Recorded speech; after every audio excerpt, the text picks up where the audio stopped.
At the beginning of the story, we see two old men drinking inside a building. A man known as Gwi Ryongja told the other man that he is a very cold-hearted person. He could not believe that the man only wanted to have one cup of drink after seeing him for the first time in decades. Ryongja poured the man some liquor. The moment he poured the liquor, Ryongja remembered that he and the man first met when they were quite young. 40 years ago, a younger version of the man stepped into Ryongja's house and asked him to use the Great Regression Technique to send him back to the past. The younger Ryongja was surprised to hear this. The Great Regression Technique is one of the great achievements of the Gwi family. It is a technique that has been researched for centuries, and it has been passed down in the family. It was a technique that was incredibly difficult to use. Ryongja also tried to complete the technique, however, he had to give up. The man gave up after seeing the 5 materials needed to complete the technique. He knew that he could never get these materials. When the man came to Ryongja's house, he saw it as an opportunity to try to gather the materials. He told the mysterious man that he will help him if he can provide the materials that is required for the technique. The first material needed is the Thunder Bell. It is a sacred artifact of the Heavenly Wind cult. The next is the Divine Incense Brazier. This is a sacred artifact of the Divine Dragon family. The next is the core essence of the 10,000 Years Carp. The fourth item is the secret demonic soul of the demonic cult. The fifth material needed is 5 million Niang. Ryongja did not ask for this material because he could easily get it. To Ryongja's surprise, the mysterious man was able to obtain the first 3 items over several decades. However, for him to get the secret demonic soul of the demonic cult, the man had to disappear from the world for a long time. The scene shifts and we are taken back to the present. Ryongja told the man that he believed that he already died in an unknown valley. He asked the man to tell him how he was able to gather all the materials. The man, who appears to have lost his left hand, drank his liquor and told Ryongja that he cursed the Great Regression Technique because it needed such rare materials. He revealed to him that he has actually thought of killing him while he was gathering the materials. Ryongja was not shaken by what the man said. He simply stared at him. He realized that he was really young when he met the man. Now the man has already become old and he had gray hair on his head. Ryongja noticed that the air around the man had changed completely. He wondered if the man had to change in order to gather the materials needed for the technique. Ryongja took a sip of his liquor and asked the man to tell him why he is trying so hard to go back to the past. With a menacing look on the man's face, he revealed to Ryongja that he wants to return to the past for revenge. The man was shocked to hear this. He asked the mysterious man if it is impossible for him to take revenge with his current skills. He asked him if he really needs to go back to the past to achieve his goal. The man explained to Ryongja that his current skills are not enough. Ryongja asked the man to tell him the name of the person that he hates so much. With a deadly look in his eyes, the man told Ryongja that he wants to kill Wamugi. Ryongja was shocked to hear this. Wamugi is the martial artist responsible for the death of the leaders of the 3 strongest groups in the Murim. He killed the leader of the Murim Alliance, the Unorthodox Alliance leader, and the Heavenly Demon. He is known as the strongest martial artist across all history.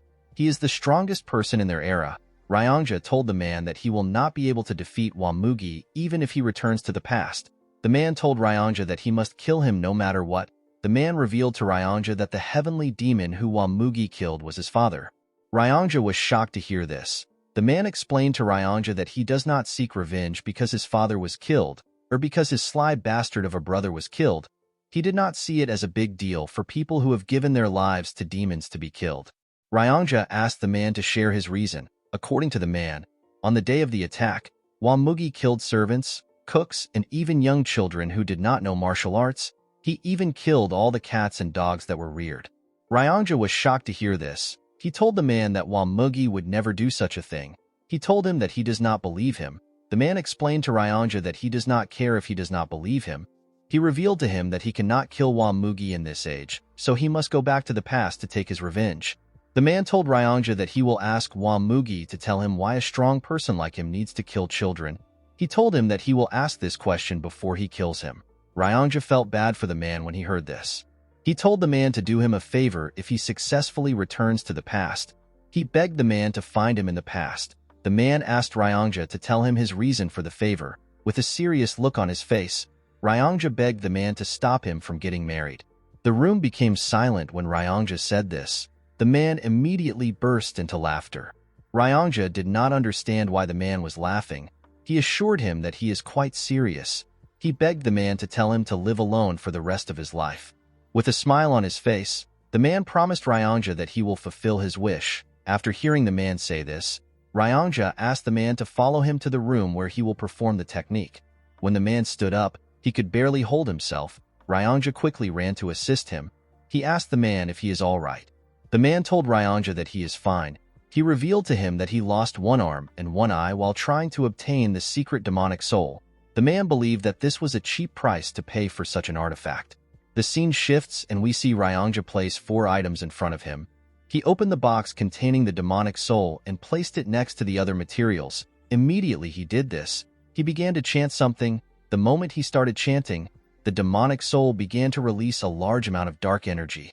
As Ryongja chanted, each of the items began to release some energy.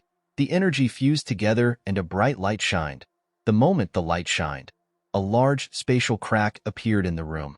Ryongja was shocked to see this. He could not believe that he actually managed to perform the technique successfully. He turned to the man and told him that he did it. When Ryongja turned around, he saw the man sitting on the ground. The man appeared to be struggling. He was breathing heavily and doing his best to stay conscious. Ryongja was surprised to see this. He turned around and took a look at the portal. He turns back to the man and apologized to him. As he walked towards the portal, he promised the man that he will find him in the past and warn him about the impending disaster. He explained to the man that it has always been the GWI family's greatest wish to return to the past. Before Ryongja could step into the portal, his body stopped moving. He immediately realized that his acupoint has been sealed. The man appeared behind him. With a horrifying tone in his voice, the man asked him to tell him why he would try to do such a thing. Ryongja was terrified to hear the man's voice. He began to tremble. The man moved close to him and grabbed his neck. He asked Ryongja to tell him why he would try to betray him.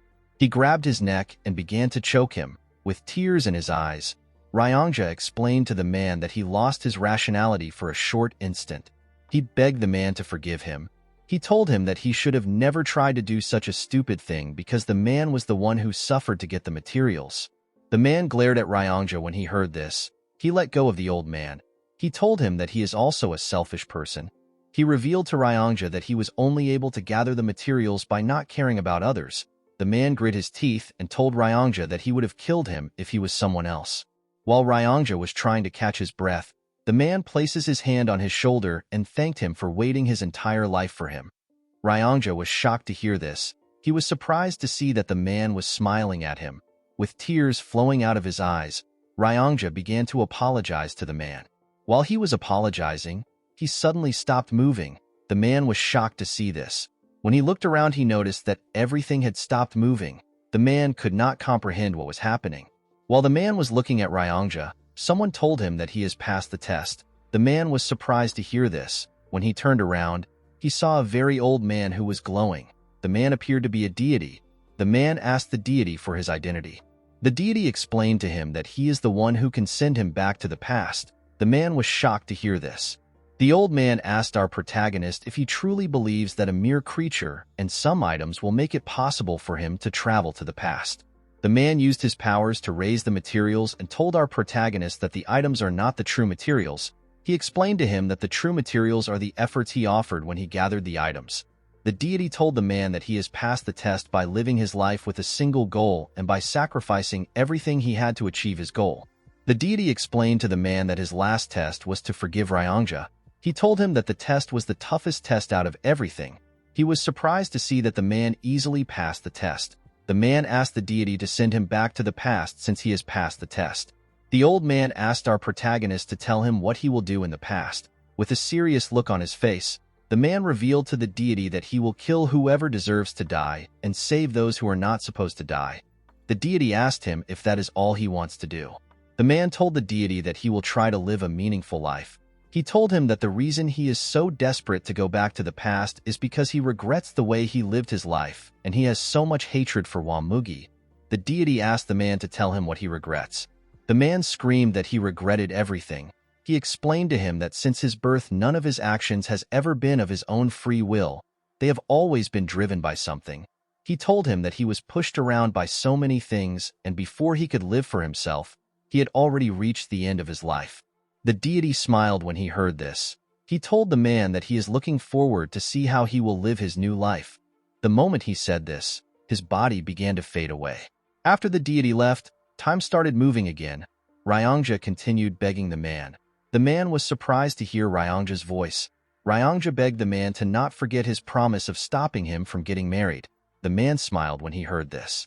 He walked towards the portal. Before entering the portal, the man asked Ryongja to live well. The old man did not care about what the man said. He begged him to stop him from getting married. The scene shifts and we see the man open his eyes. The man found himself on a stage.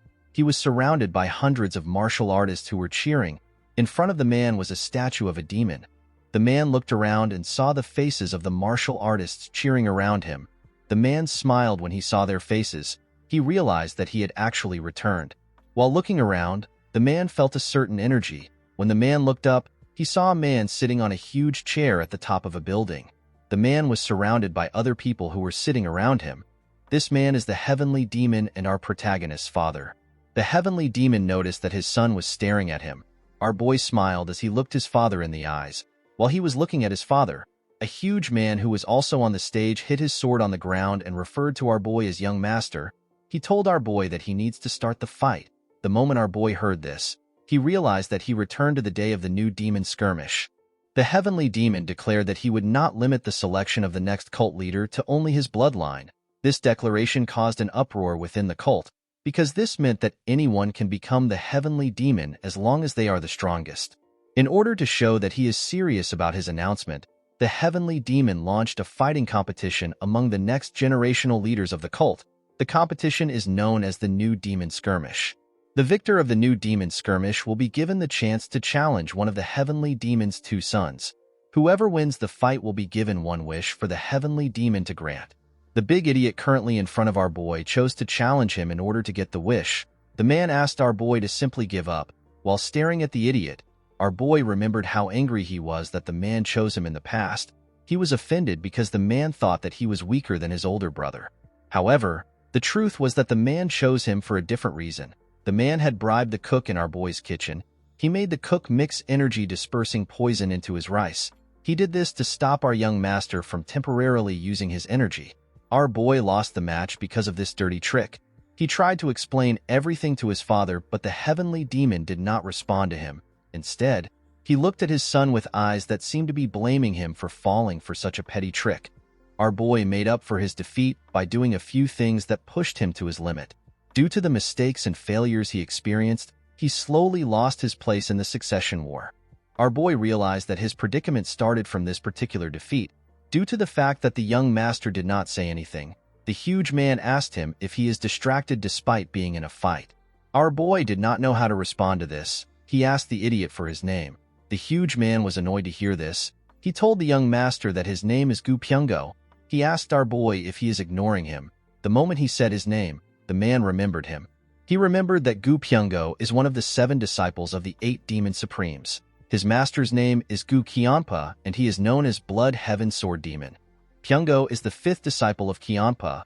Pyungo told the young master that he must be confident in his abilities for him to mess with him. The man did not reply to the idiot. He turned to see his father. While looking at the heavenly demon, our boy noticed something. While looking at his father's eyes, he could tell that his father already knew that he was poisoned with the energy-dispersing poison. The heavenly demon was simply observing how our boy would take care of this problematic situation. Due to the fact that the man still had what he learned in his past life, he was certain that he could defeat Pyungo in a single move without any inner energy. However, the man did not want to show his true skills. He believed that he needed to hide his skills for now. Our boy raised his hand up and said that he has an announcement to make.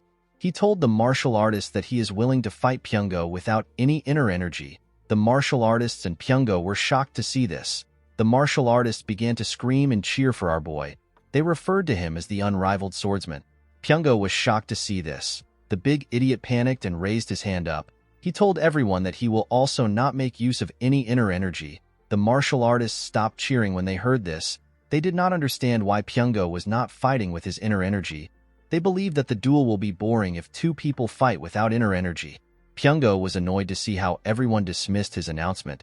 He picked up his sword and told our boy that even though he is not using any inner energy, his sword has no eyes. He told him that his sword can cut anything it touches. The man was not listening to the idiot. He was more focused on the fact that his younger body felt foreign to him. He wondered if he will be able to move his body the way he wants. Pyongo took a stance and asked our boy to unsheath his sword. The man threw his sword to the ground and told the idiot that he does not need it against him. The martial artists began to laugh when they heard this. They told Pyongo that our boy is looking down on him.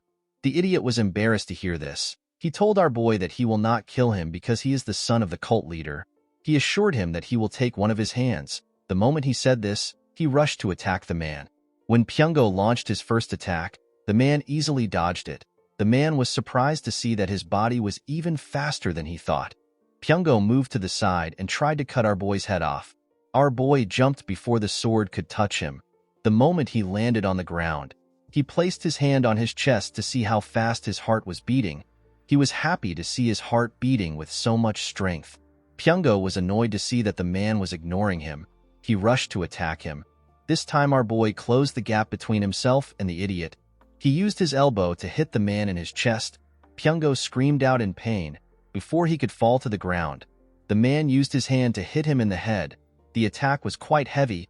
It made Pyongo cough out some blood. Before Pyongo could fall to the ground, our boy grabbed his cloth and pulled him. He took a stance and attacked the idiot with several punches. Pyongo could not do anything but take the punches. Pyongo fell on his knees as blood gushed out of his mouth and nose. The moment he fell to his knees, the man grabbed his right hand. He raised his leg up and asked Pyongo if this was the hand he used to give the cook the poison. Pyongo was shocked to see that our boy knew about the poison. Unfortunately for the poor bastard, our boy used his knee to snap his hand. Pyongo screamed out in pain as tears fell from his eyes. The martial artists were quite shocked to see what the young master did. While shaking in pain, Pyongo fell to the ground. While staring at the idiot, our boy swore to himself that he will no longer let people like Pyongo influence how he lives his life. While he was looking at Pyongo, someone raised his hand. The martial artist became silent when they saw the person that raised his hand. The heavenly demon raised his hand and told his son that he will grant him a wish. He asked our boy to tell him what he desires. In this situation, people would usually request for an artisan sword or a secret martial arts manual. Our boy decided to follow his instinct. He told his father that he wants to go on a hunt with him. The heavenly demon did not expect such a request. Pyongo and the other martial artists were also shocked to hear the request. The heavenly demon asked his son if he is certain about his wish. With a smile on his face, the man told his father that he heard that he loved hunting when he was younger. He explained to his father that he wants to learn how to hunt from him. The heavenly demon simply glared at his son. He could not tell what he was thinking. He stood up from his chair and told him that they will depart tomorrow at dawn. The moment he said this, he turned around and walked away. As the heavenly demon walked forward, the 8 Supremes stood up and bowed their heads. After the heavenly demon left, some men stepped on the stage to assist Pyongo. Pyongo told our boy that he made a lousy request. With a smile on his face, our boy asked the idiot to tell him his name again. Pyongo was annoyed to hear this. He begged someone to kill the man. While watching Pyongo leave, the man told himself that he no longer has any interest in the reckless lives that everyone lived. The scene shifts and we see the man at his residence. He looked at the mirror to confirm if he was truly young again. The man was surprised to see that he was no longer his old self. While staring at the mirror, the man wondered about what Wamugi was currently doing. The man knew that he could easily resolve his issues by finding Wamugi and killing him before he becomes strong. However, the problem was that the martial artist was difficult to find. In the past, Wamugi suddenly appeared the Jianghu as if he fell out of the skies. After he destroyed the Murim Alliance, the Unorthodox Alliance, and the demonic cult, he hid himself from the world, so there isn't a lot of information about him. The man understood that it would be a dangerous act of provocation if he tries to find Wamugi by telling the whole world his name. The man realized that his top priority is to become stronger than Wamugi. While he was thinking, someone tells him that he fought excellently on the stage. Our boy was shocked to hear this voice. When he turned around, he saw a chubby girl. He called the girl Leon. With a smile on her face, the girl greeted her young master. This girl is known as Bodyguard Leon. With a sad look in his eyes, the man remembered that Leon was actually with him during this time. In the past, the man did not know that his bodyguard had learnt a martial art that made her body increase in size. The girl learnt this martial arts for our boy's sake. The martial arts is known as the body petrification technique. It gives its user the ability to temporarily make their body as tough as a rock. It is a secret technique only known to certain people in the cult. The biggest flaw of this technique is that it makes the user's body really big. In the past, Leon threw her body in front of the man in order to block a sword aura which Mugi sent at him. It was thanks to her sacrifice that the man was able to survive the attack on the cult. Upon seeing how her master was looking at her, Leon asked him if something is wrong. When the man heard the girl's voice, he was shocked to see how nice it was. The man never paid attention to her voice in the past. Our boy could not believe that he thought of such a nice girl who was ready to throw her life away for him as a simple guard. He realized that he took her for granted. Our boy walked up to the girl and smiled at her. He noticed that she was bigger than he remembered. Leon did not understand what was happening. She did not know why her master was acting weird. When Leon was younger, people thought that she would become the most beautiful woman in the world once she gets older. The girl who used to be so beautiful suddenly became fat one day. Leon promised her master that she will protect him. In the past, our boy, whose name is Muguk, never noticed that Leon had cried a lot after becoming fat. He never knew that her eyes were swollen because of her tears. Muguk wondered about how the girl felt. She could have become the most beautiful woman in the world, and yet she gave it up in order to protect him. After she became fat, our boy acted cold to the girl. While smiling at Leon, Muguk promised himself that he will find a way to help her get rid of the side effects of the body petrification technique. Leon did not understand why her master was smiling. She asked him if everything is all right. Our boy told the girl that he is feeling great. Leon told her master that he is acting a bit strange. Muguk smiled when he heard this. He realized that Leon was able to notice the difference in his behavior because she always protects him every day. Our boy turned around and asked Leon to follow him. He told her that he wants to show her something that is much stranger. The girl asked her master about where they are going. Our boy revealed to her that they are going to flip the kitchen. Leon did not understand what Muguk was talking about. The scene shifts and we see our boy and Leon in the kitchen. The cooks all came out to greet their young master. With a serious look on his face, Muguk asked the cooks to tell him why they poisoned him. The head chef did not understand what the man was talking about. Our boy turned to one of the chefs and asked him to tell him why he put energy-dispersing poison into his meal. The chef was surprised to hear this. He quickly denied this allegation. Muguk asked the boy if he gambled away the 3,000 niang he received as his salary. In his past life, our boy found out that the chef incurred a great debt because he was addicted to gambling. He spent all his parents' money and he even borrowed money from his friends. After losing the money, the boy was willing to do anything, even if it involved poisoning the son of the heavenly demon. The chef went on his knees and begged for his life. He asked Muguk to spare him. He told him that he was blinded by money. Our boy asked the chef if Pyungo personally gave him the money. The chef told him that he did, the moment the boy answered. Muguk drew his sword and used it to behead him. The chefs and Leon were shocked to see this. With a cold gaze in his eyes, our boy told the chef that he should be ashamed that he poisoned someone. The head chef went on his knees and begged his young master. He told our boy that he will take full responsibility for the situation. Muguk asked the chef to tell him why he wants to take responsibility for the situation. He told him that it is the other chef that is at fault. The head chef explained to Muguk that everything that happens in the kitchen is his responsibility. Our boy asked the chef, who he referred to as Chef Lim, if every unjust thing that happens in the cult is his father's responsibility. The man was shocked to hear this question. He told our boy that the heavenly demon is not responsible for such things. Upon hearing his answer, Muguk asked Chef Lim to tell him why he wants to take responsibility for something that does not involve him. Our boy turned around and put his sword into his sheath. He asked the chef to get up and cook him shredded chicken noodles for dinner.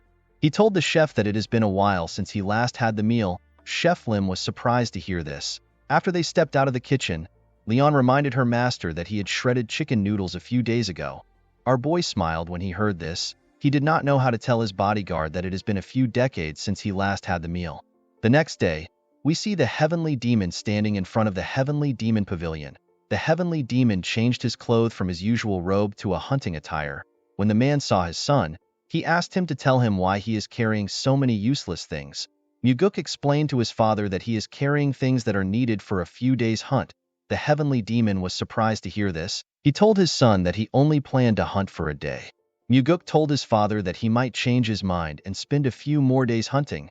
The heavenly demon walked past his son and told him that he has an ambitious dream. The scene shifts and we are taken to the mountains.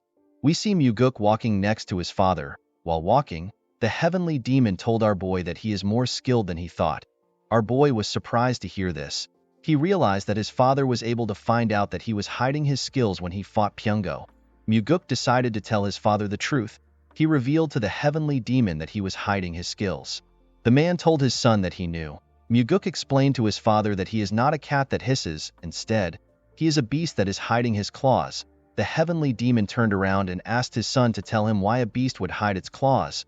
Muguk was surprised to hear this question. He told his father that he has never thought about such a thing. The man told his son that he did not think about it because he is still a cat. The heavenly demon asked Muguk to tell him how far he has gotten in mastering the soaring sword art. The soaring sword art is a sword arts passed down only to the heavenly demon's bloodline. It is seen as an extremely advanced martial arts that is similar to the martial arts learnt by the demon supremes. With a confident smile on his face, Muguk told his father that he has completely mastered the martial arts. The moment he said this, the heavenly demon attacked him with a small amount of energy. Our boy barely dodged the attack by moving his head.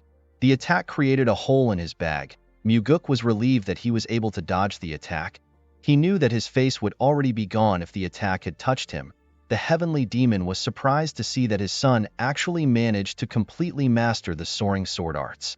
Muguk was surprised to see that his father was not certain if he had mastered the martial arts. He asked the heavenly demon to tell him what he would have done if he did not dodge the attack.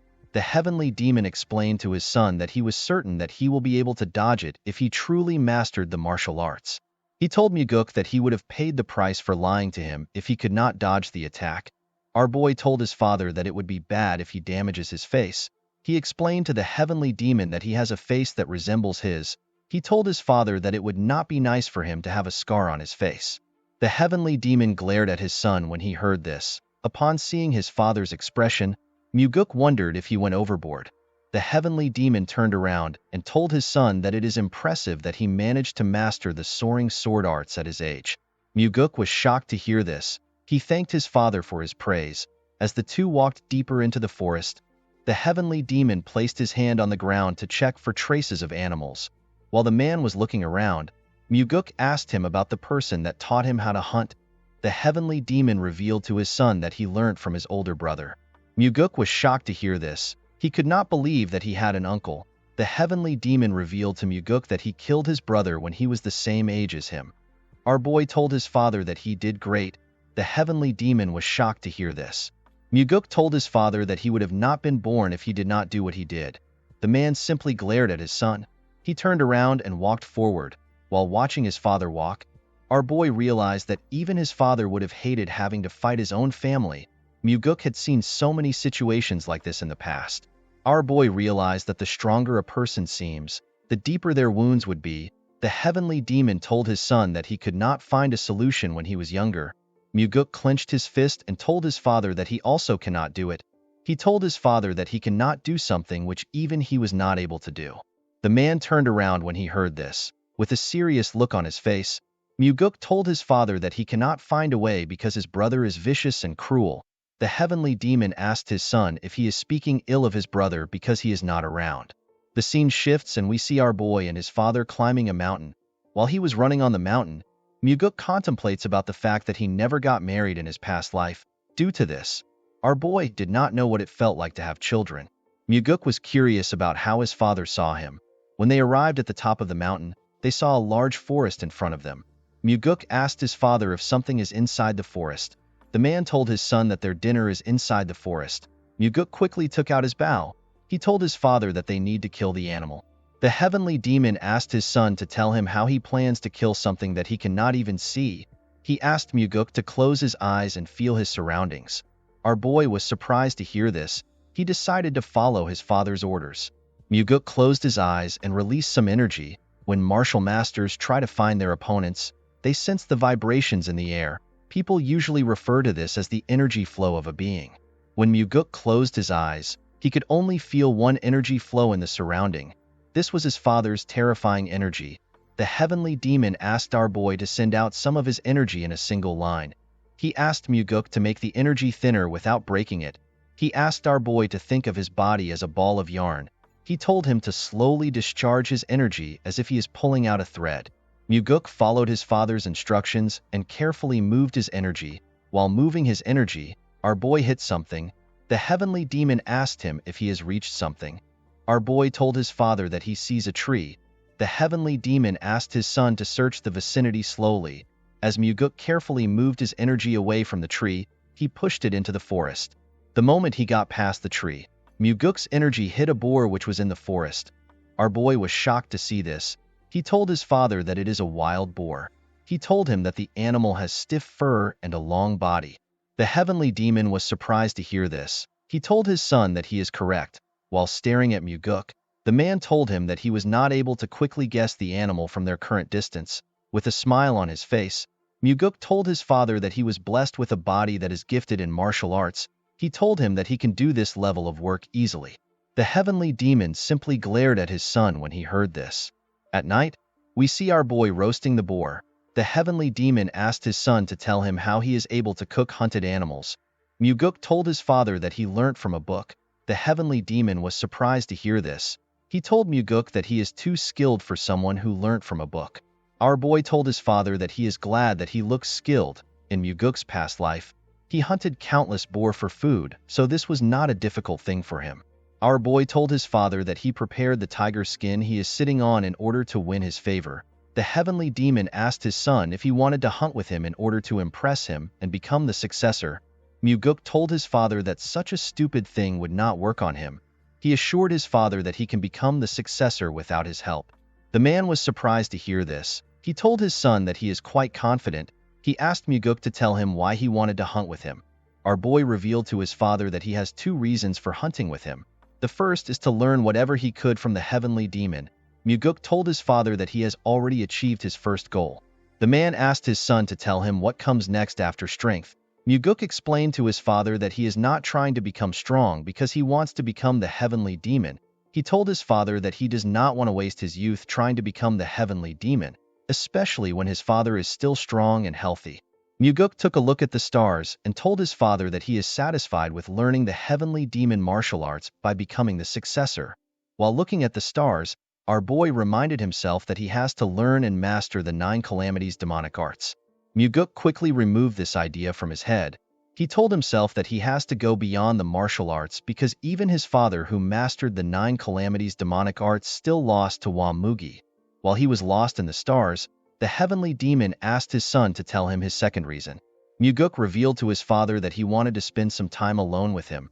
The heavenly demon smiled when he heard this. He told his son that he has a useless emotion that will get him killed. Muguk asked his father to tell him why it is useless. He explained to his father that he gets to spend time with the strongest person in the whole world. He told the heavenly demon that if he sings a song, it will become the best song in the world, and if he drinks liquor, it will become the greatest liquor in the world. The heavenly demon turned to his son when he heard this. He was surprised to hear what Muguk said. The man looked away and gently smiled. Whenever Muguk tried to remember his father in his past life, he could not find a good memory in his head. The only memory he had were of him trembling in front of his father. In this life, our boy aims to get more things other than new memories. He believed that his father should not get too happy because he was doing everything for his own sake. The next day, we see Muguk packing his bags in order to return to the cult. His father told him that they are not yet leaving. He told Muguk that he has to catch a tiger since he is hunting with the heavenly demon. Our boy was surprised to hear this. The heavenly demon asked his son to get up and follow him. The man took Muguk to a bamboo forest. He asked him to close his eyes again. He told him that their target is 100 yards away on the right side, which is further than their last prey. The heavenly demon asked his son to feel the wind. He told Muguk to infuse his energy into the wind. While doing his best to follow his father's instructions, our boy realized that he has never thought of infusing his energy into the wind before. There was no one to teach him such a skill, and none of the martial arts he saw ever taught such a thing. The heavenly demon asked Muguk to discharge his energy into the wind. He told our boy that he needs to send his energy to his target as quickly as possible in order to adapt to using the skill in real situations. The moment the man said this, Muguk used his energy to sense the wind. However, our boy did not know how to infuse his energy into the wind. While struggling to put his energy into the wind, Muguk noticed that the wind blew his energy away. Our boy immediately understood that he did not need to infuse his energy into the wind. Instead, he was supposed to allow his energy ride the wind. What he needed to do was to entangle the two together. As the wind carried our boy's energy through the forest, he was able to sense an animal. Muguk was able to see the tiger which his father was referring to. Our boy turned to his father and told him that the tiger is actually real. The heavenly demon was shocked to hear this. Our boy asked his father if something is wrong. The heavenly demon regained his composure and asked his son to not get lazy in his training. He told Muguk that his chances of survival will increase if he is able to maintain more lines. Our boy thanked his father for his advice. At night, we see Muguk give his father a bottle containing some liquor. He told the man that it is his trump card. The man drank the liquor and told our boy that it is quite good. When Muguk drank it, he told his father that it is still too strong for him. Of course, this was a lie.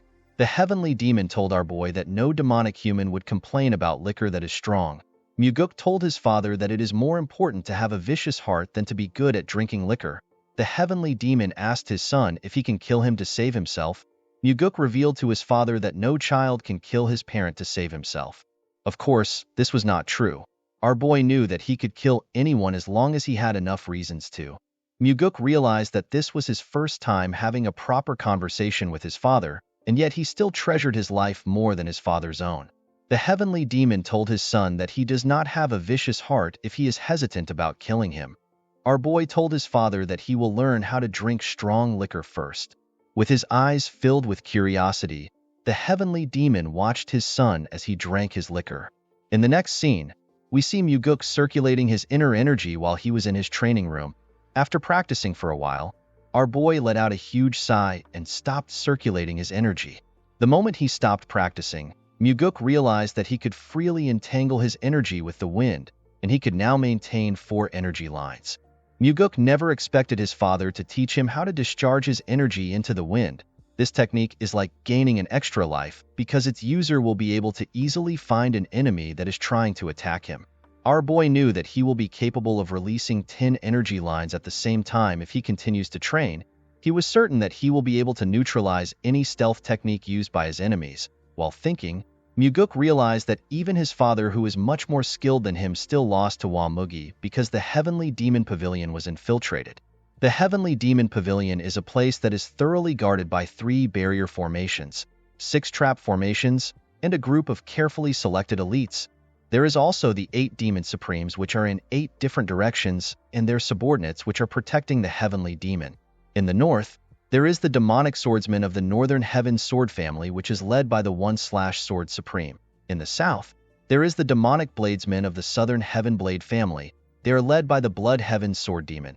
In the east, there is the Iron Fist of the Eastern Fist faction. They are led by the Undefeated Fist Demon. In the west, there is the Demonic Sorcerers of the Western Illusion formation. They are led by the Soul-Stealing Demon. In the northeast, there is the Faceless Swordsman that wants to become the Evil Smiling Demon. In the southeast, there is the Drunken Swordsman. They are always drunk with the Demonic Drunkard. The Poison Fang stays in the southwest. They research all sorts of poison with the Poison King. And finally, in the northwest, there are crazy monks that are crazy about the demonic Buddha's belief of deluding the world. In the past, Muguk believed that the enemy broke into the cult from outside. However, this was not the case. Our boy later found out that the outer defense was never broken. Muguk realized that one of the 8 Demon Supremes must have allowed Wamugi into the Heavenly Demon Pavilion. Our boy believes that there could be more than one traitor. The traitor was never found in the past, but this did not matter to Muguk. He plans to treat each one of the Supremes as traitors. After the Heavenly Demon was killed, none of the 8 Supremes sought revenge. Instead, they decided to close the cult. In his past life, our boy found out about how the 8 Demon Supremes lived their lives. He even knew what their last moments were like. Muguk assured himself that he will make use of each one of the Supremes. As Muguk walked towards the entrance of the room, he hears someone call Leon Fatty. The person asked Leon if the young master is still in the training ground. Our boy was surprised to hear what the person said. Outside the training ground, we see a bald man with a huge sword and 2 other men behind him. The bald man told Leon that he can no longer wait. He asked her to drag Muguk out of the training ground. The girl was surprised to hear this. She could not believe that the man had no regards for her master. Before she could say anything, our boy stepped out of the house and asked the girl to tell him what she is doing. Leon was surprised to see her master. Muguk walked up to the girl and reminded her that he asked her to do her own thing while he is training. Our boy asked her if she was waiting outside for him the whole time he was training. The bald man moved close to Muguk. He asked him to tell him why he suddenly decided to train for days. Our boy immediately recognized the man. He realized that this man is Yang Pua. He is a disciple of the Blood Heaven Sword Demon. He noticed that the man was speaking to him without fear. Muguk could not blame Yang Pua because he was only being disrespectful because of the Heavenly Demon. After the Heavenly Demon announced that anyone in the cult could become his successor, the Heavenly Demon's sons were no longer seen as special. In fact, the announcement fueled the ambitious desires of many within the cult to defeat the sons of the Heavenly Demon so they can gain notoriety. Muguk asked the man to tell him what he wants. Yangpa revealed to our boy that Pyungo can no longer practice martial arts because of him. Our boy asked the man if he wants him to look after Pyungo. Yangpa told Muguk that he is not joking. Our boy smiled when he heard this. He told Yangpu that their relationship is not the type where they can have serious conversations. The man told our boy that he needs to take responsibility for crippling Pyungo. He asked Muguk to apologize to the idiot officially. Our boy immediately understood why Yangpu wanted the apology, due to the fact that the Blood Heaven Sword Demon's best disciple was not selected. His other disciples are trying to impress him by doing whatever it takes. Yangpa wanted Muguk to give out an official apology so that he can take credit for not letting the Blood Heaven Sword Demon look bad. Our boy smiled and told Yangpu that his master will not still choose him as his best disciple because of an apology. Yangpa became nervous and told Muguk that he is spouting nonsense. He told our boy that he only came for Pyungo's sake. With a horrifying look on his face, Muguk told the idiot that he wants an apology from him. Yangpa asked our boy to tell him what he has to apologize for. Our boy asked the man to apologize to Leon for speaking rudely to her. Leon was surprised to hear this. Yangpa was also surprised to hear this. Leon turned to her master and told him that she is fine. Muguk told the girl that he is not fine with it. Leon was surprised to hear this. Muguk walked forward and asked Yangpa to get on his knees and apologize to Leon for speaking rudely. Yangpa laughed and pointed at Leon. He asked Muguk if he wants him to kneel to the fatty. Our boy could not believe that the idiot continued to spout nonsense. Yangpa laughed and told Muguk that he would rather die than kneel to Leon. Our boy smiled when he heard this. He had been waiting to hear these words. He drew his sword and told Yangpu that he will grant his wish. Yangpa and his boys were shocked to see this. Leon was also surprised to see this. Yangpa told our boy that he has gone crazy. With a serious look on his face, Muguk told the man that he can either kneel down and apologize or fight him. Our boy reminded Yangpu that his master would not like it if he retreats. The man became worried when he heard this. He asked Muguk to tell him why he is going so far. Muguk explained to the man that he does not really care if Yangpa came to look for him. He told the man that he will never allow him to insult his subordinates. Leon was shocked to hear this. Yangpa was annoyed to hear this. He asked Muguk if he is really going to kill him because of a fat pig. Our boy smiled when he heard this. He told the man that Leon means a lot to him. Upon hearing this, Yangpa drew his sword. His friends asked him to not fight the young master. Leon wanted to interfere when she saw the man draw his sword. Muguk used his hand to tell her to stop. Yangpo took a stance and told our boy that he will only take one arm because he is the son of the Heavenly Demon. Yangpo's friends and Leon became worried when they saw the man take a stance. Yangpa easily closed the gap between Muguk and himself. He tried to cut off our boy's hand. Unfortunately for him, Muguk dodged the attack by going low. While he was below him, Muguk stabbed Yangpo's head through his mouth. His friends and Leon were shocked to see this, as blood dripped out of his mouth. Our boy told the man that his mouth is the cause of his death. He told Yangpu that he used his mouth to insult his subordinate and refused to use his mouth to apologize to her. The moment he said this, Muguk took out his sword from the man's mouth. He watched Yangpu as he fell to the ground. Yangpo's friends ran to help him. One of them asked our boy if he can handle the consequences for his actions. Muguk told the man that his mouth resembles Yangpo's own. The man was horrified to hear this.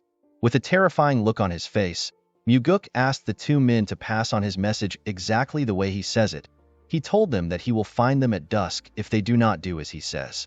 After telling them his message, our boy allowed the two men to carry Yangpo's dead body away. As the men walked forward, Leon walked up to her master. She asked him to tell her why he killed the man. She asked him to tell her why he would do such a thing for someone like her. Muguk smiled when he heard this. He could not believe that Leon was actually worried about him even though she was already hurt emotionally. Our boy assured the girl that he did not do it for her. He told her that he simply killed someone that deserved to die. Leon reminded her master that the Blood Heaven Sword Demon will not let his actions slide. Muguk understood why Leon was scared. The 8 Demon Supremes are people who have great influence in the cult. They also possess superior martial arts prowess and subordinates that not even the Heavenly Demon can ignore. Our boy had already crippled one disciple and killed another disciple of the Blood Heaven Sword Demon. Muguk assured his guard that the Blood Heaven Sword Demon will not take action. He told her that the man has nothing to gain from getting involved. He told her that the Blood Heaven Sword Demon will simply get criticized for teaching his disciples the wrong way. Leon told her master that the man's pride might be hurt. Muguk assured the girl that the Blood Heaven Sword Demon does not have any pride. Our boy placed his hand on Leon's shoulder and asked her not to worry about him. The girl was surprised to hear this. Muguk did not have a problem killing Yangpa because he was going to gain something from it. Due to the fact that he crushed Pyungo in a fight and killed Yangpa, our boy was certain that he will be able to attract everyone's attention in the cult. He did this in order to get closer to becoming the successor. As Muguk walked forward, Leon thanked him for what he did. With a bright smile on her face, the bodyguard thanked her young master for being on her side. Muguk turned around and smiled when he saw the look on the girl's face. He asked Leon to always be thankful. He told her to never forget what he did for the rest of her life. Our boy smiled as he walked forward. He hoped that Leon would not stop smiling in this life. He wanted the girl to live a life of happiness. Later in the night, we see Muguk outside his room in his nightwear. Our boy was sitting on a huge rock. As Muguk looked at the stars, he remembered that he was drowned in a sense of defeat when he ran away after the cult was disbanded. The sense of defeat was so great that Muguk would not be able to continue living if he had not been chasing after a goal in life. Our boy wondered about how his life would have been if he had not found out about the great regression technique. While he was thinking, our boy felt something terrifying. When he turned to his side, he saw a huge sword next to his neck. The sword was showing him his reflection. When Muguk looked behind him, he saw an old man releasing a terrifying energy next to him. Our boy quickly recognized the old man as the Blood Heaven Sword Demon. He never expected the old man to get to his house so quickly. While looking at the sword next to his neck, Muguk wondered if he could dodge the sword with his current strength. Our boy immediately knew that he could not dodge it. This is because his inner energy is severely lacking. While Muguk was sweating in anticipation of the man's choice, the old man took his sword away from his neck and sat next to him. With a smile on his face, the Blood Heaven Sword Demon asked Muguk to tell him why he behaved the way he did. Our boy told the man that his subordinate acted like a fool. Our boy asked the Sword Demon if he came to pick a fight with him because he is the youngest son of the Heavenly Demon. The old man raised his sword up and put it next to our boy's throat. He asked Muguk if he should cut off his head and show it to the Heavenly Demon. He told our boy that he wants to see if his father will care. With a smile on his face, Muguk told the man that he will not cut his head once he remembers how terrifying his father's eyes are. The Sword Demon smiled when he heard this. He took away his sword and dragged it on the ground. Our boy was surprised to see what the man did. The Blood Heaven Sword Demon created a long line and put a small demarcation at the end of the line. The man explained to Muguk that the small ratio represents how much his father cares for him. He told our boy that the majority belongs to him. Muguk was surprised to hear this. He went down and used his hand to create another demarcation. With a smile on his face, he reminded the Blood Heaven Sword Demon that he is the son of the Heavenly Demon. He told the man that he will probably take majority of his father's love. The old man smiled when he heard this. He told Muguk that they can test out his theory. He told him that he wants to see if the Heavenly Demon will allow him to live if he carries his head to him. Our boy laughed when he heard this. He asked the Sword Demon to not underestimate the love a father has for his son. The Blood Heaven Sword Demon raised his sword and began to release a large amount of energy. He told Muguk that they can test it out. Our boy was shocked to feel the man's energy. With a nervous smile on his face, Muguk told the old man that they do not need to test the theory. He explained to the man that the Heavenly Demon has 2 sons and there is only one of him. In other words, the Blood Heaven Sword Demon was more valuable than him. The old man removed his energy when he heard this. With a smile on his face, he told Muguk that he is not as foolish as his disciple. Our boy assured the man that his disciple would be alive if he was a little bit like him. With a serious look on his face, the Blood Heaven Sword Demon revealed to Muguk that he has lived his whole life with misfortune. He told our boy that he hopes they do not meet often.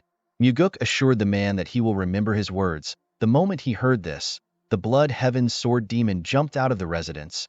Our boy was relieved when he saw the old man leaving. After the Sword Demon left, Muguk noticed that he was feeling some pain in his body. When our boy raised his clothes up, he saw some marks on his body. Muguk immediately realized that the old man used his sword hilt to hurt him when he sat next to him. He was annoyed to see that the crazy old man would hurt him. Our boy knew that the Blood Heaven Sword Demon came to see him for a different reason. Although the old man looks like someone who acts as he pleases, he is actually very calculative and he plans things meticulously. The fact that the old man told our boy that he will carry his head to his father twice means that he was really thinking of doing it. Muguk knew that the Sword Demon came to see him because he left a deep impression when he fought with his disciple. He knew that the old man must have thought of his wish to hunt with his father to be unique.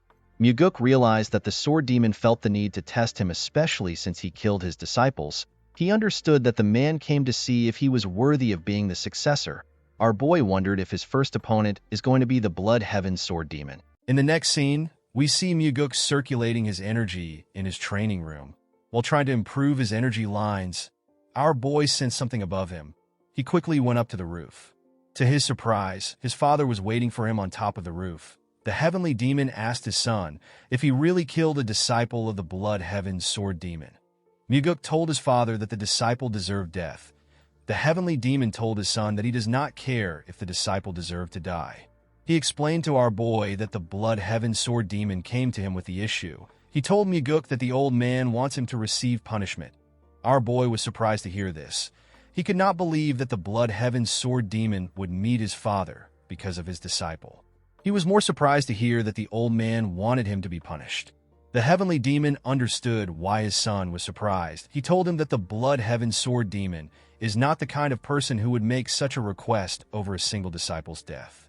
Muguk immediately understood that the Blood Heaven Sword Demon is trying to test the relationship his father has with him. The old man wanted to see if the heavenly demon will punish his son and the kind of punishment he will give our boy. He did this to see if the heavenly demon considers our boy as one of the successor candidate. While staring at his son, the heavenly demon told him that he intends to punish him. Muguk was surprised to hear this. He told his father that he has no justification to punish him. The heavenly demon assured his son that a reason can be created. Muguk was surprised to hear this. He did not understand what his father was thinking.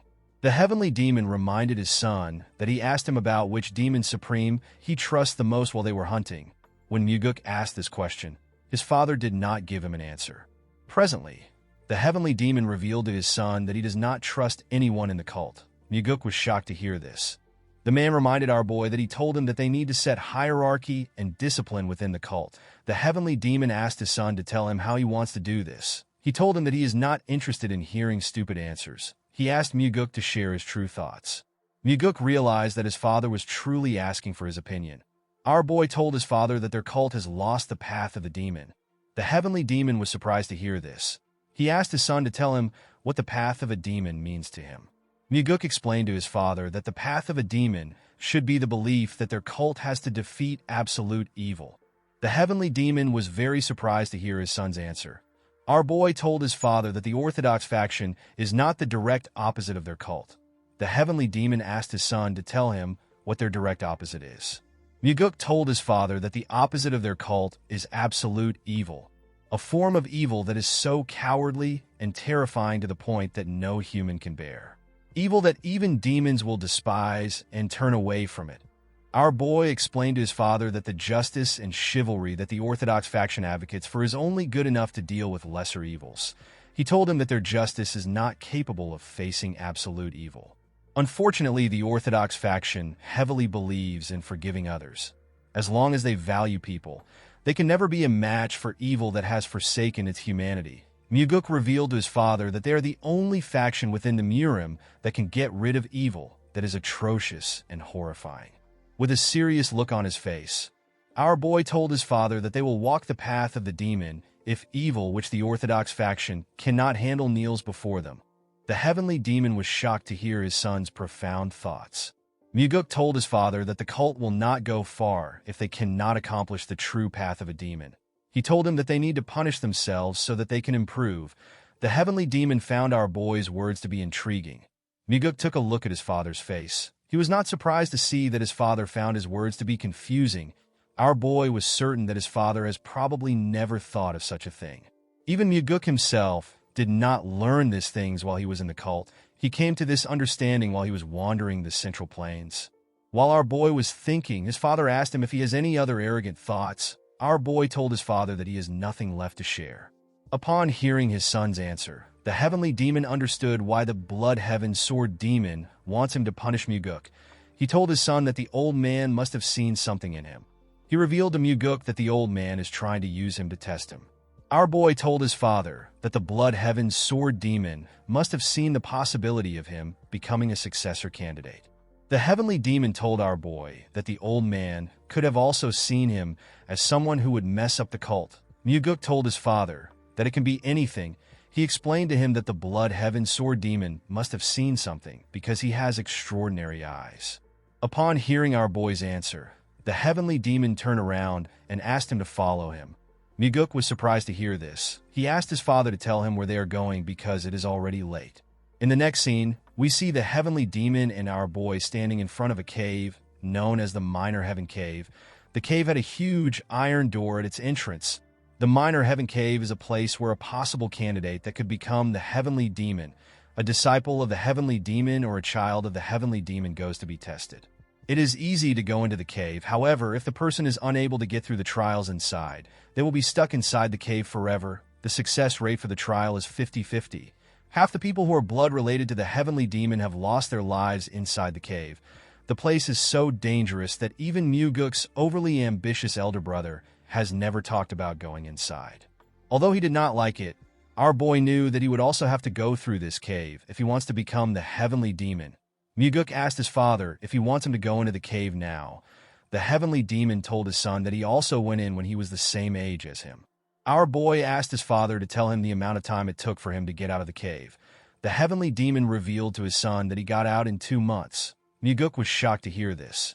Even among the heavenly demons, his father is known to be the most talented of them all, and yet it took him 2 months to get out. The heavenly demon revealed to his son that he was the only one who managed to make it out in 2 months. Most people spent 3 years in the cave.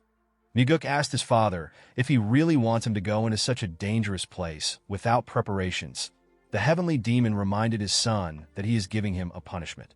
Our boy could not believe that his father is willing to send him into a place where he could die simply because the blood heaven sword demon wants to punish him. Muguk wondered if his father was hoping that he would become stronger and come out alive. Our boy smiled when he thought of this. With a smile on his face, Muguk told his father that he will do his best to come out earlier than he did. The heavenly demon smiled when he heard this. He asked his son to do his best to keep himself alive. The scene shifts, and we see Muguk inside the cave. The cave was lit up by green, glowing stones. While walking, our boy took a look around.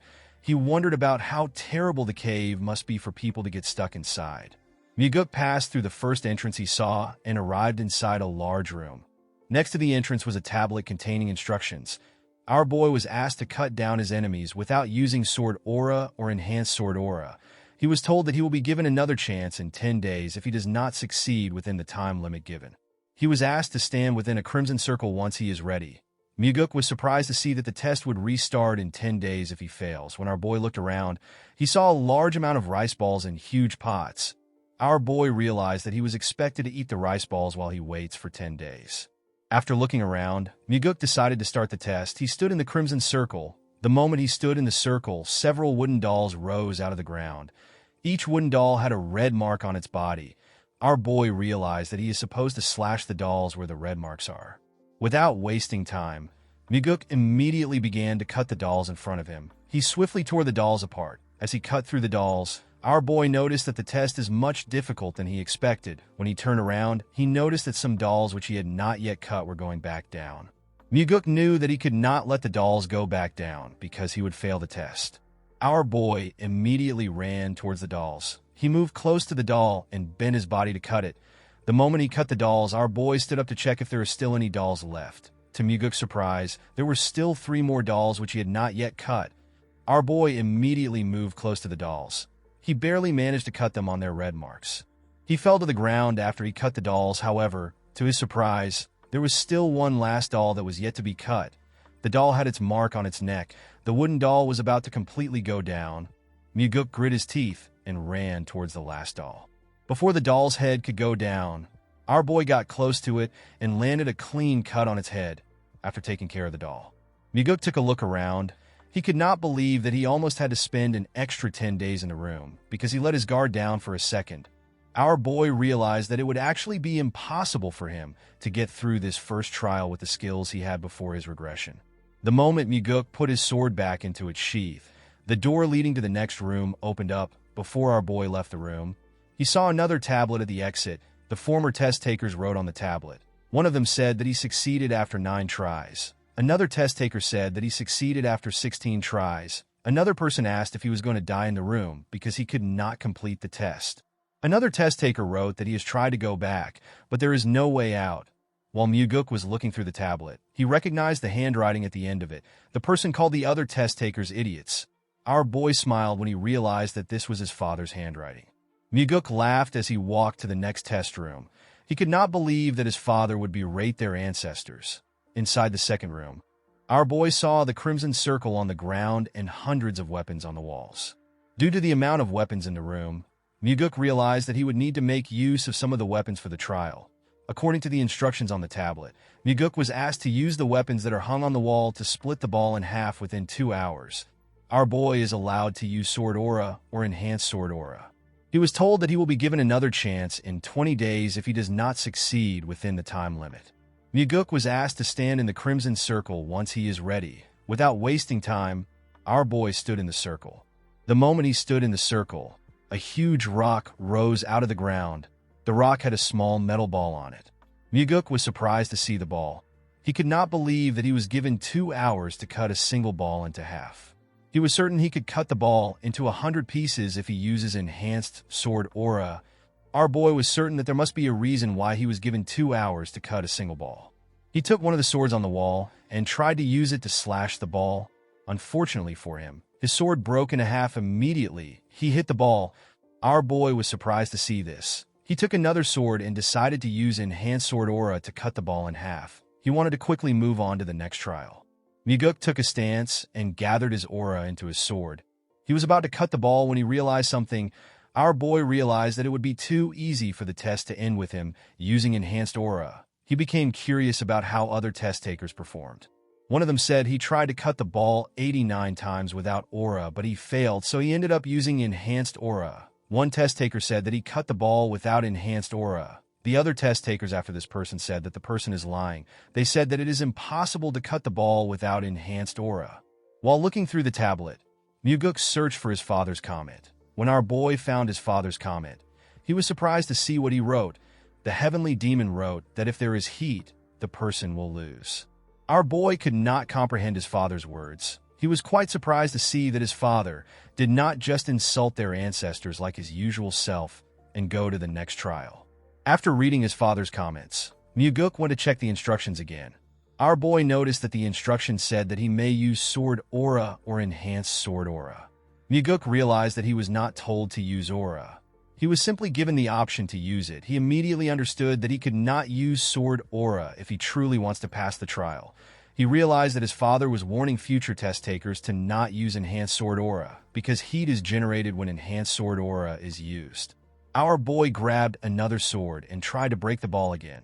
Unfortunately, the sword broke again. He grabbed a huge hammer and hit it on the metal ball. This attempt also failed. While breathing heavily, Muguk grit his teeth out of anger.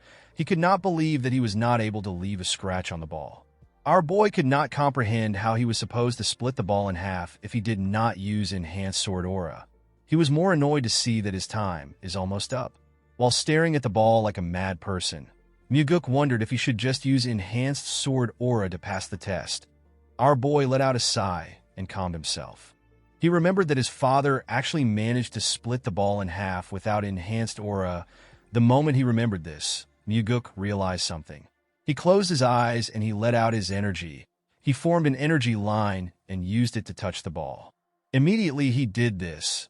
Our boy noticed something. He could detect a faint line that he could not see with his eyes. Muguk moved closer to the ball and took a stance. He closed his eyes to sense the line. Our boy noticed that the faint line forms a perfect circle around the ball. He aimed his sword at the faint line and swung his sword. Muguk perfectly split the ball in half. Our boy was extremely happy to see what he had accomplished while he was cheering. He saw something inside the ball. Muguk was shocked to see a demonic essence pill inside the ball. A demonic essence pill is a pill that gives any demonic human a tremendous amount of energy if they consume it. Muguk realized that the pill would have exploded if he used enhanced sword aura because of the heat it produces. The pill is a reward given to the person who managed to cut the ball with their sword. Our boy thanked his father when he remembered that he warned him to not use aura. Immediately, he thanked his father. Muguk ate the pill. He sat on the floor and began to circulate his inner energy. A bright light shined from our boy's body as he circulated his energy. His energy slowly began to disperse after a while. Muguk opened his eyes and stood up. The moment he stood up, our boy felt a strong power in his body. Muguk was happy to see that he was able to acquire the thing he lacked the most, which was energy. After checking his energy, our boy moved on to the next room. According to the instructions in the room, Muguk was asked to differentiate between life and death. He was told that he will be given another chance in 5 days if he fails. He was asked to stand in the Crimson Circle if he is ready. Our boy did not understand what it means for him to differentiate between life and death. He wondered about what the trial will be like. The moment he stepped into the circle, a slab containing several plants appeared in front of him. Upon seeing the plants on the slab, Muguk realized that the trial requires him to differentiate between herbs and poisonous plants. Our boy smiled when he understood the trial. He remembered how he struggled when he searched for the ingredients which Ryanja asked him to get. Muguk could easily differentiate between herbs and poisonous plants. He even knew the effects of each plant. This trial was quite easy for him. He stretched out his hand and took a plant. Muguk took the plant because it was the only one that was not poisonous. The moment he took the plant, the slab went down. Immediately, the slab went down. Another one came up. Our boy was surprised to see this. He realized that the second slab was put into test if a person got the first one by guessing. Those who don't know anything about herbs will be forced to taste each one to get the correct answer. Muguk easily picked out the herb among them. After he did this, the slab went back down. To our boy's surprise, another slab did not come up. He wondered if the test had come to an end. Muguk turned to the tablet to see what other test takers said. One of them said that he is going to become a poisonous human due to the amount of plants he has eaten. Another test taker called the person who created the test an idiot. He did not understand why someone would create such a test. A test taker said that he succeeded on his 96th try. Another test taker said that he lost all his hair from eating poisonous plants. Muguk smiled when he saw the comments each person left. Our boy's father said that no one should rely on luck. Upon seeing his father's comment, Muguk realized that his father knew all the plants from the beginning. After seeing the comments, our boy went to the next room. This room is the last trial. According to the instructions, Muguk is expected to survive the illusory life and death trap formation. He was told that he will die if he actually dies in the trap formation. He was asked to stand in the circle when he is ready. Upon seeing how serious the trial was, our boy decided to check the comments of past test takers. One test taker said that he will kill the creator of the illusory life and death trap formation once he becomes the heavenly demon. Another person said that he will never step into the trap formation again in his life. Our boy's father asked the future test takers to not rest. Muguk was surprised to see this. Upon seeing his father's advice, our boy stood in the circle. The moment he stepped in the circle, he noticed that the space around him was getting distorted. While he was looking around, Muguk found himself in a desert. Our boy was surprised to see this. He noticed that he could feel the wind on his skin, and he could also feel the sand on the ground. Everything felt real to him.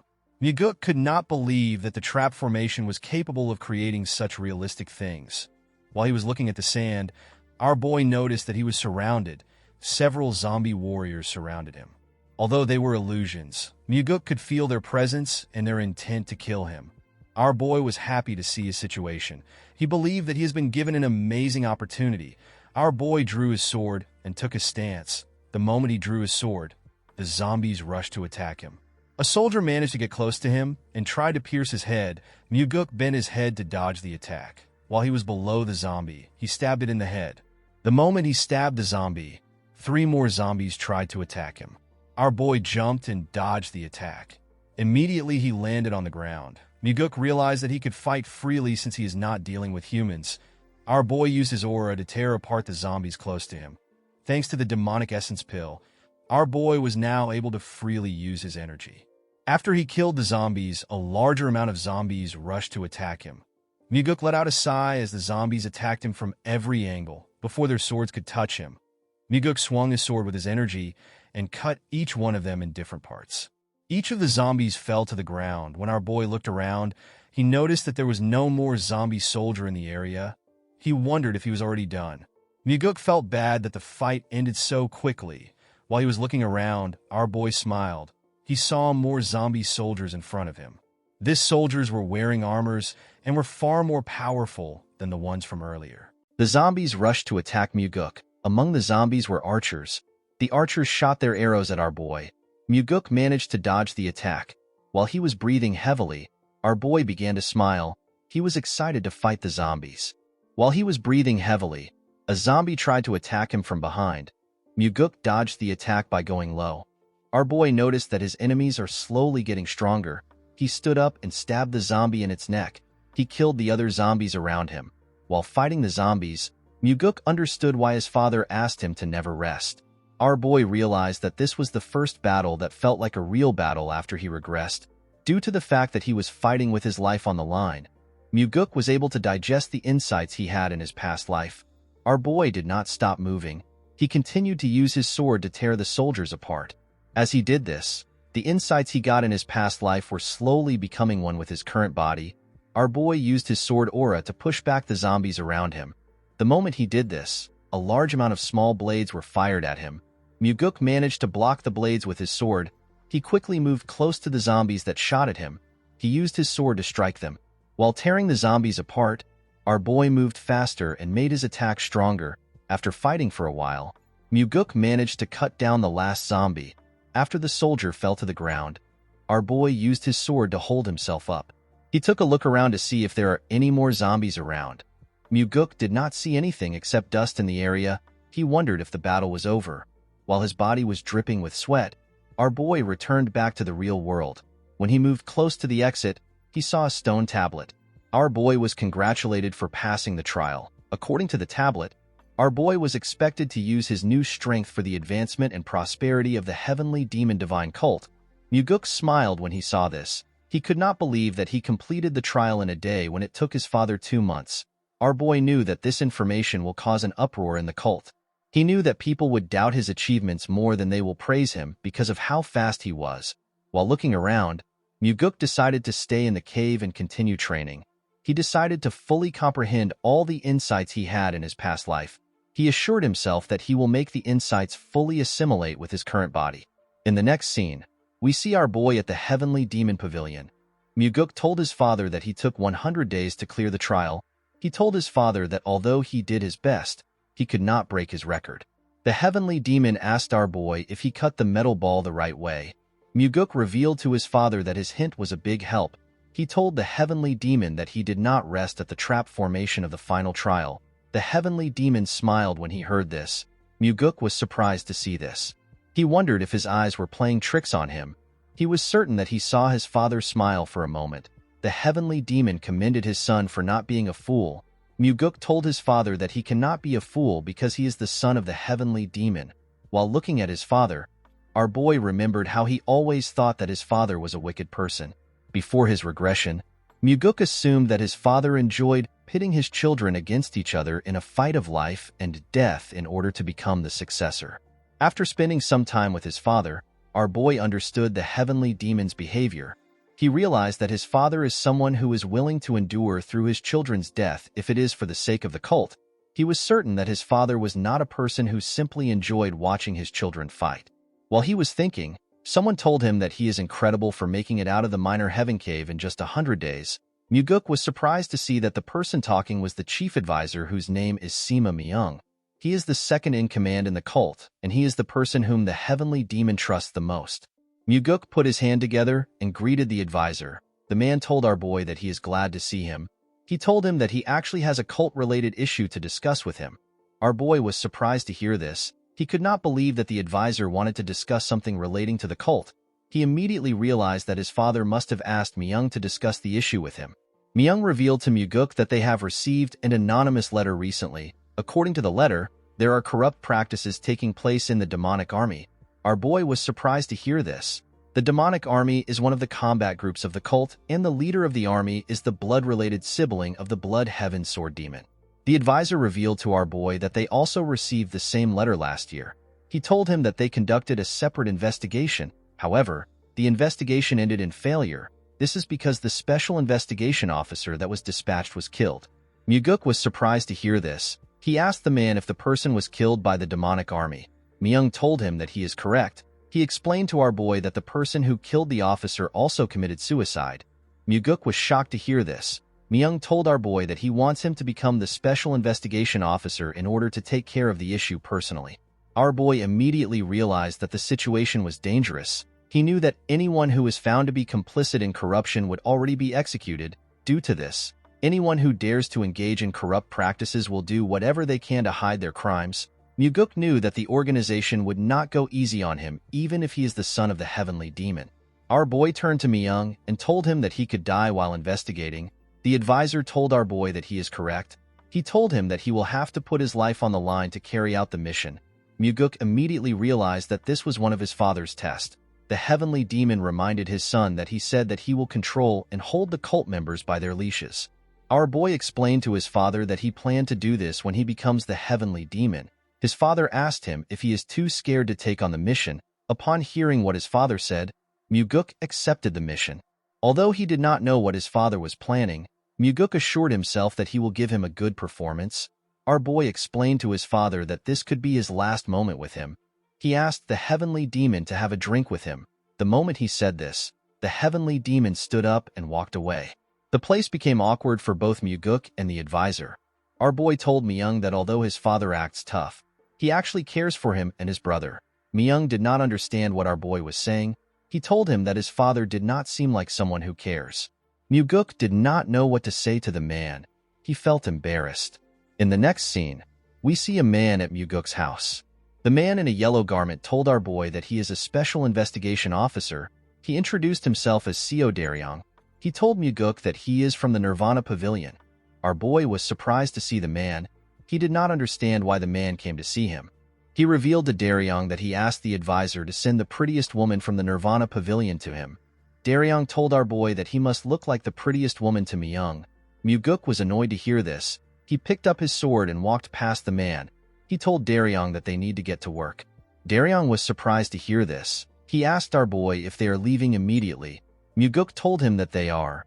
While walking, our boy asked the man to tell him the kind of person which the commander of the demonic army is. Daryong revealed to Muguk that the leader of the demonic army is Gu Cheonyang. He told him that Cheonyang is the younger brother of Gu Qianpa, who is also known as the Blood Heaven Sword Demon. Cheonyang has been the commander of the demonic army for 8 years. After taking on several dangerous missions, the demonic army has risen to the level where everyone acknowledges them as an elite group. Muguk realized that the demonic army must be good at their jobs. While walking, our boy suddenly stopped moving. Daryong asked him if something is wrong. Muguk asked the man if he does not intend on investigating the corruption in the demonic army. Daryong told him that he plans to carry out the investigation. Our boy told the man that he feels no form of enthusiasm from him in the way he walks and talks. Daryong explained to Muguk that he behaves like this because nothing will change even after they uncover the corrupt practices of the demonic army. Muguk was surprised to hear this. He wondered if the man was trying to tell him that the cult will not change unless the executives are changed. Our boy turned around and asked the man if he is not scared. Daryong assured our boy that he is not scared at all. Muguk revealed to the man that the last special investigation officer was killed while investigating. Daryong revealed to our boy that the previous special investigation officer was his direct superior. Muguk was shocked to hear this. He quickly turned around. The man told him that the superior was the person who taught him. Our boy was surprised to hear this. He was more surprised to see that the man did not have any form of sadness in his eyes when he spoke to him. In the next scene, we are taken to the demonic dragon court. We see 2 huge men guarding the entrance of the court. The men asked Muguk and Daryong to tell them where they came from. Daryong introduced himself as a special investigator officer from the Nirvana Pavilion. He asked the men to step aside. He told them that he has some business with the commander of the demonic army. Our boy was surprised to see how gutsy Daryong was. One of the men told Daryong that he does not look special even though he is a special investigator. A bald man told Daryong that he cannot go in unless he has permission from a higher-up. Daryong opened his book and brought out a document. He told them that it is an order document. The bald man asked Daryong to wait outside.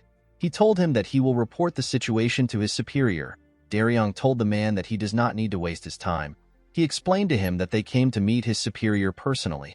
The other man reminded Daryong that he cannot enter the court without permission from a higher-up. Daryong was annoyed to hear this. He asked the man if he is going to stop a special investigator that has an order document. The bald man told the investigator that he is spouting nonsense. He explained to him that he has to follow their rules regardless if he is a special investigator. Daryong was surprised to hear what the man said. The other man told Daryong that the only thing he is going for him is his title as a special investigation officer.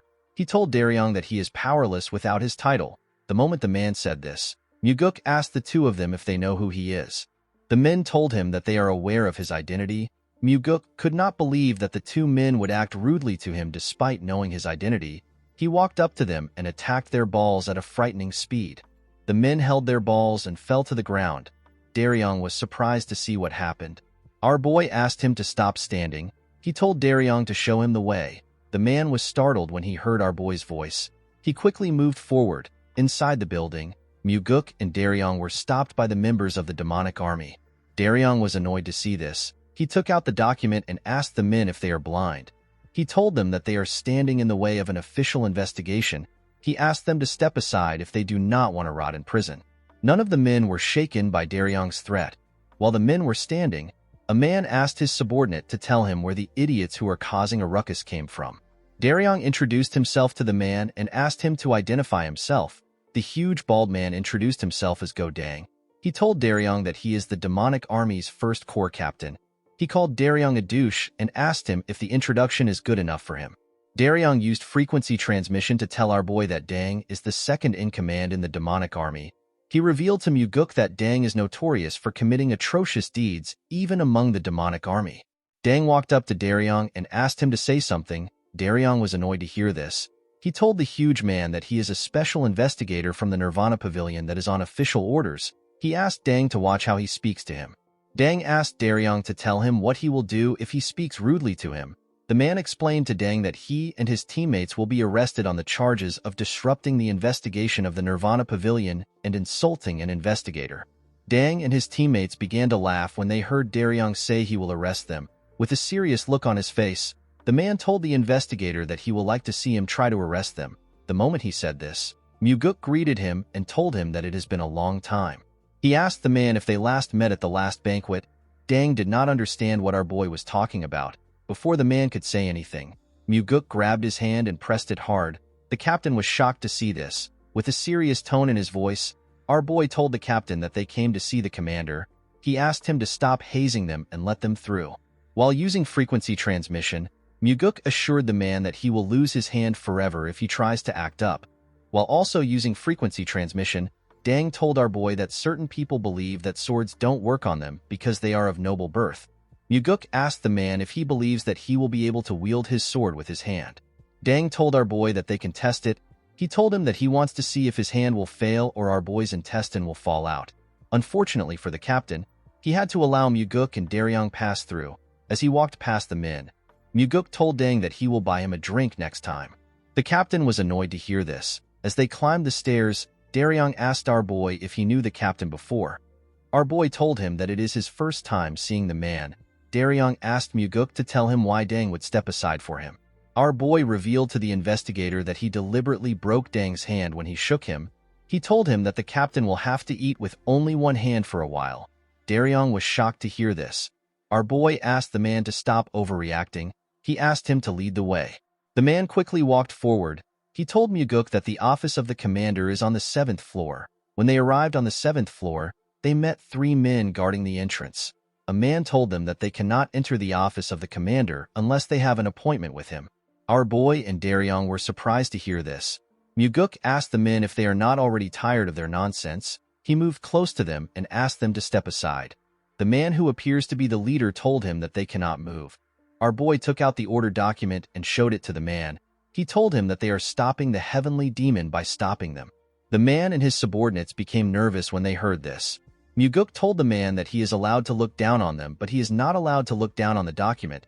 He asked them if they are okay with looking down on the cult leader. The men did not know what to say. They could only tremble in fear.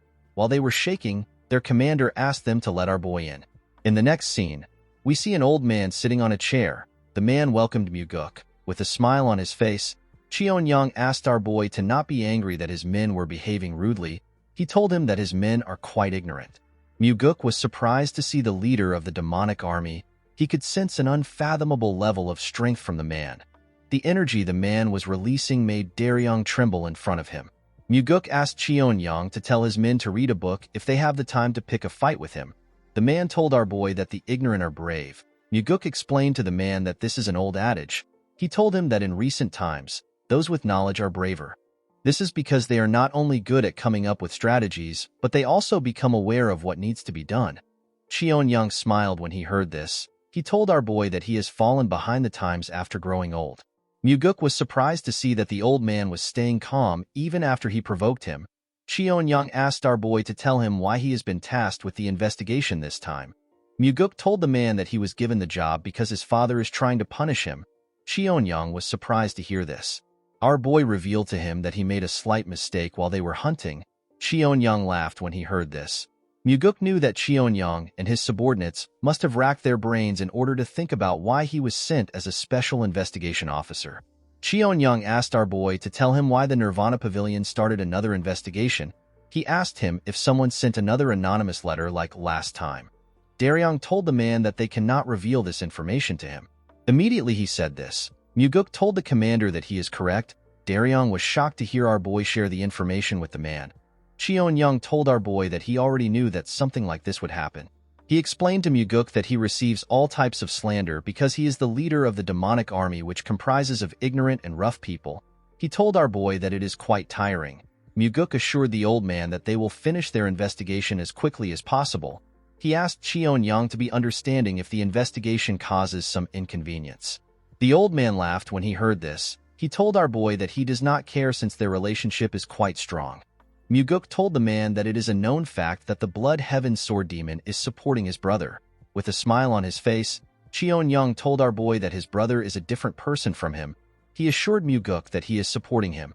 With a bright smile on his face, our boy thanked the old man. He told him that his words make him feel relieved. Muguk told the man that he will need his cooperation for the next few days. Cheon-young told our boy that he is also counting on him. He assured Muguk that he will prepare a place for him to stay after he leaves his office. The moment he said this, our boy and Daryong turned around and decided to leave. Before he could step out of the office, Cheon-young told him that he is worried about him. With a cold gaze in his eyes, Muguk asked the commander if he is referring to the incident where the previous special investigation officer was killed. With a smile on his face, Cheon-young told our boy that he is not talking about the incident. He told him that the heavenly demon would never send his son to the demonic dragon court to die. He explained to Muguk that he is simply concerned. Our boy thanked the commander for his concern and walked forward. As he watched him walk out of his office, Cheon-young stared at Muguk with a cold gaze in his eyes. Daryong noticed something weird about our boy. He saw that Muguk was smiling. Our boy understood why his father sent him here. He realized that either he or Cheon-young must die. The scene shifts and we see Myung standing next to the heavenly demon as he checked his sword. The advisor told the heavenly demon that the issue is not a small one. He told him that he should have been the one to handle the case instead of Muguk. The heavenly demon revealed to his advisor that Muguk told him that the cult has lost the path of a demon. Myung was surprised to hear this. It did not make sense to him that the heavenly demon would send Muguk on such a dangerous mission simply for this reason. He asked his master to tell him why he gave the mission to our boy. While looking at his sword, the heavenly demon told his advisor that his son should be able to prove his words with his actions. Myung was shocked to hear this. The man seemed to have understood his master's intentions. The scene shifts and we see a dead bird hanging in the hallway of the demonic dragon court. The members of the demonic army were shocked to see the bird. They did not understand why the investigators would hang a dead crow in their hallway. Some of them called Muguk and Daryong obnoxious douchebags. While they were shouting, Muguk noticed that the ones who stopped them at the entrance were the ones complaining the most. While the men were shouting, a huge man with a scar on his face told our boy that the dead crow is too much. Muguk asked the man for his identity. The huge man introduced himself as the third corp captain of the demonic army. With a look of anger on his face, the man told our boy that his name is Jang Ho. While using frequency transmission, Daryong revealed to Muguk that Jang Ho is known to have the strongest martial arts prowess among the corp captains. He is also known to have a bad temper. Our boy asked the captain if he has any complaints. Jang Ho was annoyed to hear this. He pointed at the crow and asked Muguk to tell him why he would put something that is so auspicious where people pass through. With a smile on his face, Muguk revealed to the man that someone threw the crow on his bed while he was sleeping. He told Jang Ho that he hung the crow because he thought it was a cultural thing. The captain told our boy that he could have simply punished the person who put the crow in his bed instead of doing something so weird. Muguk glared at the man when he heard this. With a smile on his face, our boy told the captain that he will start with him. Jang Ho did not understand what our boy was talking about. He asked Muguk to tell him what he means. Our boy told Jang Ho that he will start the investigation with him. The man was surprised to hear this. He asked our boy to tell him why he chose him. Muguk ordered Daryong to submit all Jang Ho's records. He told him to get anything relating to his finances and all his movements. The man was annoyed to hear this. He walked up to Muguk and told him that he does not have the power to do something like that. Our boy glared at the man and told him that he has the power to do it. The moment he said this, Jang Ho used his leg to smash the ground out of anger. Muguk told the captain that he is free to get riled up if he wants. He asked him to not forget that he could be charged with treason if he stands in the way of their investigation. The moment he said this, the members of Jang Ho's team quickly rushed to stop him. They begged him to stop. While the men were begging him, Muguk told him that the investigation will start with him. With a look of anger on his face, Jang Ho told our boy that he will see things to the end. The scene shifts and we see the investigators and Jang Ho inside a room. After staring at the captain for a while, Muguk asked the man to tell him how long he will keep testing him. Jang Ho asked our boy to tell him what he means. Muguk exposed the man as the person who sent the anonymous letter. Daryong was shocked to hear this. He could not believe that the letter was sent by the captain. He did not understand how our boy came to this conclusion. Jang Ho asked Muguk to tell him what he is talking about. The moment he said this, our boy glared at him. Upon seeing that Muguk was certain, the man asked our boy to tell him how he found out. Our boy told the captain that he got involved in yesterday's incident even though he did not have to. He revealed to the man that he did this in order to avoid being suspected by his commander. Jang Ho told our boy that he is right. Muguk explained to the man that he has most of his squad members under his control. Our boy was able to notice this because none of Jang Ho's squad members laughed or cursed him after he hung the dead crow. Jang Ho was shocked to see that Muguk saw this. Our boy revealed to the man that his subordinates were actually worried about him and stopped him from doing anything stupid. Muguk could tell that someone who ran a group in such a different way would probably find it hard for him to overlook any corruption in the organization he is in. Jang Ho was speechless when he heard Muguk's deduction. Although our boy noticed all these things, there was another reason why he made his guess. The moment Daryong introduced Jang Ho to him using frequency transmission, Muguk remembered something from his past life. He remembered the incident where the strongest corps captain of the demonic army died.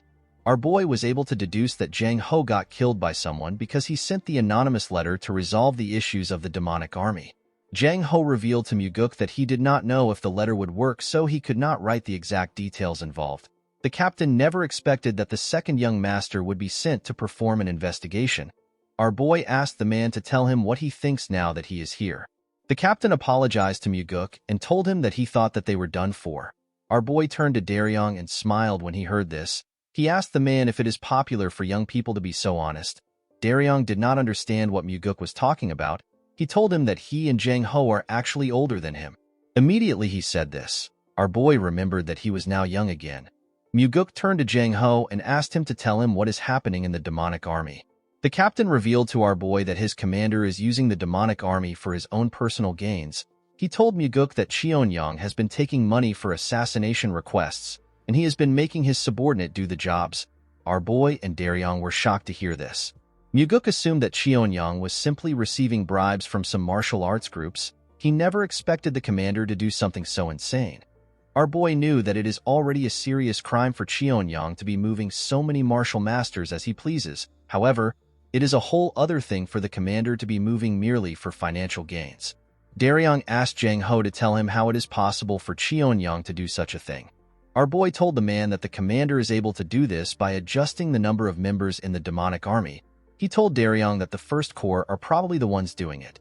Jang Ho was shocked to see that Muguk was able to know this. He asked our boy to tell him how he found out.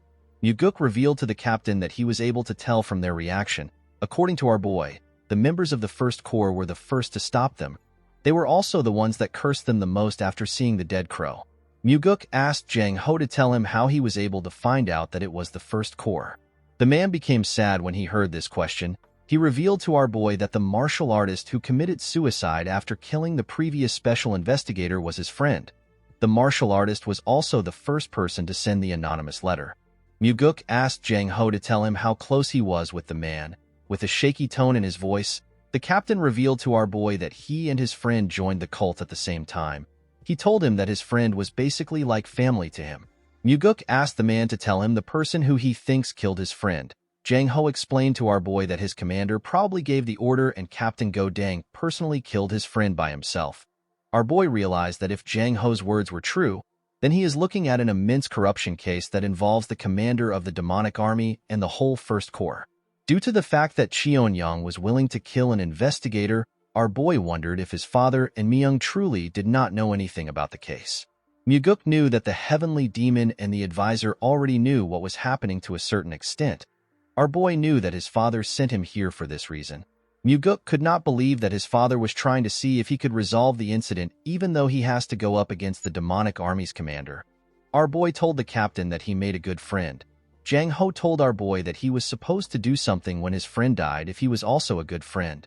With a sad look in his eyes, Muguk thanked Jang Ho for being courageous. The captain was surprised to hear this. He began to cry. While watching Jang Ho cry, Muguk began to feel some hope for their lost demonic path. While looking at the man, our boy reminded himself that the heavenly demon cult that he wants to create is a place where people like Jang Ho are placed in important positions. Although Jang Ho died in his previous life, Muguk assured himself that he would not let this happen again. This is because the main reason why he regressed is to save people who should not die. In the next scene, we see Muguk and Daryong walking out of the demonic dragon court. The investigator told our boy that he is quite different from the rumors. Muguk was surprised to hear this. He asked Daryong to tell him the kind of rumors he has heard about him. The investigator became nervous when he heard this. He did not know how to tell our boy about the rumors. He revealed to Muguk that the rumors say that he is not suited to become the heavenly demon. The moment he said this, he apologized to our boy. Muguk smiled when he heard this. He told the man that the rumor is actually a compliment. Daryong was shocked to hear this. He asked our boy to tell him what he means. Muguk explained to the investigator that he does not see it as a praise for him to be suited to become the heavenly demon. He told the man that their cult does not need to be ruled by any form of fear or terror. As the gentle breeze blew past him, Muguk told the man that it is about time that their cult changes. Daryong was shocked to hear this. He never expected our boy to say such a thing. As he walked forward, Muguk assured himself that he will change the cult. Our boy knew that he had to change the cult in order to stop the extermination of his family and the cult itself. The next day, we see a chubby man who was wearing the same clothes as Daryong.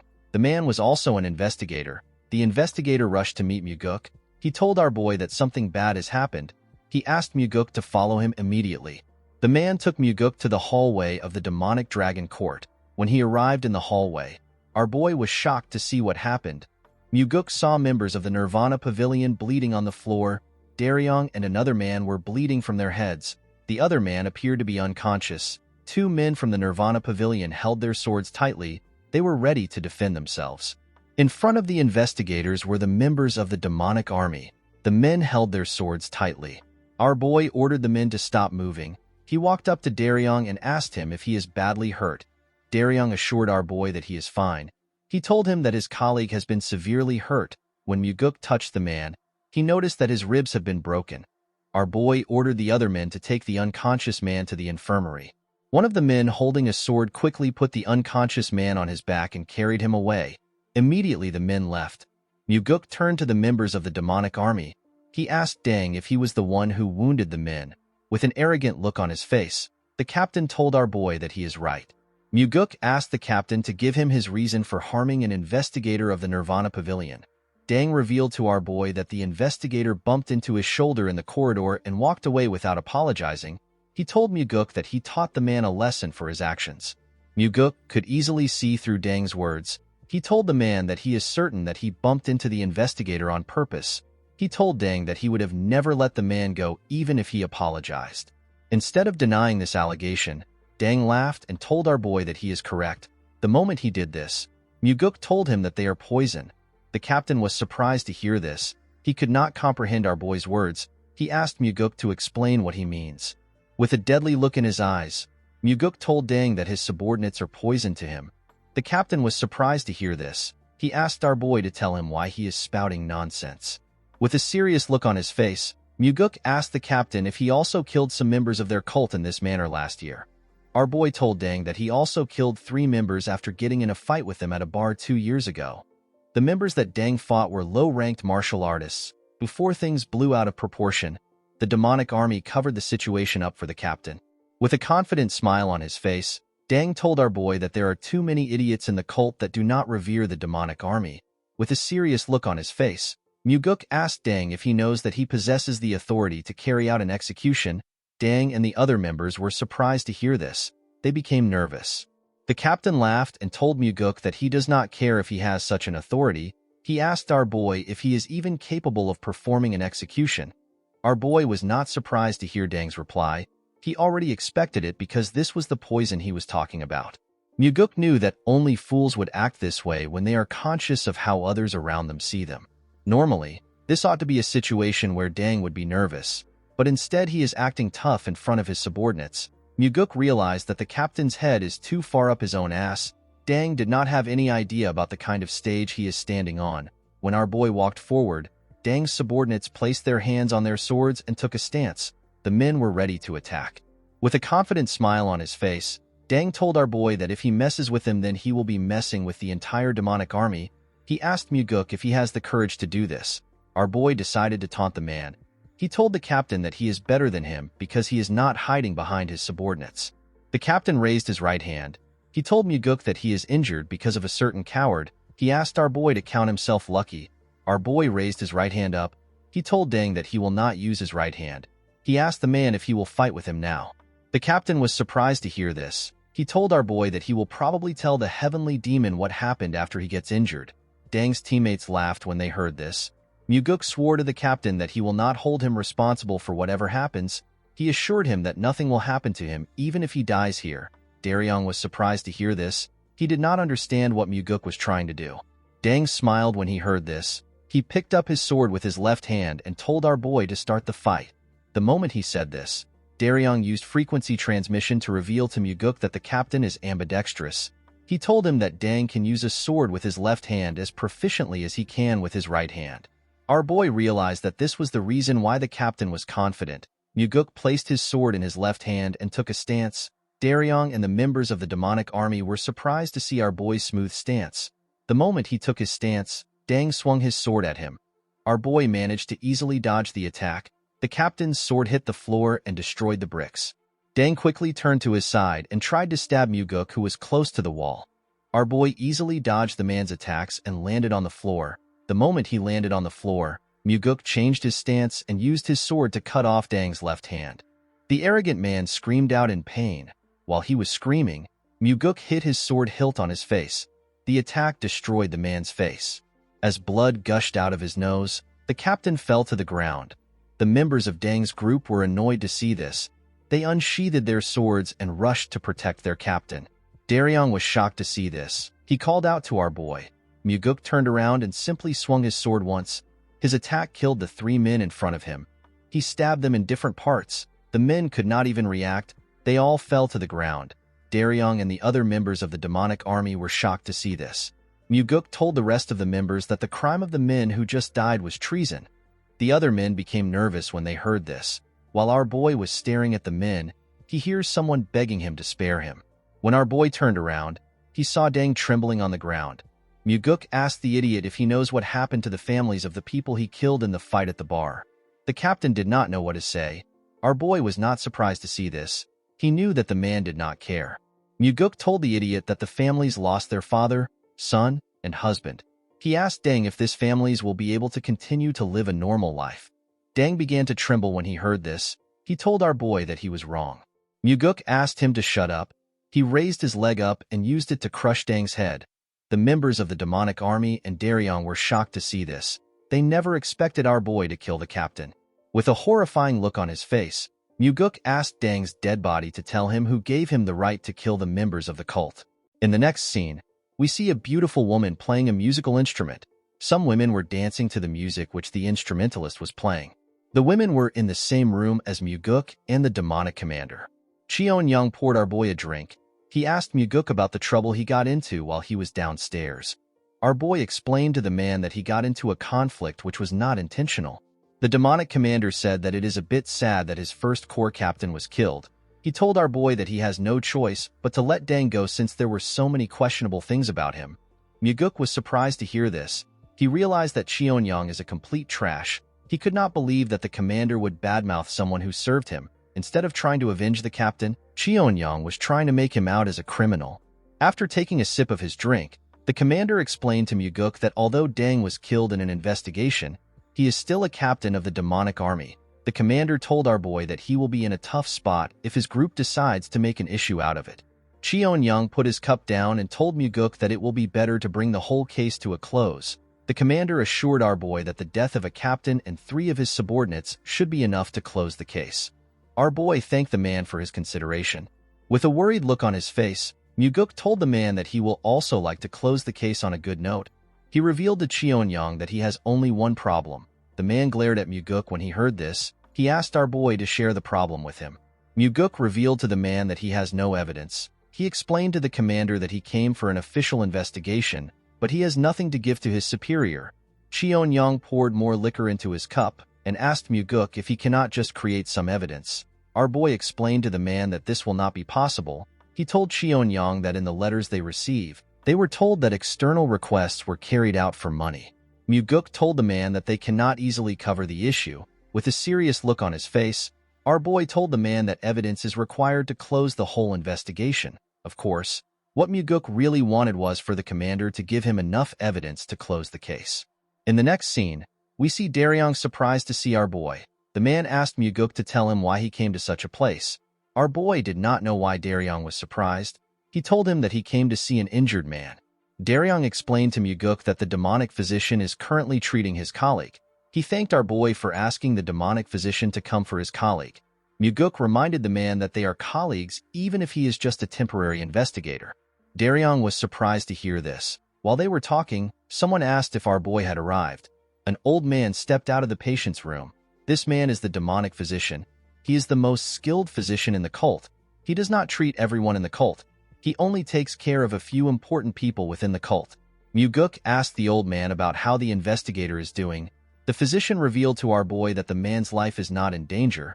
He told Muguk that the investigator will have to recuperate for a while before he can return to work.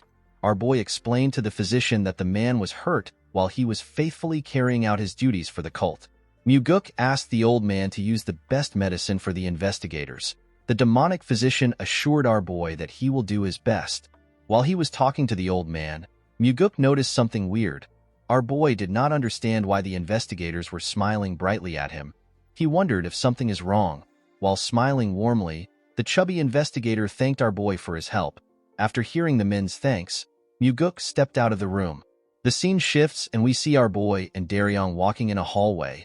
The investigator asked our boy to tell him what the demonic commander said. Muguk revealed to the man that Cheon-young wants them to end their investigations and return to their separate places. He told Daryong that Cheon-young wants them to blame Deng as the main perpetrator. The investigator was shocked to hear this. He could not believe that the commander would behave in such a way when his most important subordinate was just killed. Muguk corrected the man by telling him that Deng is not the most important subordinate. Instead, he was simply the subordinate that was made use of the most. Our boy assured Daryong that someone will soon take Deng's place. Daryong asked Muguk if he has a plan. Our boy revealed to the investigator that he has thrown out a bait for Cheon-young. Muguk told Daryong that he wants to see what Cheon-young will do. The investigator was surprised to hear about a bait. With a confident smile on his face, our boy told the investigator that he will let him know once the commander bites his bait. Daryong asked Muguk to tell him what he wants him to do. With a smile on his face, Muguk asked the investigator to drink with him. The man was surprised to hear this. With a bright smile on his face, Daryong told our boy that drinks are on him. Our boy was happy to see that the man accepted his offer. The next day, we see a large amount of books on Muguk's table. Daryong explained to our boy that the demonic army gave them the books. He revealed to Muguk that the assassination request logs and banknote papers that are worth thousands of niangs were found in Dang's house. Muguk smiled when he heard this. He was happy to see that the commander bit his bait. Our boy asked Daryong to find the smartest person in the first corps. He told him to search for the person that is strangely smart and knowledgeable. Muguk told the investigator that the person is the one who made everything they are seeing. Our boy stood up from his chair. He explained to Daryong that he is going to meet the demonic commander in order to buy him some time to search for the smart man. The scene shifts and we see Muguk at the commander's office. Our boy revealed to the man that they have received the evidence found in the first captain's house. Cheon-young laughed when he heard this. He told Muguk that all that is left to do is for them to celebrate with drinks. The commander assured our boy that he has already booked the place they drank in last time. Before the man could continue, Muguk told him that they have a problem. Cheon-young frowned his face when he heard this. He asked our boy to tell him which problem they have left. Our boy explained to the man that the demonic army was the one who found the evidence. He told Cheon-young that they are supposed to find the evidence by themselves. The commander asked Muguk if the origin of the evidence is truly important. Our boy told the man that the chief advisor is not a fool. Muguk explained to Cheon-young that Myung will be suspicious of the investigation and its result if he finds out that the evidence was provided by the demonic army. The commander realized that our boy was right. He asked Muguk to tell him what they can do. Our boy explained to the man that they will have to act like they are investigating for a little while. He told Cheon-young that they will do a large-scale investigation for just one day. Muguk asked the commander to cooperate with him.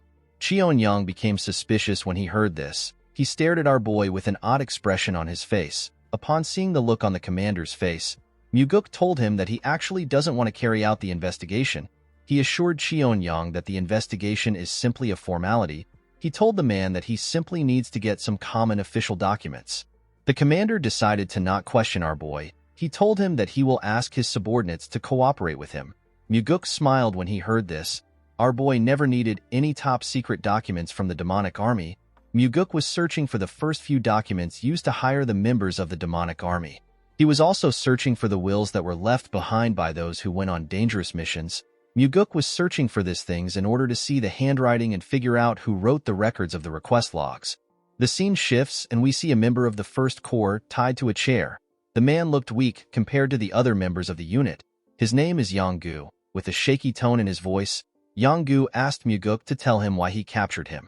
Our boy explained to the man that he was captured because he was the one who forged the assassination logs that were sent to them. With a nervous look on his face, Yong-gu told Muguk that he does not know what he is talking about. Our boy explained to the man that he never expected him to know anything because he was just following orders. He asked Yong-gu to be honest and tell him who gave him the orders. With a nervous look on his face, the man told our boy that he has never done something like that and he has never received any orders. Muguk explained to the man that he understands that he is scared that the demonic commander might kill him. To Yong-gu's surprise, our boy told him that he can leave. Our boy told the man that he cannot keep him waiting since he does not intend to answer his question. Muguk explained to Yong-gu that he does not like torturing someone who was simply following orders. Yong-gu was surprised to hear this. Our boy revealed to the man that he and the investigators will leave the demonic dragon court safely.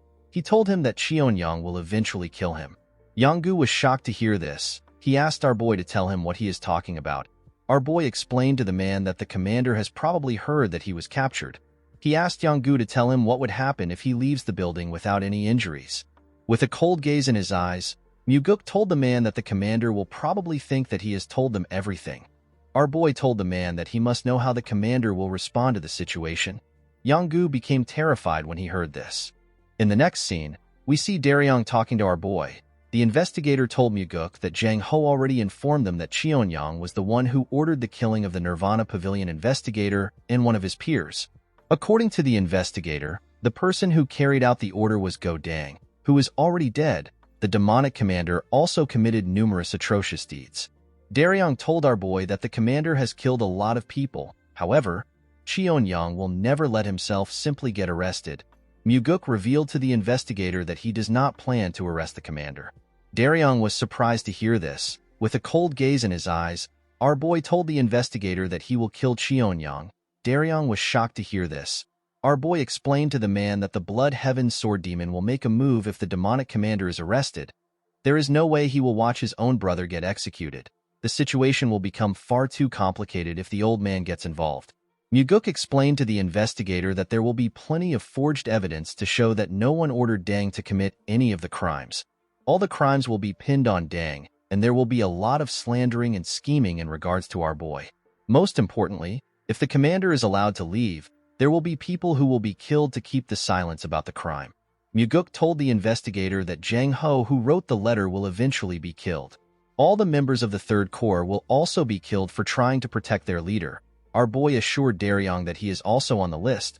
The man was terrified to hear this. With a serious look on his face, Muguk explained to Daryong that the situation will be different if the demonic commander dies in the process of being arrested.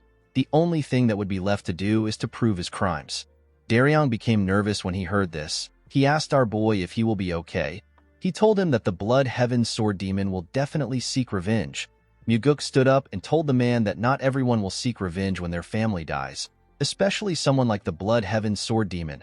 The old man is not the kind of person who would waste his life on revenge. Daryong saw our boy walking towards the door.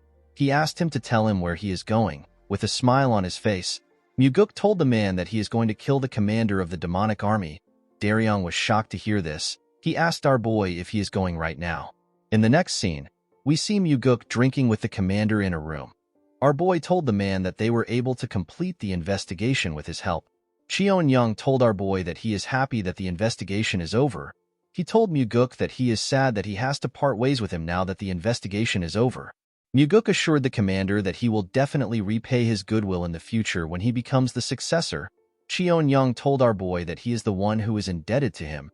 He told Muguk that he will not forget the goodwill he showed him by finishing the investigation without any issues. Our boy smiled when he heard this. He was certain that Cheonyang will never forget about this incident. He knew that such a greedy man will never forget about the huge losses he got in the incident. Muguk raised a bottle and told the man that they should drink to the end of the investigation. Cheonyang smiled and raised his cup.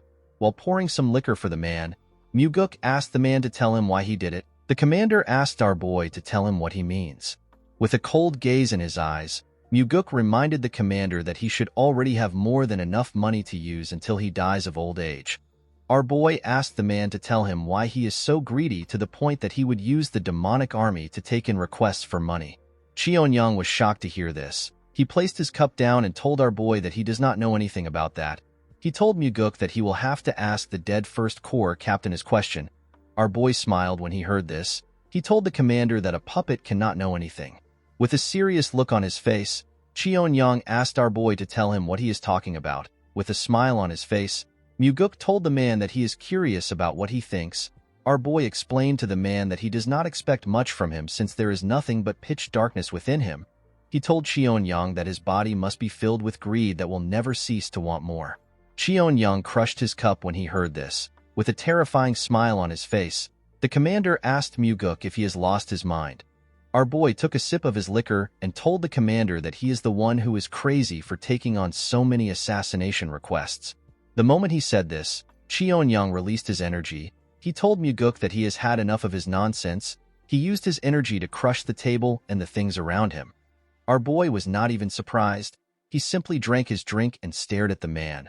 While Cheonyang was glaring at our boy, he noticed something weird. When the man looked down, he saw a sword sticking out of his chest. Muguk had used the fifth technique of the soaring sword art. The technique is known as the Heavenly Strike. After finishing his drink, our boy threw his cup down and broke it. He stood up and told Cheonyang that he is under arrest for the charge of misusing the demonic army for his own personal reasons and over 20 murders, or the instigation of those murders. The commander smiled when he heard this. He told Muguk that he never planned to arrest him. Muguk smiled when he heard this. He told the man that he is still going to get executed anyways. He asked Cheonyang to leave the world for the sake of those who will live on. The moment he said this, our boy grabbed his sword and pulled it out of the commander. The man spat out some blood and lost his strength. In the next scene, we see the investigators and members of the Third Corps in the room. Everyone was shocked to see what was in front of them. They were horrified to see the commander's dead body on a chair. Muguk told the people in front of him that the commander of the demonic army died in the process of resisting arrest for the grievous crimes he committed. The men did not know how to react to this statement. Our boy asked Daryong to arrest all the members of the First Corps and imprison them. He told the man that the case will be investigated officially. The investigator accepted Muguk's order. Our boy called out to Jang Ho. He told him that all those under him, excluding any First Corps members, are to help the Nirvana Pavilion investigators to arrest the First Corps.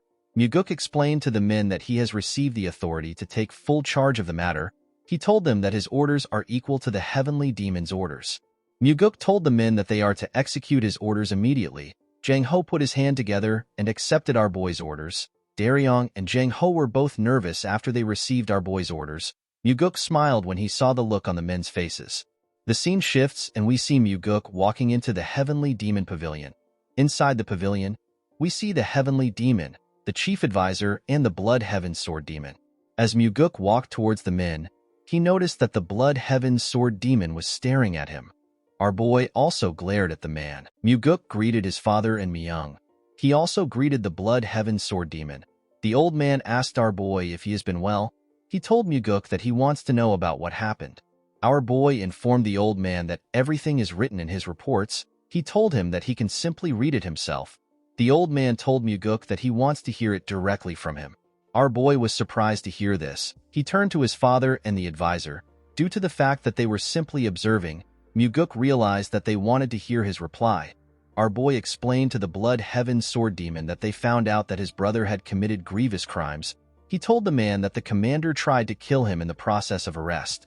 He apologized to the Blood Heaven Sword Demon for his brother's death. The old man assured our boy that it is fine. He told him that his brother deserves to be punished if he committed a crime. The man told Muguk that he doesn't understand something. With a serious look on his face, the Blood Heaven Sword Demon explained to our boy that although his brother is pathetic, he is not so foolish enough to attack him when his crimes have been exposed. Upon hearing this, Muguk realized that the commander must have asked his elder brother for help after he was caught. Our boy could tell that the Blood Heaven Sword Demon probably knows that he killed his brother and was trying to nip the problem in the bud. Our boy told the old man that he also did not understand what happened. He explained to him that his brother probably couldn't accept the fact that he was caught by someone younger than him. The Blood Heaven Sword Demon revealed to Muguk that he saw his brother's body before he came there. He told our boy that his brother was stabbed in the chest with a single strike. He commended Muguk for having an exceptional martial prowess. He could not believe that our boy was able to kill his brother in just one strike. Our boy told the man that this is thanks to his father.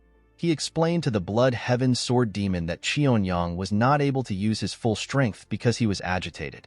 With a smile on his face, the old man thanked Muguk for telling him the truth. He told him that he feels quite relieved.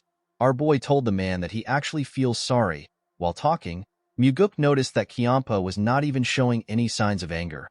Our boy believed that the old man's anger should have reached the limit since he killed his disciple and even his brother. The old man turned to the Heavenly Demon. The two men stared at each other. The Heavenly Demon told the Blood Heaven Sword Demon that he will need to rest in order to prepare for the funeral. He asked the old man to go. Kyampa bowed his head and thanked his master for his consideration. The old man came down the stairs and walked past our boy. Muguk wondered if Kyampa wanted to tell his father that he has gone too far. He believed that the old man wanted to ask the Heavenly Demon if they had to deal with the issue in this manner. After Kyampa left, Myung commended our boy for completing his mission. He told him that the evidence he gathered is robust and it is good enough to close the case without any issues. The advisor asked Muguk if he is hurt anywhere. With a smile on his face, our boy thanked his father and the advisor for their worry. Myung called out to Muguk. He seemed like he wanted to tell him something. Our boy asked the man if something is wrong.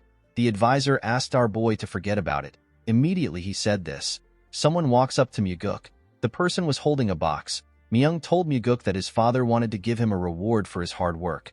When the man opened the box, we see a long sword in a black sheath. Muguk was shocked to see the sword. The advisor revealed to our boy that the Heavenly Demon has bestowed the black demonic sword onto him. The black demonic sword is one of the treasured swords in the cult. It is like the white demonic sword. Our boy smiled when he picked up the sword. He turned to his father and told him that it would have been better for him to give him the white demonic sword because it matches his aloof personality.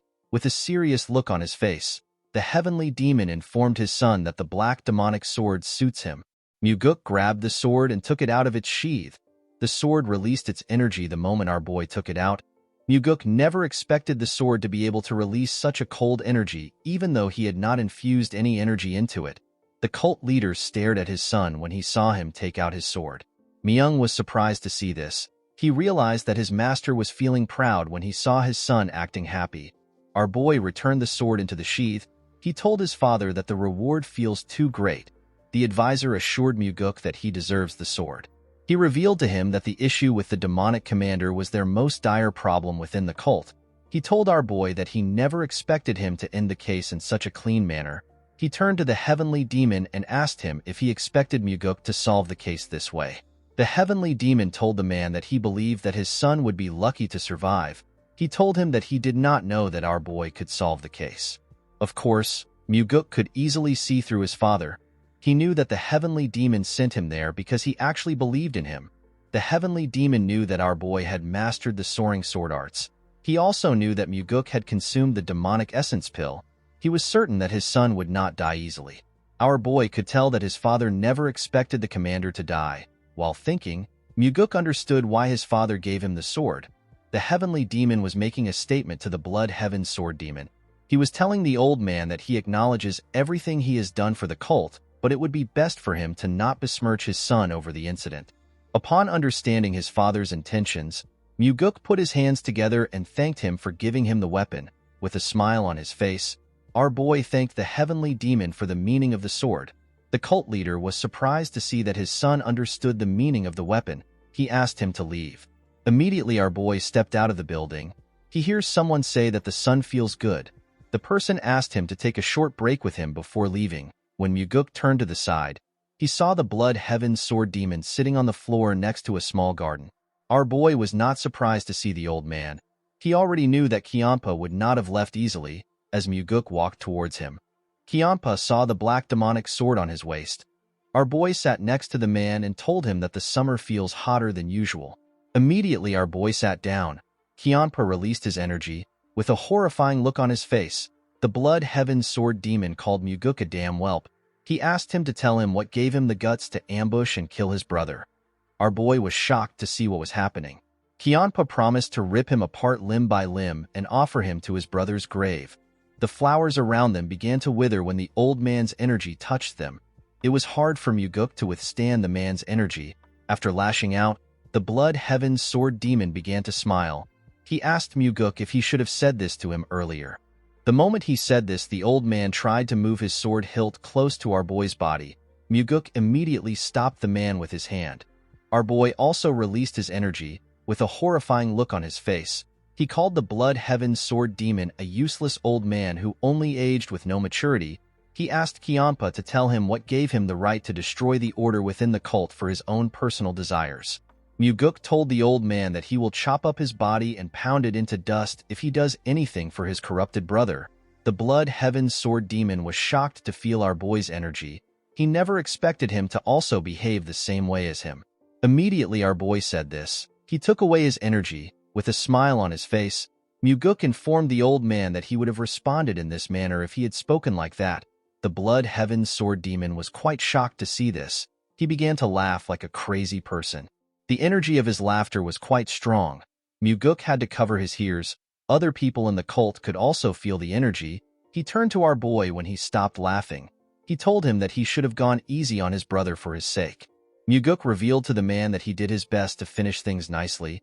He explained to him that he wanted to end things by letting Cheon-young step down from his position. Our boy told the old man that his brother crossed the line far too much. It was as if the line never existed for him. Kiampa accepted Muguk's explanation. Muguk could tell that the blood heaven sword demon knew about his brother's corruption within the demonic army. He asked the old man to tell him why he did not do anything about it. The man explained to our boy that Cheon-young would not listen to him. He told Muguk that he is also not clean. With a sad look in his eyes, Kiampa revealed to our boy that he was actually relieved when he heard that his brother was dead. He was happy that Cheon-young would no longer get in his way.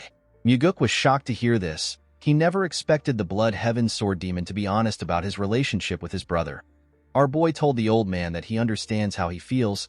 Kiampa was shocked to hear this. Our boy explained to him that he will probably feel the same way if he heard that his older brother died. He said that he would be relieved that he does not have to kill his brother himself. Kiampa could not believe what he was hearing. He could tell that Muguk was being serious due to the cold look on his face. Our boy wondered what the Blood Heaven Sword Demon saw when he looked at him. The old man seemed to have noticed something about Muguk. He stood up and said that they will have a hot year. As he walked away, Kiampa told our boy that he is lucky that he is not weak to heat. Muguk glared at the old man as he watched him walk away. He could not figure out what the Blood Heaven Sword Demon was thinking. Even though he said that he was relieved about his brother's death, it did not change the fact that our boy was still his brother's killer. Muguk believed that the man might still be scheming to kill him. Our boy looked up and wondered if the old man might let things float away like the clouds. Regardless of what happened, Muguk did not regret his decision. The scene shifts and we see our boy in his training room. Muguk unsheathed his sword. The initial moments after receiving a new sword are important. A sword communes with its warrior. A supreme sword like the black demonic sword communes on a level that is far deeper than other swords. Although a sword won't reject its warrior, if the communion doesn't go well, the full martial prowess of the sword cannot be unleashed. Muguk smiled when he moved the sword close to himself. He greeted the sword and told it that he is now its master. The moment our boy said this, he took a stance. Muguk took a deep breath and decided to infuse his energy into the sword. Immediately he did this, the sword began to release his energy. Muguk was shocked to see this. He could tell that this was different from usual. Our boy liked the new feeling. He decided to train with the weapon. He showed his new weapon his sword technique. While carefully moving his sword, Muguk told the black demonic sword that they will be surviving with this technique for a while. He promised to show his sword in incredible martial arts later on. Our boy continued training till night. When his bodyguard brought him some food, she saw that her master was focused. She decided to not disturb him. Muguk continued to test the sword without resting. The next day, we see our boy step out of his house. When Muguk raised his head up, he saw something shocking. Our boy saw a large amount of martial artists gathered at his doorstep. This martial artists were the sword demons. Muguk did not know if the Blood Heaven Sword Demon asked his men to come or if they came on their own. As the men began to release their energy, our boy could tell that they were hostile towards him. They were all unleashing their demonic energy in his direction. Our boy knew that he could get internal injuries if he takes on this level of demonic energy. The sword demons pushed their energy at our boy. Muguk grit his teeth and stood his ground. He realized that the sword demons were trying to intimidate him and make him into a coward that cannot leave his house. While struggling, our boy remembered something. He quickly activated a technique known as Meridian Strengthening Technique. Immediately he did this, his body began to glow. This technique is a secret technique used to strengthen the meridian by having multiple martial artists discharge their energy and strike every part of the target's body. The more martial artists there are, the more efficient the technique will be. Muguk believed that this is the best opportunity for him to use the technique to become stronger. Our boy grit his teeth as the sword demons pushed their energy into him. He wanted the men to give him more energy. As they pushed their energy into him, Muguk slowly walked down the stairs as he absorbed the energy. The sword demons were shocked to see this. They could not believe that our boy could actually walk in this situation. The energy passed through Muguk's veins. While he was walking, the Meridian Strengthening Technique passed through the second stage and was advancing to the third stage. Our boy did not falter. He closed his eyes and continued to absorb the energy of the sword demons. He craved for more energy. The sword demons became nervous when they saw Muguk moving. They could not comprehend what was happening. The men had already slowly began to lose their strengths. Muguk continued to take in their energy. His Meridian Strengthening Technique passed through the fourth stage and was now heading for the fifth stage, which is the last stage. While he was waiting for the technique to reach the final stage, our boy noticed that he could no longer sense any energy. When he opened his eyes, he saw that the sword demons were no longer releasing their energy.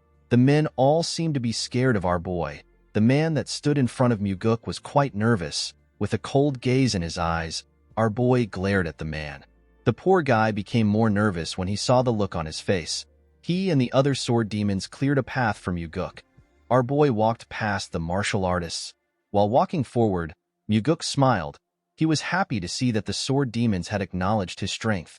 The scene shifts and we see our boy at the Heavenly Demon Pavilion. He was staring at his father's chair. While he was looking at the chair, someone asked him if he wants to sit down.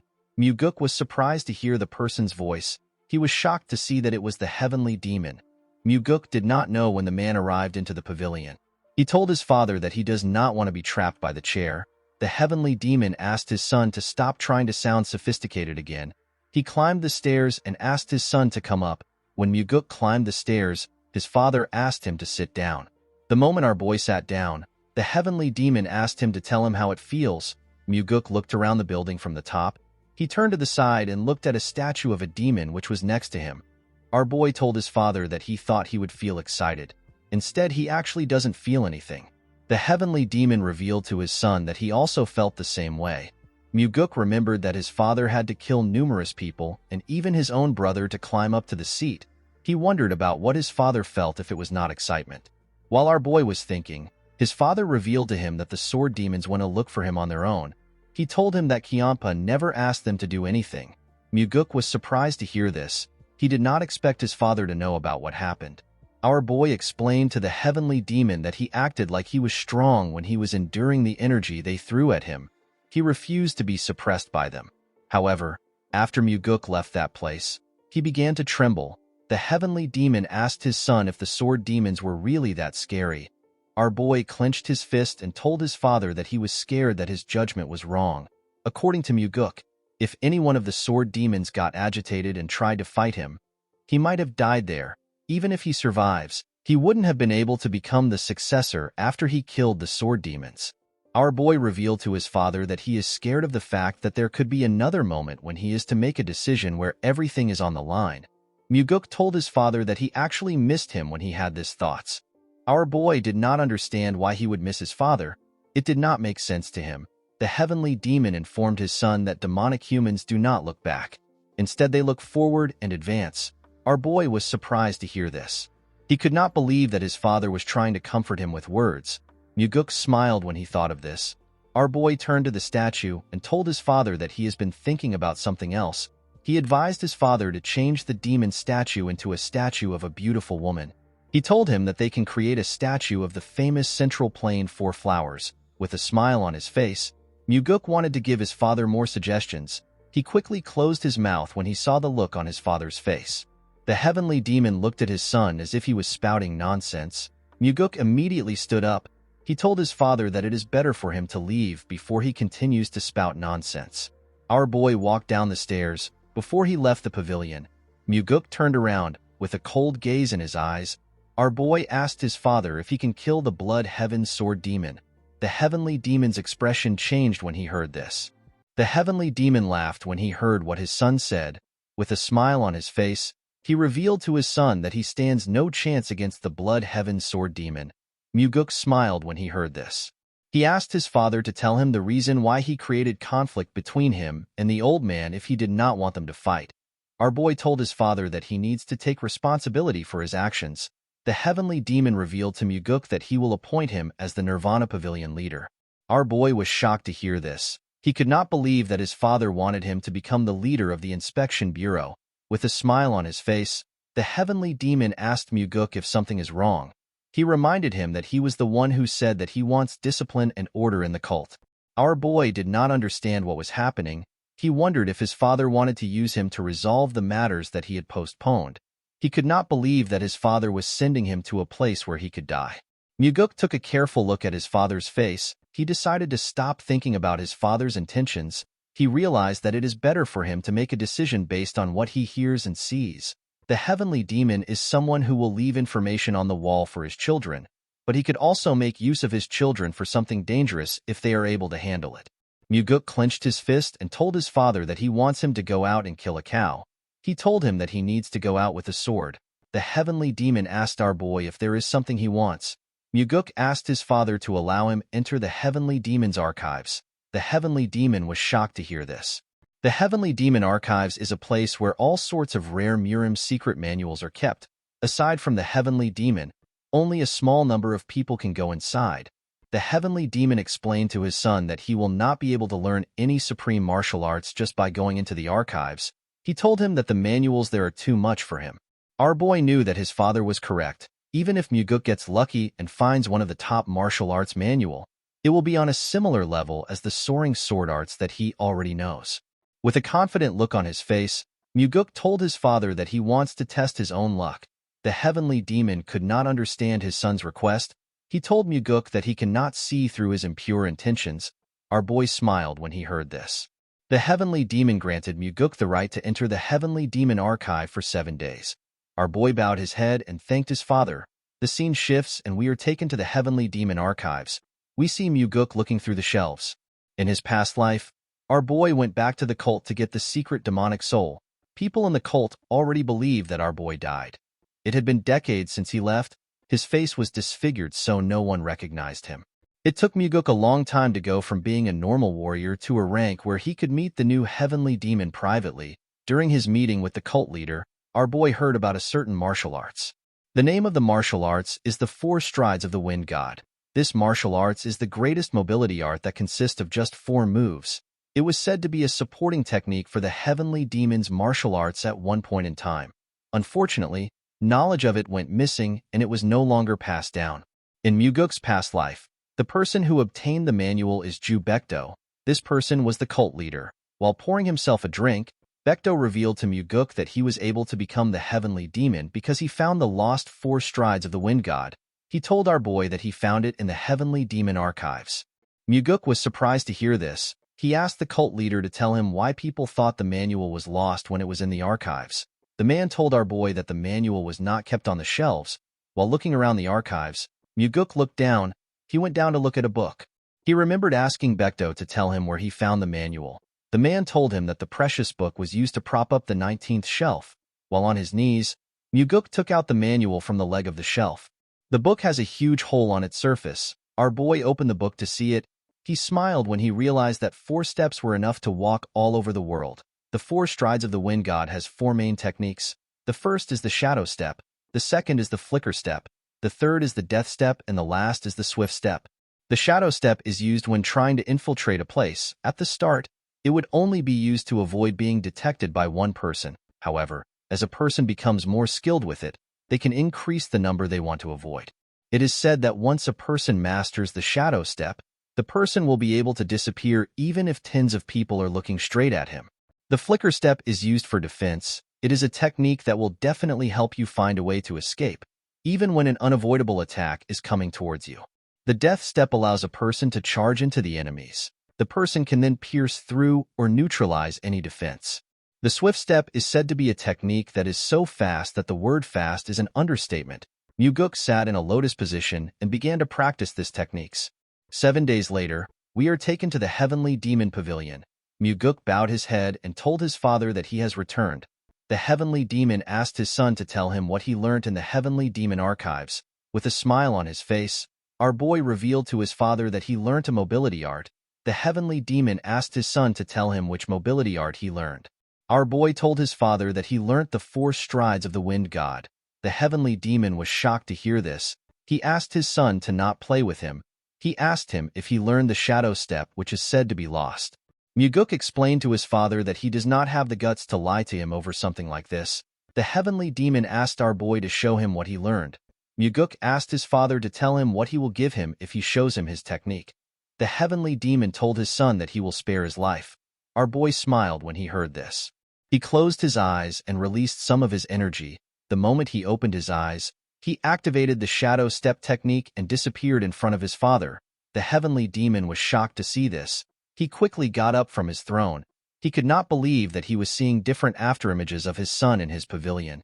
The heavenly demon asked Muguk to tell him where he learned the 4 strides of the wind god. Our boy told his father that he learned it in the heavenly demon archives. The moment he said this, his father appeared in front of him.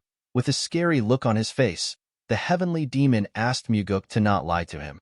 With a cold gaze in his eyes, the heavenly demon told his son that the 4 strides of the wind god did not exist within the heavenly demon archives. Muguk assured his father that he learned it there. The heavenly demon smiled when he heard this. He could not believe that his son wanted to continue lying. Our boy asked his father if he is certain that the book was not there just because he read a large amount of manuals in the archives. Muguk explained to him that the manual could have been in another shelf which does not belong to the mobility arts section. The heavenly demon became more suspicious of his son. He asked Muguk if he knew that the 4 strides of the wind god was in the archives. Our boy explained to his father that he was trying to learn another martial arts when he coincidentally found the manual. The heavenly demon did not seem to completely believe his son. However, he could not easily read our boy's face. He asked Muguk to tell him where the book was. Our boy revealed to his father that the book was used to support the bottom of a shelf. He told him that he found the book when he tried to make the shelf straight. Upon hearing this, the heavenly demon asked his son if the important part of the manual has been removed. Muguk was surprised to hear this. He asked his father to tell him how he knew. The heavenly demon turned around and revealed to his son that he would have done this if he was the one. Before walking back to his chair, the heavenly demon asked his son to tell him the steps. Our boy smiled when he heard this. He already knew that this would happen. Muguk's goal is not to defeat his father and become the heavenly demon. Instead, it was to kill Wamugi and to save everyone in the heavenly demon pavilion. Our boy actually planned on helping his father travel the world and enjoy his life before he steps down as the heavenly demon. Muguk did not have any issues with teaching his father the 4 strides of the wind god. With a smile on his face, our boy told the cult leader that he does not want to teach him the 4 strides of the wind god. The heavenly demon turned around and glared at his son. Muguk told his father that nothing is free in the world. The heavenly demon reminded his son that he taught him a technique at the hunting grounds for free. Muguk told his father that the technique was the payment for the liquor he drank at the hunting grounds. The heavenly demon smiled when he heard this. He asked his son to tell him how he was able to hold himself back for a long time. He told him that he is really brazen. With a smile on his face, Muguk explained to his father that he held himself back until he grew to this extent. The cult leader asked his son to tell him what he wants. With a confident look on his face, Muguk told his father that he wants the heavenly demon defense art. The heavenly demon defense art protects one's body, and it is an exclusive martial arts that only the heavenly demon can learn. This defense art is as good as getting an extra life. The heavenly demon told his son that it is impossible for him to learn the defense art. He reminded Muguk that the heavenly demon defense art can only be learned by the heavenly demon or the successor. Our boy told his father that he just needs to teach it to him secretly.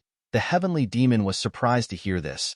Muguk reminded his father that the heavenly demon defense art is not something that can be seen on the outside. He assured him that no one will know if he teaches him secretly. Muguk bowed his head to his father and told him that he will take his leave. He asked the cult leader to get back to him after thinking about it. Immediately he turned around. The heavenly demon told him that he needs to first teach him the 4 strides of the wind god. Muguk quickly turned around. He was shocked to hear what his father said. He could not believe that his father was actually going to teach him the heavenly demon defense art. Our boy asked the heavenly demon if he can teach him now. The cult leader smiled when he heard this. He asked his son if he is not suspicious. He asked Muguk if he is not afraid that he will not teach him the heavenly demon defense art after learning the 4 strides of the wind god. With a smile on his face, our boy told his father that he is not worried. He explained to him that he is not a parent who would do something so embarrassing in front of his own son. The heavenly demon was surprised to hear this. He asked his son to tell him the steps. The moment he heard this, our boy began to recite the manual. The heavenly demon closed his eyes and released a small portion of his energy. He circulated his energy while following his son's instructions. When he was done, he opened his eyes. Muguk asked his father if he should say it one more time. The heavenly demon told his son that there is no need. Immediately he said this. He disappeared in front of Muguk and began to move around the pavilion. Our boy only saw his afterimages. Muguk could not comprehend what was happening. The technique his father was using was different from his. He realized that this was his father's interpretation of the manual. While he was thinking, the heavenly demon returned to his original position. With a smile on his face, he said that the martial arts is quite good. Muguk turned around. He realized that this is the biggest change he has made since he regressed. Our boy wondered if Wamugi will be able to defeat his father now that he has learned the 4 strides of the wind god. While raising his voice, the cult leader told his son that he will teach him the heavenly demon defense art now. He asked Muguk to memorize it because he is only going to say it once. With a smile on his face, our boy told his father that he will do his best. The scene shifts and we see a red bump on Muguk's head. Leon was annoyed to see this. She asked her master to tell her the arrogant bastard that hit him. Before she could say more, Muguk revealed to her that he was hit by his father. The bodyguard became silent when she heard this. Our boy remembered how the training was. He circulated a golden energy around his body. After meditating for a while, Muguk let out a huge sigh. He was relieved to have finally learned the heavenly demon defense art. With a smile on his face, Muguk told his father that he is more happy with the fact that they now have a secret that they share than the fact that he learned the heavenly demon defense art. The moment he heard this, the heavenly demon turned around and used his fingers to flick his son's head. He asked Muguk to not get cheeky with him. The scene shifts and we are taken back to the present. Our boy asked Leon to tell him why she is not on her way to the pavilion. The bodyguard told her master that she is there to protect him and not to attack. Muguk smiled when he heard this. He remembered that Leon never made such jokes in the past. He used his hair to cover the bump and walked forward before going inside. Our boy told his bodyguard that he can't do something right now. The girl did not understand what her master was talking about. Muguk turned around and assured Leon that he will definitely find a way to fix the side effects of her body petrification technique for her. Our boy asked her to wait a little longer for him. Leon was shocked to hear this. Muguk explained to Leon that he told the heavenly demon that their cult needs to change into a place where people no longer have to damage their bodies to protect others. Our boy did not want the cult to become a place where people like Leon do what they don't want to do. Muguk smiled at his bodyguard when he said this. Leon could not believe what she was hearing. Muguk moved close to her and ordered her to listen carefully. The girl bowed her head when she heard this. Our boy fired her as his guard warrior. Leon was shocked to hear this. She asked her master if he is serious. She could not believe that he was actually firing her. Muguk revealed to her that she has been chosen to become the captain of the Phantom Shadow Corps. The girl was surprised to hear this. She told her master that there is no group in the cult that has this name. With a smile on his face, Muguk revealed to her that he is the one that is going to create the group. He told her that it will be a group that directly reports to him. Leon asked her master to tell her why he is making her a captain of a group that has not been created yet. With a serious look on his face, our boy asked her if she will become the captain of the Phantom Shadow Corps for his sake. Leon could not believe what she was hearing. She put her hand together and bowed her head to Muguk. She told him that she will accept the position. In the next scene, we are taken to a town. We see Muguk in average clothes. Our boy was thinking about the fact that he told Leon that he will be creating a group that directly serves under him. Although he said this, Muguk knew that this was not a simple task. In order to run an organization, a large amount of capital is needed. To get the capital he needed, Muguk decided to make use of an incident that happened before he regressed. While our boy was standing with some mercenaries, a man calls out to them. The man introduced himself as Yang Dang. He explained to them that he has been appointed as the leader of the mission. The man made everyone understand that the mission pays a lot of money, but it is also quite dangerous. He told them that anyone who does anything stupid will die by his hands. Yang Dang walked up to Muguk. He asked him if he is the one who joined the mission under the recommendation of Warrior Seo. Our boy told him that he is. The man asked him if he can trust his skills. With a smile on his face, Muguk asked Yang Dang if he will acknowledge him when he cuts him down. The man asked our boy to not act arrogant. He reminded him that they live in a world where the head of the arrogant would fall easily like morning dew. Muguk assured the man that he will follow his orders. He told him that he is content as long as he is paid. Yang Dang turned around and told our boy that he will be keeping an eye on him. After the man left, Muguk looked around. He saw his client and her daughter. The mission was to escort this two to Namping safely. When the little girl raised her head up, our boy waved at her. She smiled when she saw this. She turned around with her mother and went into the carriage. The scene shifts, and we see the group riding through the forest. In the evening, the group decided to camp out and rest. Yang Dang shared some beef jerky among the other mercenaries. The man told them that they do not know when they will be able to eat again. He asked them to eat their fill. The mercenaries were not excited to be eating beef jerky. One of them told the others that they need to eat something so that they do not feel hungry. Muguk watched the men as they ate. He remembered hearing that this group was ambushed by vagrants from outside. Not even their corpses were found. No one knew how the mercenaries were killed. Later in the night, our boy heard the mercenaries coughing. When he looked around, he noticed that the men were coughing out blood. Muguk immediately realized that they were poisoned. While looking at the mercenaries' bodies, our boy wondered about why he was fine. Someone asked him about why he is okay. The person turns out to be Yang Dang. Muguk realized that the man put poison into the food he gave out. Our boy told the man that he did not eat the food he gave out. Yang Dang drew out his sword and took a stance. He told our boy that it would have been better if he had died from the poison. Muguk could not believe that the leader would be the person who poisoned the food. He told the man that he has lived a pathetic life. He asked him to tell him what he wants to do with the money he earns from killing his comrades. With a smile on his face, Yang Dang told our boy that he can do plenty things with money. He said that he can drink liquor and buy women. Muguk couldn't believe that he killed his comrades for this reasons. Yang Dang told our boy that he needs to be worried about his own life. The moment he said this, someone said that things are already over. Our boy and Yang Dang quickly turned to the side. They saw a man with 3 other men who covered their faces. Muguk could tell that the 3 men were decently strong. Yang Dang welcomed the men. The man without a mask asked the woman and her daughter to come out before he burns down the carriage. Upon hearing this, the woman came out with her kid. The man told her that she is really good at hiding. He revealed to her that he was scolded for not being able to find her. With tears in her eyes, the woman referred to the man as Warrior Quan. She asked him to spare her child's life. Upon seeing the look on her face, Quan said that he will spare her life because of their relationship. He referred to the woman as a crazy bitch and asked her if this is what she wants to hear. He told her that she should be kneeling and begging him. He could not believe that she dared to act like his master. The little girl and her mother began to cry when they heard this. The woman assured Quan that she will give him 10 times the money he is supposed to get if he spares her daughter's life. Quan asked the woman to stop spouting nonsense. He revealed to her that her father has already been caught. The woman was shocked to hear this. While looking at the woman, Quan saw something weird. He saw Muguk waving at the little girl. The man asked Yang Dang for our boy's identity. Muguk stepped forward and introduced himself as someone who received money to bring his clients to their destination. Quan could not believe that our boy was not Yang Dang's subordinate. Yang Dang told the man that our boy is simply a vagrant that he has not dealt with. He assured him that he will deal with him now. Quan asked him to do it immediately. The man stepped forward when he heard this. With a smile on his face, Muguk told Yang Dang that this men are street thugs that would betray their own master. He asked him if he really believes that he is going to get a reward. He told him that they will probably kill him to tie off loose ends and take his share of the money. Yang Dang became nervous when he heard this. Quan was annoyed to hear Muguk call him a street thug. Our boy did not understand why the man was angry.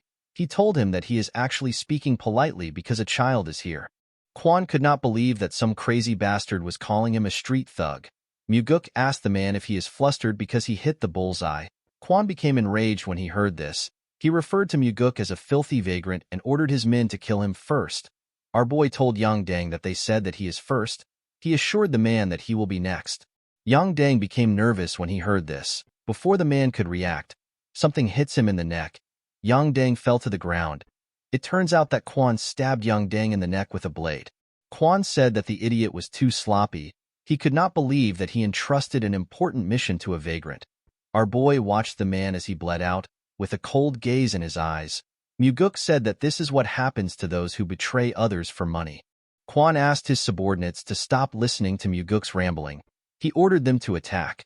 Our boy turned around and asked the woman to cover her child's eyes and ears. The woman closed her eyes and did what Muguk asked her to do. Immediately she did this. The 3 men swung their swords at him.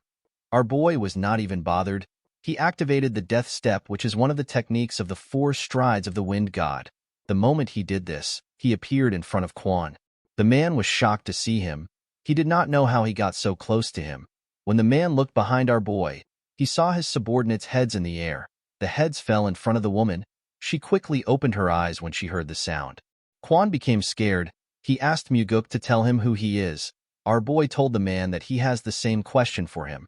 The woman revealed to him that Quan Won is one of the vassals that protects her household.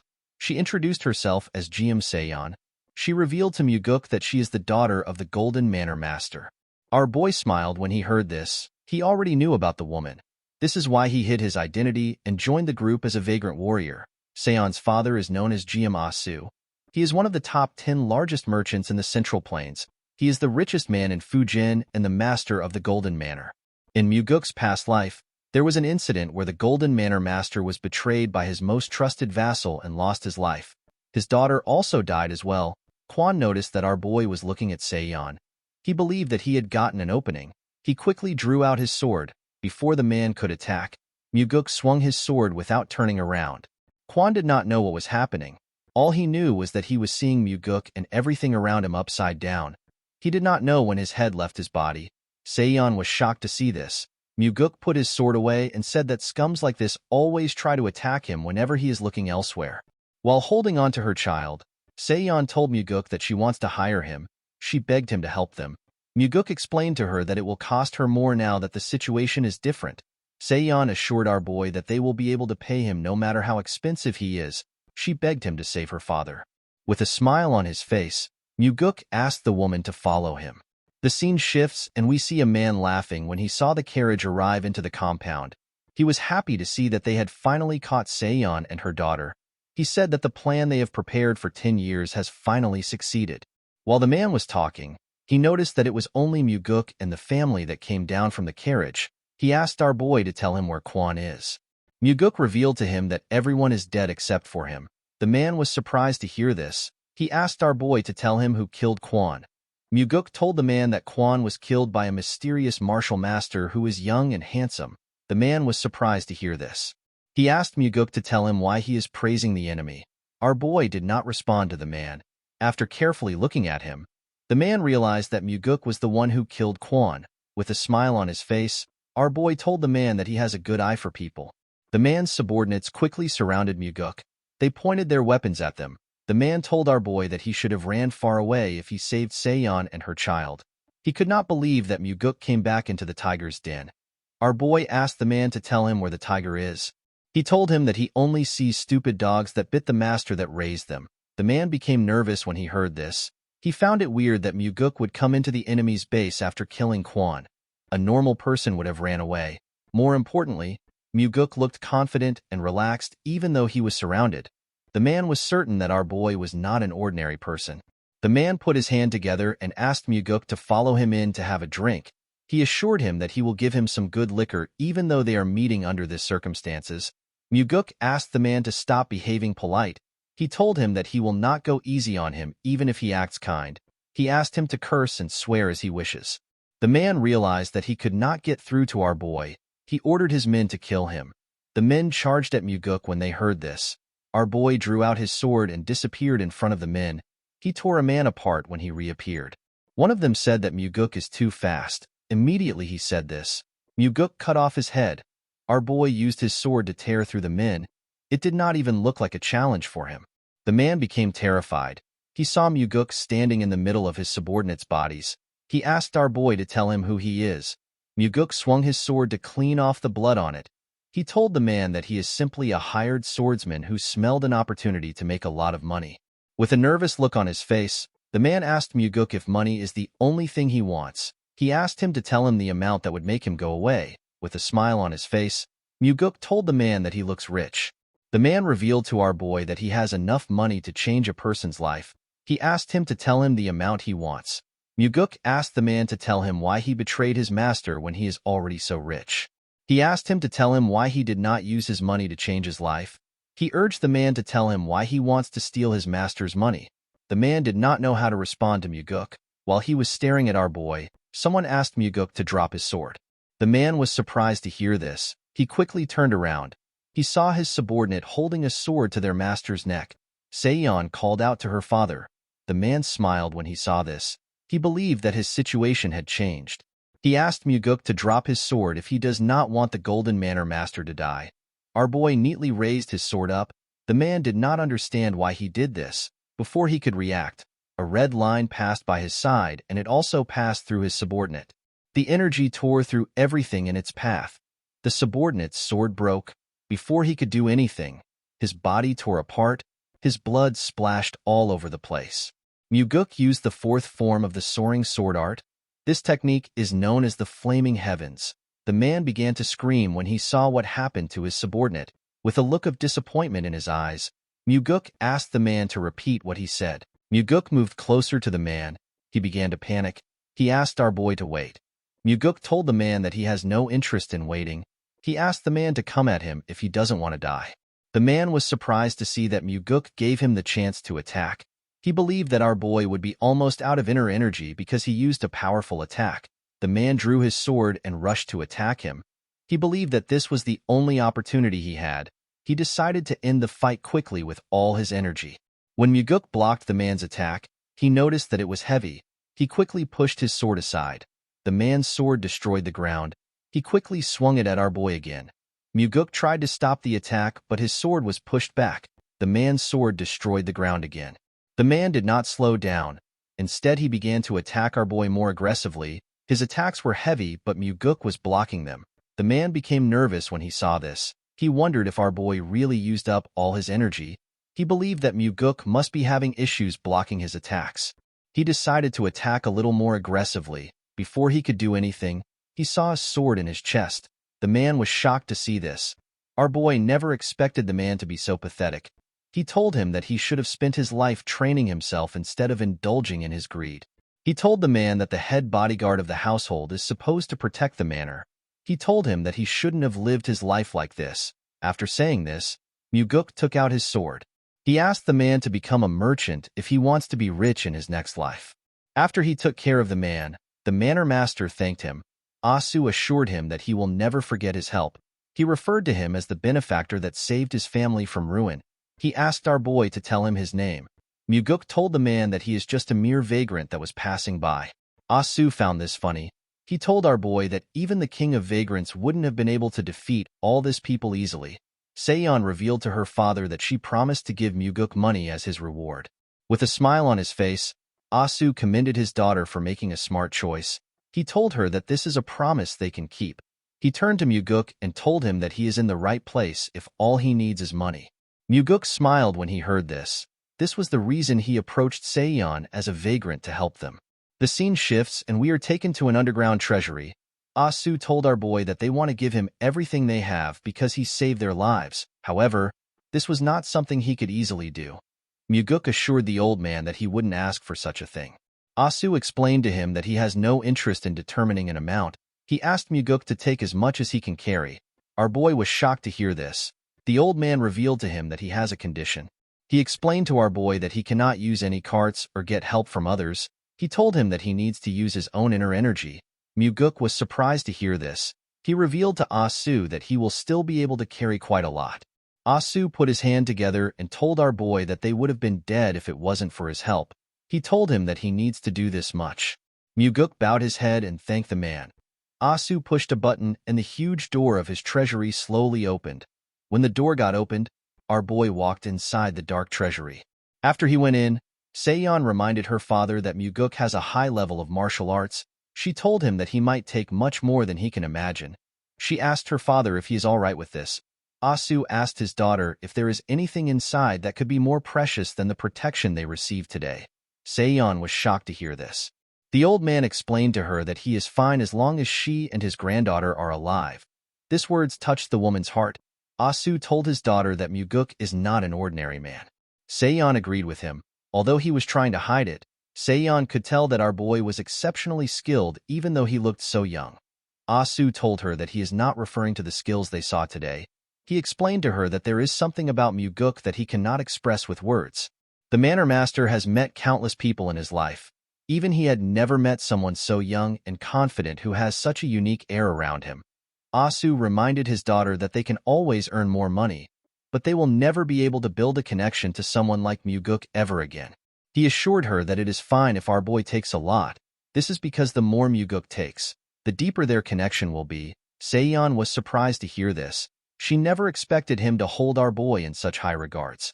The scene shifts and we are taken to the cult. We see Muguk in front of the heavenly demon pavilion. Our boy had already sold the gold and the treasures that he took from the golden manor in different places. Asu and his daughter were completely shocked to see the amount of things Muguk came out with. Muguk sold the treasures in different places because the treasures were too much for a single shop to buy. He went to different places every time he arrived in a city to sell the jewels. Our boy earned 38 million niangs. This money will become the cornerstone of the squad that will be directly under his command. When Muguk stepped into the building, he saw his father on his throne and Myung standing next to him. The heavenly demon receives reports from Myung in this place several times a day and makes important decisions. Depending on those decisions, some people live and some die. Muguk wondered if his father is really satisfied with this life. He wondered if his father also wants to give away the position of the heavenly demon. The heavenly demon told his son that he heard he went outside. With a smile on his face, our boy told his father that he went to earn money. The heavenly demon asked him to tell him what he needs money for. Muguk explained to his father that he cannot continue spending his money. He told him that he will need a lot of funding going forward. His father asked him about how he plans to spend his money. Muguk revealed to him that he wants to create his own private group. The heavenly demon and the chief advisor were shocked to hear this. The heavenly demon asked our boy to explain himself. Muguk reminded him that each of the demon supremes take in their own subordinates. He told him that he also needs his own group in order to deal with them. The heavenly demon told him that he cannot create a group. He explained to him that his brother will also want a group if he creates one. This will cause their family and the cultists to become divided. He told his son that he forbids him from creating a group. Muguk already expected resistance on the issue. He knew that his father won't approve it at once. He placed his hand into his clothes and took out a scroll. He told his father that it is for him. The heavenly demon raised his hand and used his energy to pick up the scroll. After reading the scroll, the heavenly demon realized that it was talking about money. He asked his son to tell him what the money is for. Muguk revealed to him that the money is his allowance. The heavenly demon was shocked to hear this. He could not believe that his son was giving him some money. Myung was also surprised to see this. The heavenly demon seemed to be angry. He told his son that he has immense wealth. Muguk assured his father that he already knows he is the richest person in the world. He explained to him that he simply gave him his first allowance as his son to thank him for raising him. The heavenly demon and Myung could not see through Muguk's intentions. Our boy told his father that he wanted to do this at least once. He bowed his head and asked his father to have a good rest. After saying this, he turned around and left the building. The heavenly demon stared at the scroll after his son left. Myung became nervous when he looked into his master's eyes. The scene shifts and we are taken to the Nirvana Pavilion. At the top of the building, we see Leon standing next to her master. While he was looking outside the building, someone enters the room and refers to him as Pavilion Master. The person told him that it is time. When Muguk turned around, he saw Daryong. The man told him that everyone is waiting. Our boy smiled when he heard this. He was happy to see the man. Daryong revealed to him that he volunteered to take the job. Muguk asked him if he ever expected them to meet again like this. The man told him that he is actually quite shocked. The two of them smiled at each other. Muguk walked forward and asked his bodyguard to follow him. Leon smiled when she heard this. The three of them stepped out of the building together. In front of the building, all the investigators of the pavilion gathered. They were quite much. Muguk stood in front of the investigators. While screaming at the top of their voices, the investigators bowed their heads and welcomed their pavilion master. Muguk was surprised to see that the men were more friendly than he thought. He never expected them to smile at him. He asked Daryong if he told them that their salaries would be reduced if they didn't welcome him. The man was surprised to hear this. He told him that he never said anything like that. Muguk asked him to tell him why the atmosphere is so good. Daryong explained to him that they are smiling because of what he has shown them.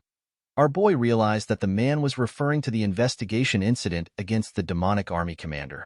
Go Dang killed the investigator that held the first investigation, and he injured an investigator during the second investigation. In this situation, Muguk took care of the second investigator by getting the demonic physician to look at him. Crushing Dang's skull was a good revenge for the investigators. To them, Muguk was different from the average person. Daryong asked our boy to say something to the investigators. Our boy looked around to see the people gathered in front of him. He explained to them that he does not know if he will become happier or miserable now that he is the pavilion master. With a smile on his face, Muguk told them that the only thing he is certain of is that their hearts will run faster than it did before. Daryong was surprised to hear this. The other investigators began to laugh when they heard this. They cheered for Muguk. The scene shifts and we see our boy reading a paper. Muguk told Daryong that he is killing the good atmosphere by giving this to him. Daryong explained to him that this is the incident which was handled unfairly. He reminded him that he requested this case. Our boy did not like the fact that this was related to the Blood Heaven Sword Demon again. Daryong explained to him that he also doesn't want to interfere. He told him that the incident happened recently and it matches his request.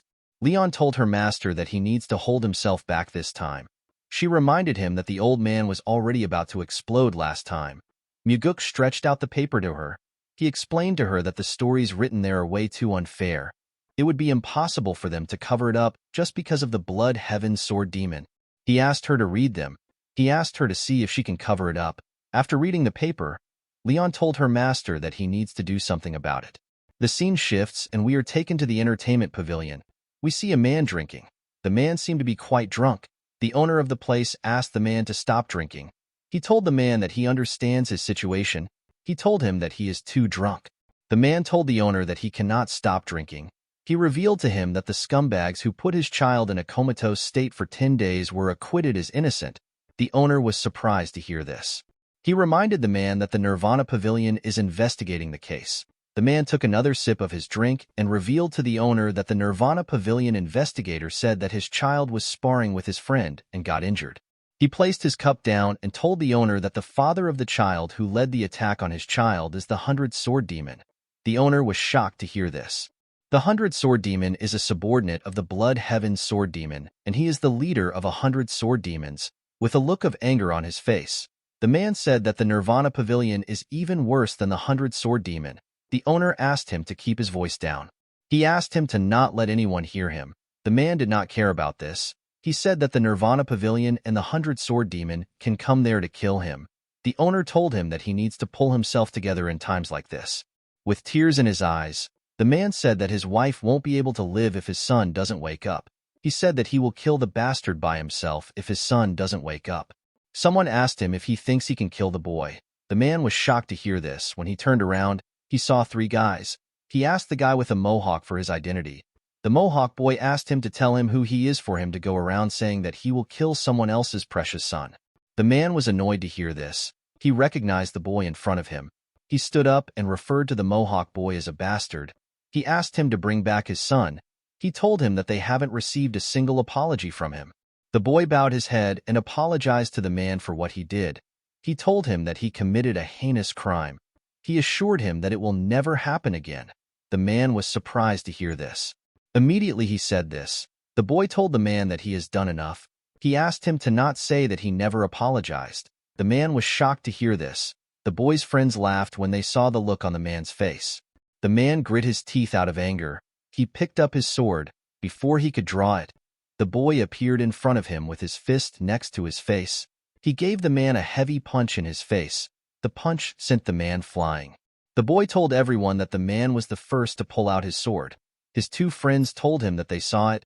They told him that they are his witnesses. The boy climbed on top of the man. He began to attack him aggressively. He was annoyed to see that a mere storage keeper dared to report him to the Nirvana Pavilion. While beating up the man, he told him that it is all his son's fault. He said that they asked his son to steal money from his home. The boy told them that he won't do it because his father earned it with his blood and sweat. The bastard told the man that his son acted kind and made him out to be some trash. He asked the man if he wouldn't also be angry and hit his son if this happened.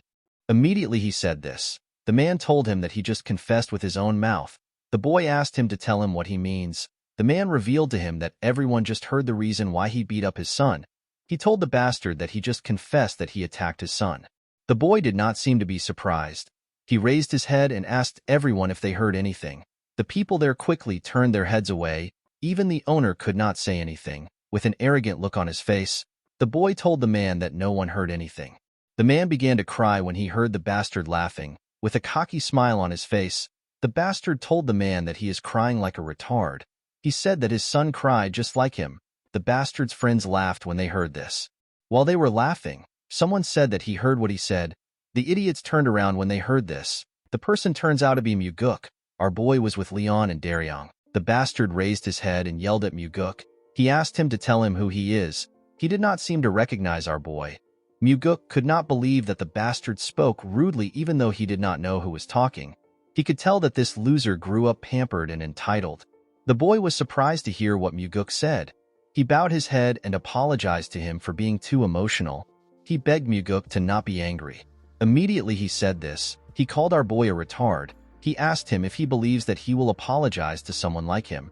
He said that he does not know who Muguk is. He said that our boy must have a death wish for him to be interfering. Our boy smiled when he heard this. He could not believe that the bastard was acting tyrannical in broad daylight just because he is the son of the 100 Sword Demon. He asked the boy if his father's reputation is very powerful here. The bastard was surprised to see that Muguk referred to him as the brat of the 100 Sword Demon. He did not expect him to speak to him rudely. Before he could say anything, the man on the floor referred to Muguk as second young master. The bullies were shocked to hear this. The people at the pavilion were shocked to see the second young master. They never expected to see him in this place. With a nervous look on his face, the bastard asked our boy if he is really the second young master. Muguk asked him to relax. He told him that he came as the Nirvana Pavilion master. Leon told her master that the bastard is actually supposed to be more nervous. The bastard bowed his head and apologized to Muguk for failing to recognize him. He said that he committed great disrespect to him because he is young. He begged our boy to forgive him. Muguk told him that he does not behave like a young person. The bastard told him that he is still quite ignorant. Our boy realized that this bully is quite shrewd. He knows the right time to bow down to people. The bastard told Muguk that he will be leaving. Our boy asked him to wait. He explained to him that he came there because he has some business with him. The bastard was surprised to hear this. With a scary look on his face, Muguk revealed to him that he is there to investigate the assault incidents that he has committed. The bastard explained to our boy that the Nirvana Pavilion has already judged that he is innocent. Muguk revealed to him that they will be reinvestigating the whole case. Everyone was surprised to hear this. Muguk revealed to the bastard that he will be charged for habitual extortion because he extorted money every day. He told him that he will also be charged for instigation of stealing because he asked his victim to steal. The bastard will also be charged for murder because he beat the victim to the brink of death. The worst part is that he looked for the victim's father and assaulted him. Muguk told the boy that he has committed too many heinous crimes. He told him that he needs to be imprisoned for at least 20 years. The bastard was shocked to hear this. He told our boy that he did not assault the man. He said that they were sparring. Muguk asked him if he has forgotten. He reminded him that he confessed in front of the Nirvana Pavilion master some moments ago. He told him that he heard his confession. The bastard realized that he messed up. For some reason, this piece of shit still had some courage. He told Muguk that his father will not stand by and let anyone accuse him. Our boy smiled when he heard this. He asked the bastard to not worry about that. He revealed to him that his father will be so busy that he won't have to look after him. With a scary smile on his face, Muguk revealed to him that he plans to arrest the 100-sword demon for conspiring with the Nirvana Pavilion investigator. The bastard was annoyed to hear this. He asked Muguk if he believes that his father will let him do as he pleases. He told him that his father will seek revenge against him after he comes out of jail. He said that he might even kill our boy while he is in jail. The moment he heard this, Muguk gave him a heavy punch that pushed him up in the air. The pain which the boy felt was quite much. He began to cough when he hit his body on the floor.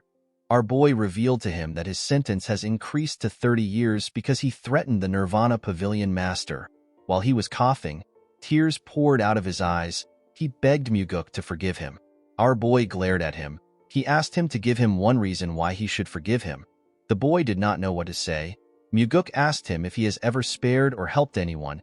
He asked him to tell him something kind he has done before. He assured him that he will hear him out even if it is far-fetched and made up. The bastard could not say anything. Muguk explained to him that he cannot make up something because he has never done anything kind before. He asked the bastard to tell him why he should forgive trash like him. While crying like a little girl, the boy promised Muguk that he will be nice from now on. Our boy gave him a heavy slap on his face. The boy spat out some blood. The slap knocked him out. Everyone was shocked to see this. Muguk asked the bastard to live like a nice person after he comes out of jail. Immediately he said this, he turned to the bastard's goons. The boys were horrified to see him looking at them. The fat one told him that they only did what they were told. The slim one begged Muguk to let them go. Our boy explained to them that they will become scapegoats if they don't tell them everything they know. The boys told him that they will share everything with him. Muguk ordered Daryong to take the boys to the pavilion. The man bowed his head and accepted the order. He got 2 investigators to escort the bullies to the pavilion. The man and the owner could not believe what they were seeing. Muguk looked around and asked everyone to report to the Nirvana Pavilion if anything unfair happens again.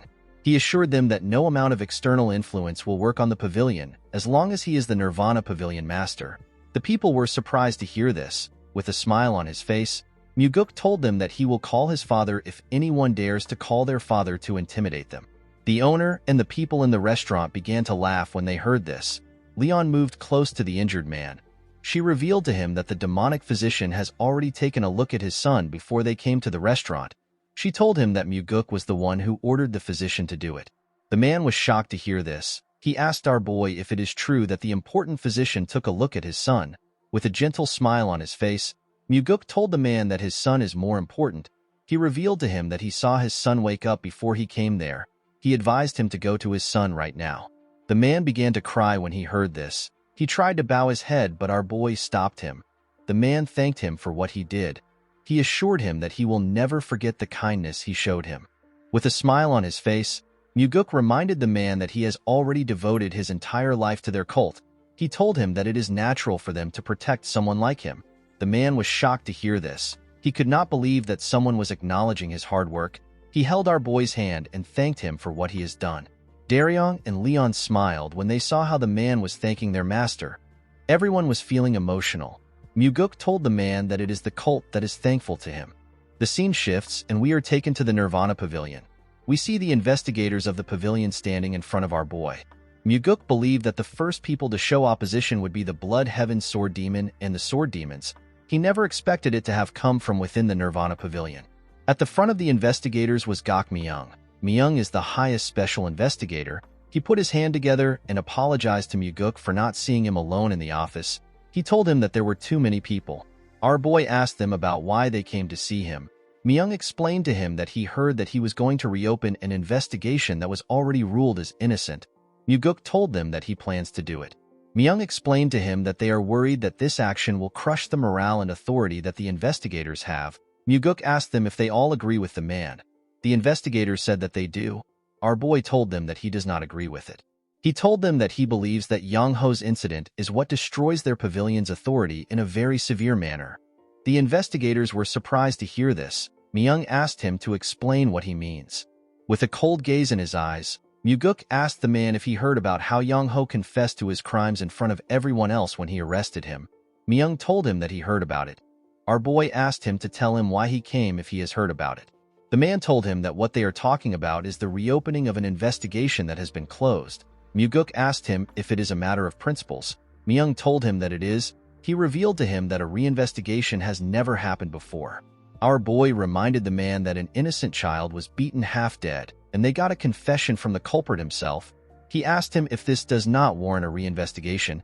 He asked him if he knows how he looks right now that he is trying to stick to principles. The man believed that the situation should not be changed. He explained to Muguk that it is important to hold up principles in an organization. Our boy let out a sigh. He told the investigators that he wants to hear what they think. He asked anyone who thinks the reinvestigation is correct to move to his left. The investigators looked around. None of them had the courage to step out. While they were looking at each other, one of them stepped out. The person turns out to be Daryong. The man said that he believed a reinvestigation is needed. Our boy asked him for the reason for his choice. Daryong explained to him that the investigation was not satisfactory. He said that they cannot deny the possibility that external influence could be involved. Muguk asked the others if there is anyone else who agrees with what Daryong thinks. A huge man and a chubby man told him that they also agree with Daryong. Myung was surprised to hear this. The huge investigator bowed his head and introduced himself as a Ko. He told Muguk that he wasn't able to thank him before. He thanked our boy for saving him. Muguk asked the investigator about his injuries. This was the investigator that our boy called the demonic physician to save. Iko assured him that he is feeling better. Our boy turned to the investigators and called out an investigator known as Zhang Hua. The man was surprised to see that the pavilion master called for him. Myung was also surprised to see this.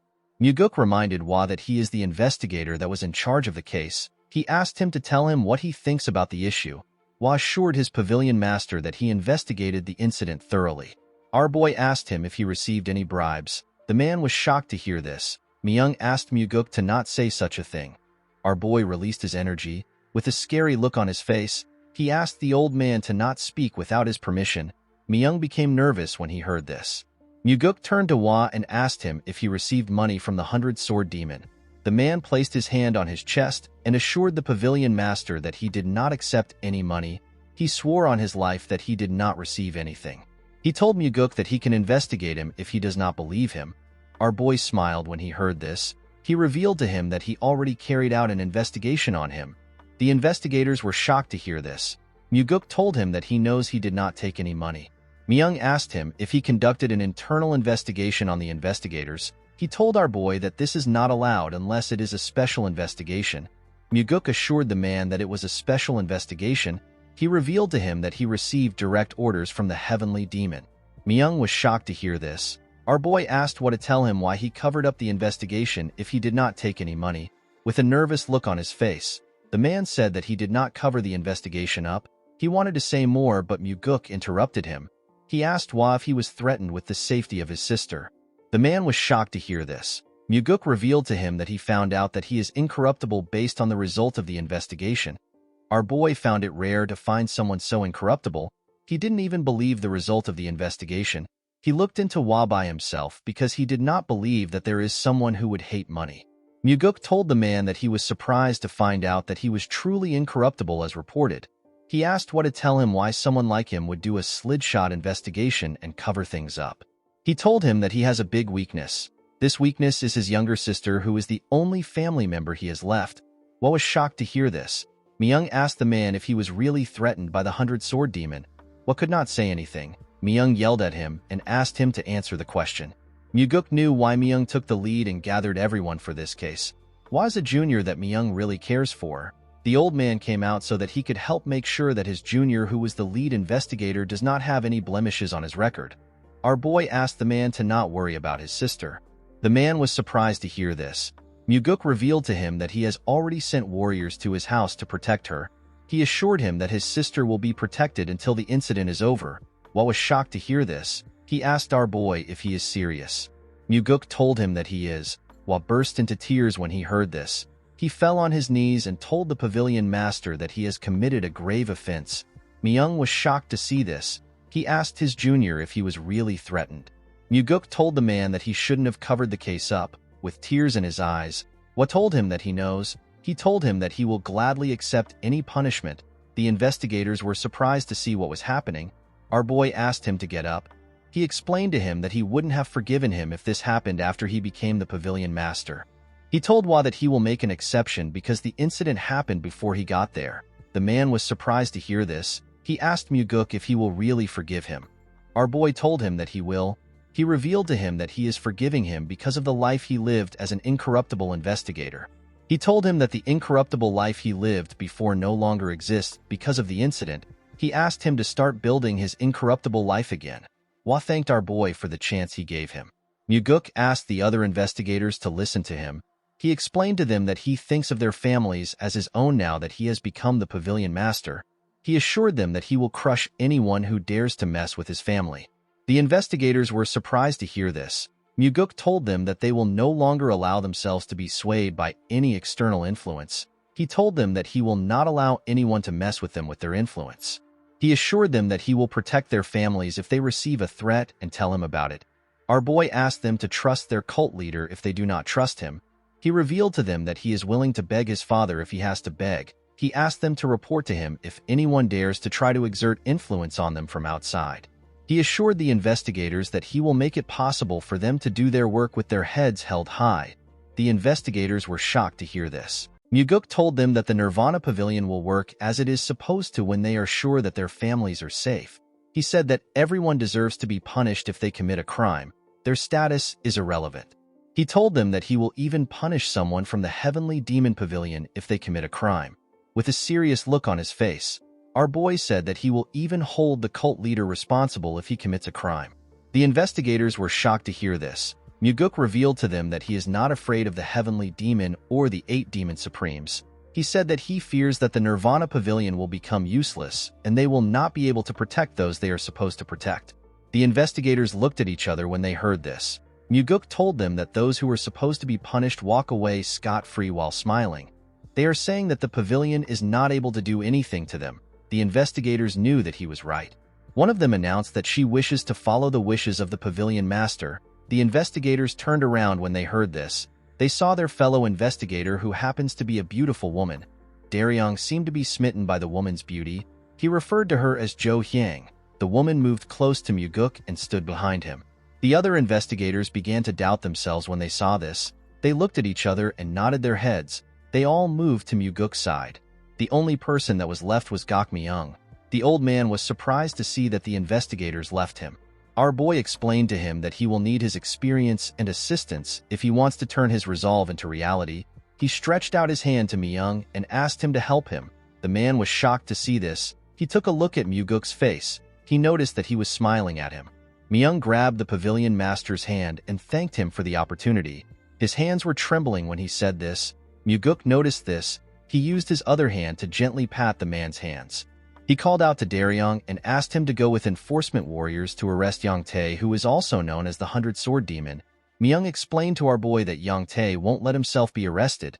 He said that the man has 100 sword demons under him. With a serious look on his face, Muguk asked Daryong to tell Yang Tae to do as he pleases. He said that he will charge him with mutiny if he does not come. Everyone was surprised to hear this. The scene shifts and we see Yang Tae sitting in front of Muguk. The man referred to him as the second young master. Our boy asked him to call him the Nirvana Pavilion Master. The 100-Sword Demon corrected himself and called Muguk Pavilion Master. He told him that there was mention of a mutiny charge in his summons. He asked Muguk to tell him what this means. Our boy told him that this was the only way he could get to meet him. Yang Tae apologized for not immediately complying with the arrest. He explained to him that there are many things they need to consider when they are in an organization. He said that he needs to show his pride in front of his subordinates. With a smile on his face, Muguk told him that he understands. Yang Tae said that the case was not supposed to blow out of proportions in the first place. He said that the incident occurred while kids were playing with each other. Muguk said that things like that can happen. Yang Tae smiled when he heard this. He believed that our boy understood him. He explained to him that he will need external help eventually in order to continue running the Nirvana Pavilion. He told him that he will also need a lot of funds.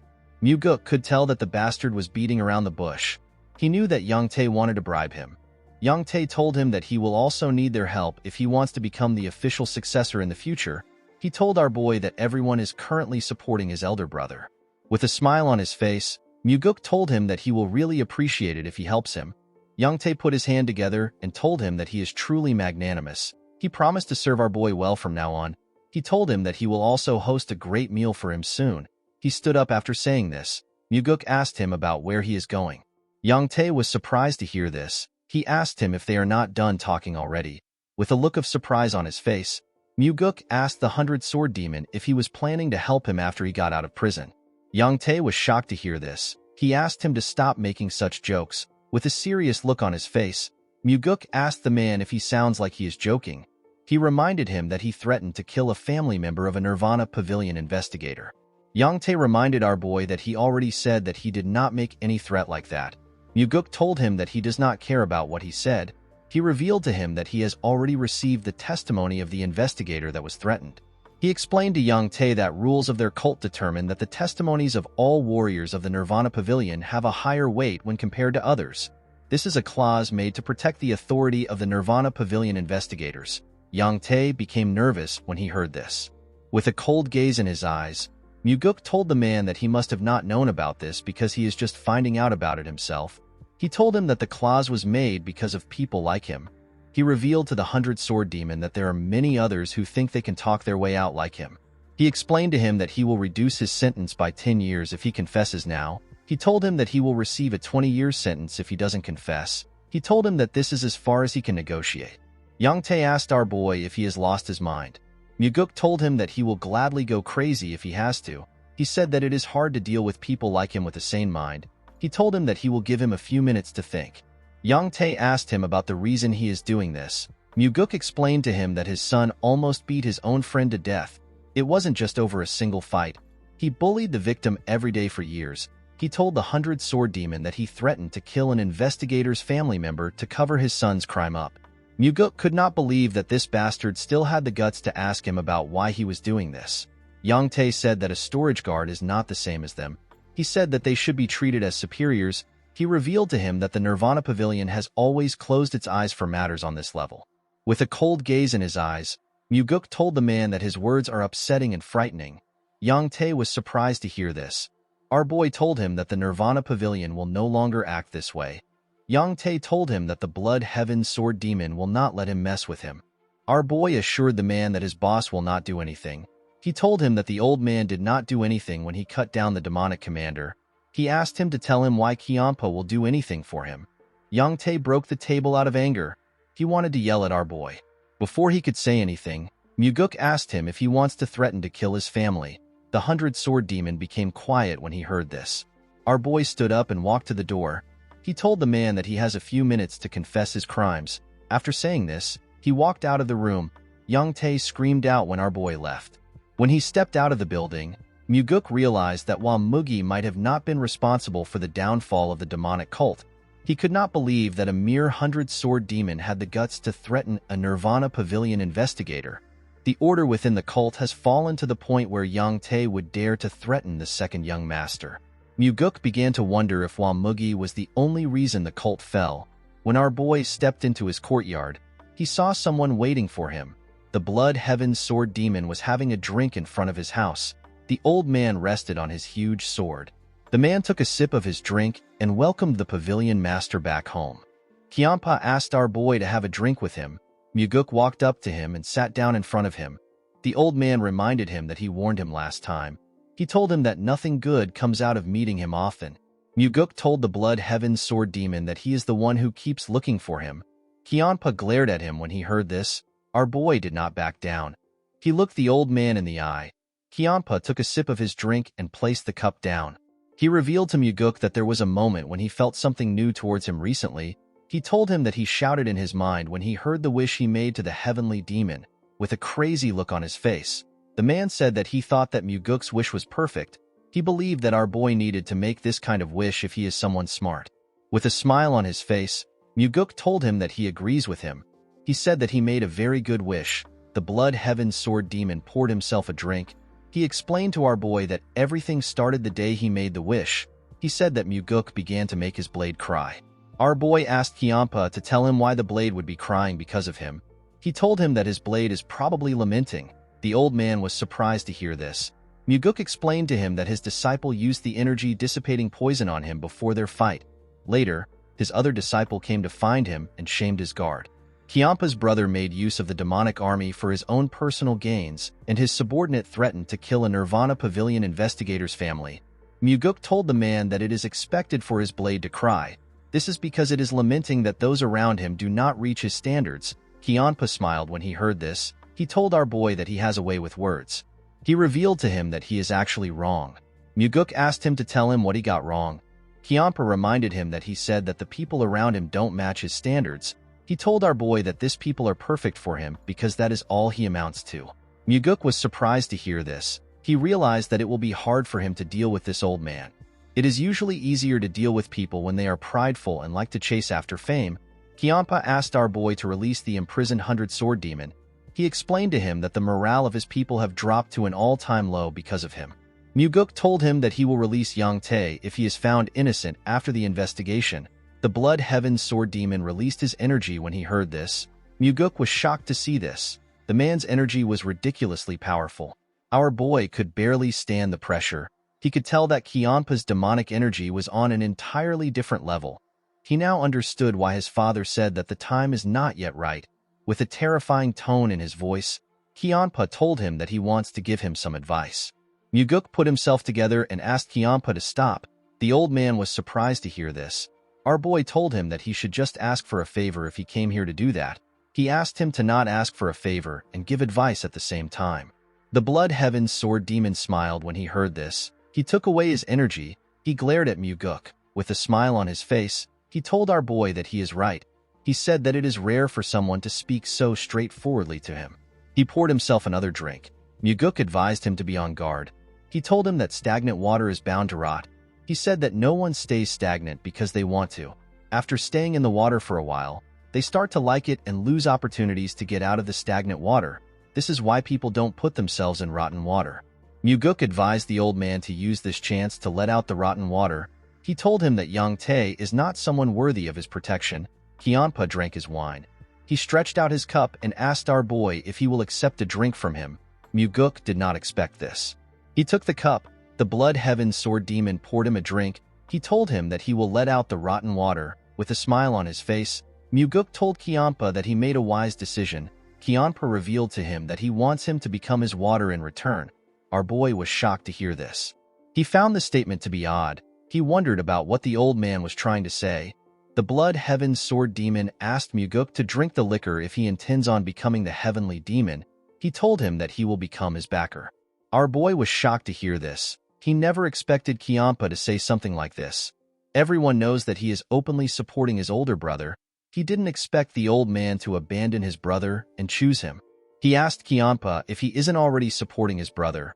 With a smile on his face, the Blood Heaven Sword Demon told our boy that he never knew he was this crazy back then. Muguk knew that this old man was out of his mind. He is someone who will sell anyone out for the sake of his own ambitions. Muguk killed his brother, crippled his disciple, and imprisoned his subordinate. Yet he still proposes to become our boy's backer. Muguk reminded Kiampa that he killed his brother. The old man let out a sigh when he heard this. He explained to him that everyone becomes a stranger once they are out of their parents' embrace. He asked Muguk if he really expects him to suffer just because his bloodkin has died. He asked him to not be ridiculous. He explained to him that thorns under a human's fingernails are the ones that hurt the most. He revealed to him that he has not officially decided to work with his brother. He told Muguk that he can always change his mind if this happens. While looking at the liquor, our boy said that he will have a whole army behind him if the old man sides with him. He asked Kiampa to tell him why he chose him now. The Blood Heaven Sword Demon explained to him that he is willing to bet his fate on his madness, which bulldozes everything fearlessly. Muguk asked him if he is choosing him simply because he is crazy. With a creepy smile on his face, Kiampa told him that he is going to devour his madness. Muguk was not surprised to hear this. If he was a young man, our boy might have completely trusted Kiampa's words purely because he was flattered. However, Muguk already knows the dirty tricks old men play just to make use of younger men. He could tell that the Blood Heaven Sword Demon is trying to make it sound like he will become the heavenly demon if he works with him. He placed the cup on the ground. He told Kiampa that he is thankful that he thinks highly of him.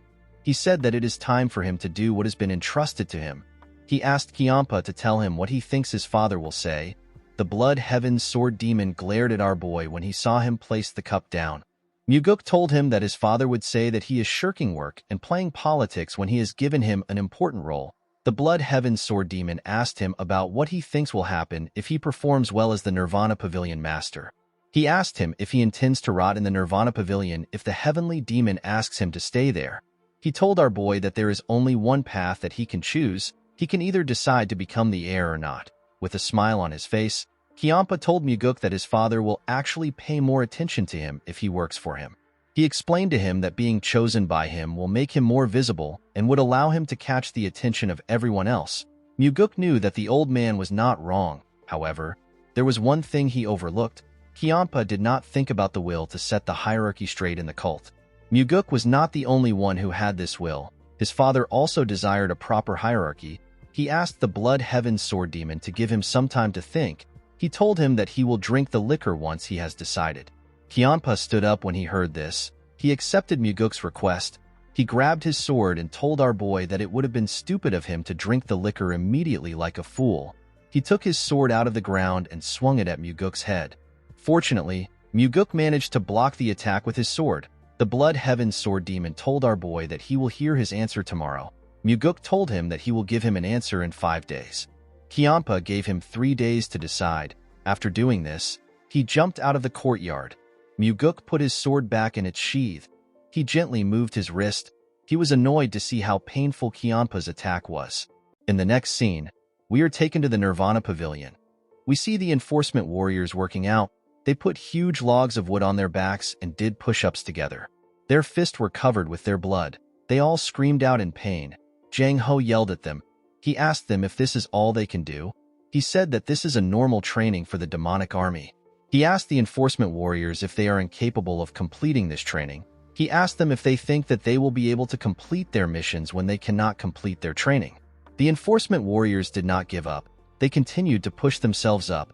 Jang Ho told them that their wives, friends, and children can betray them, but their sweat will never betray them. Muguk and Daryong watched Jang Ho as he yelled at the enforcement warriors. Daryong found it weird that Jang Ho was mentioning wives and children. He told our boy that the man is not even married. Muguk smiled when he heard this. He told the man that he is right. Daryong asked his boss to tell him how he did it. Our boy asked him to be specific about what he is talking about. Daryong asked him to tell him how he got the Southern Blade House to publish their apology statement publicly. Daryong never expected the Southern Blade House to acknowledge the wrongdoings of the 100 Sword Demon. They even apologized. He told his master that this has never happened before. With a smile on his face, Muguk asked the man to ask the Southern Blade House by himself if he is curious. Daryong asked our boy to not say things like that as a joke. He said that his legs will be broken if he goes to the Southern Blade House right now. Muguk told him that he is actually wrong. He assured him that he will be fine if he dances in front of their training ground right now. He said that it is only for the time being. Daryong did not understand what Muguk was talking about. Our boy remembered that the Blood Heaven Sword Demon told him that he is waiting for his reply. With a serious look on his face, he asked Daryong to send Yang Tae and his son to a prison where it is hard for them to be contacted. He said that the father and son must take full responsibility for what they have done. The man bowed his head and said that he understands. Muguk walked out of the building. He thinks about the fact that Yang Tae and his son would have done as they pleased for the rest of their lives if he had not interfered. Guak Su and his family who were the victims would have lived a miserable life.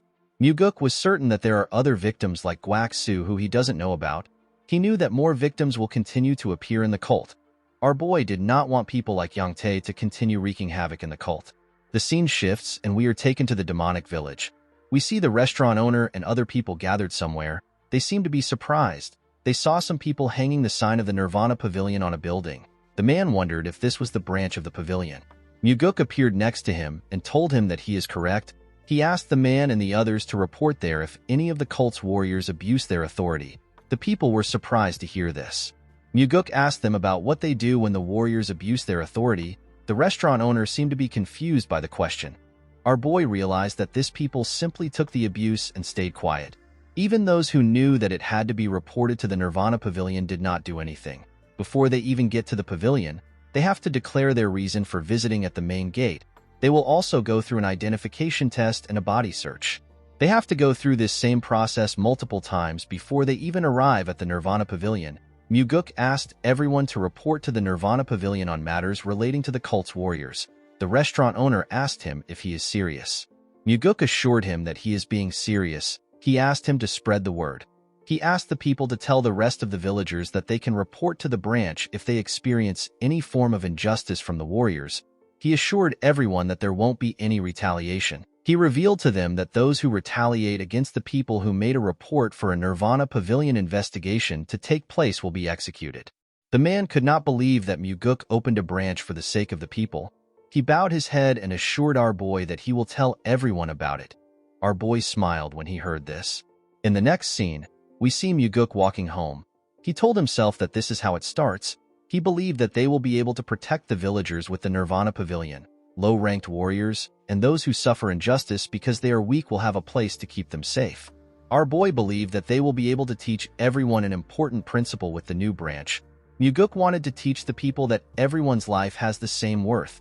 When he arrived at the entrance of his house, he saw someone waiting for him.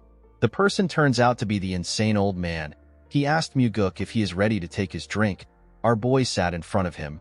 He told him that he is ready. The Blood Heaven Sword Demon carefully took out a bottle of liquor. Muguk looked him in the eye as he poured the liquor. Kyanpa also stared at him. After filling the cup up, Kyanpa asked our boy to drink it. Muguk told the man that he needs some snacks. Kyanpa asked him about the kind of snacks he wants. Our boy revealed to him that he wants the demonic army. Kyanpa was shocked to hear this. With a serious look on his face, Muguk asked the Blood Heaven Sword Demon to put the demonic army in his mouth. Kyanpa glared at him. He told him that this is not how things work in the world. Our boy told him that it is normal to have some snacks while having a drink. The Blood Heaven Sword Demon placed his hand on his head out of anger. He told Muguk that he waited 3 days to hear his answer.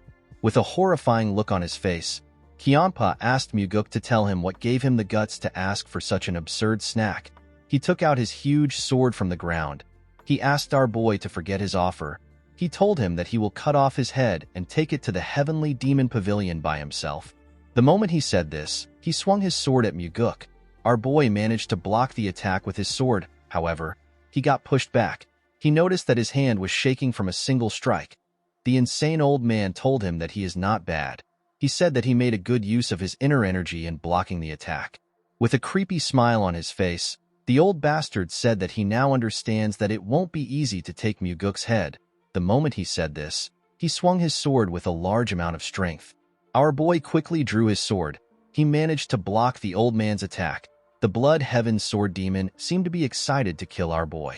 When their swords pressed against each other, It released an energy wave that destroyed the surrounding. Muguk was sent flying when the wave was released. The Blood Heaven's Sword Demon stood his ground.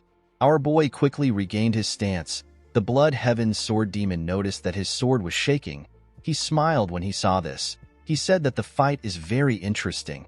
He released his energy and took a stance. Muguk grit his teeth out of anger. He wanted to try using the 4 strides of the Wind God to fight the old man. He was curious to see if Kiampa would be able to stop the death step. Unfortunately, he could not yet use the technique well. Our boy knew that time is on his side. There was no reason for him to risk fighting a dangerous opponent when he still doesn't have enough inner energy yet. While yelling at the top of his voice, he begged Kiampa to give him the demonic army. The Blood Heaven's Sword Demon asked Muguk to tell him who he wants him to put as the demonic commander. He knew that our boy would not take the position since he is already the Nirvana Pavilion Master. Muguk revealed to him that he wants him to select Jang Ho, who is the 3rd Corps Captain. Kiampa reminded him that Jang Ho is on his side. He told him that he will get killed if he gets too greedy. Muguk told him that he is the one who wants to use madness to devour everything. He reminded him that he was the one who suggested that they work together. He said that the path which only lunatics walk on cannot be ordinary. Kiampa was shocked to hear Muguk call him a lunatic. Our boy asked him if he is wrong.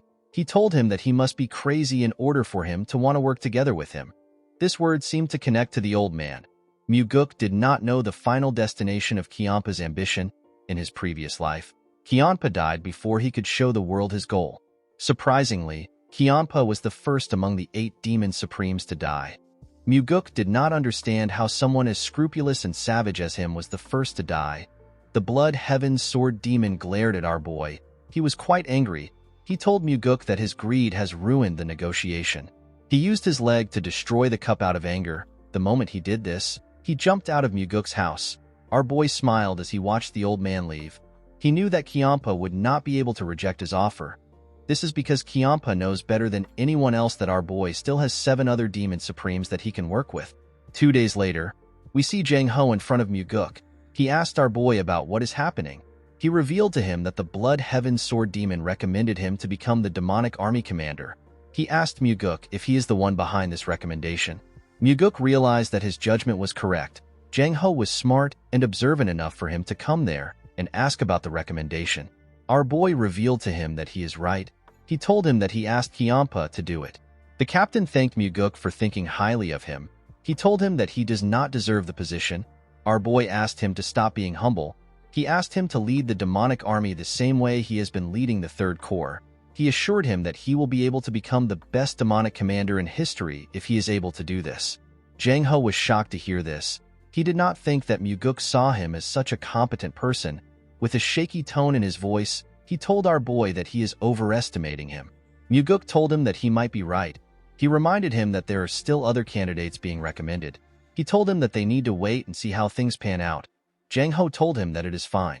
Although Muguk said that they should wait and see how things turn out, he actually planned on getting busy in order to make Jang Ho the demonic army commander. The scene shifts and we see a look of shock on Muguk's face. He was standing in front of his father. The heavenly demon had his hair down. He was wearing a robe covered with flower patterns.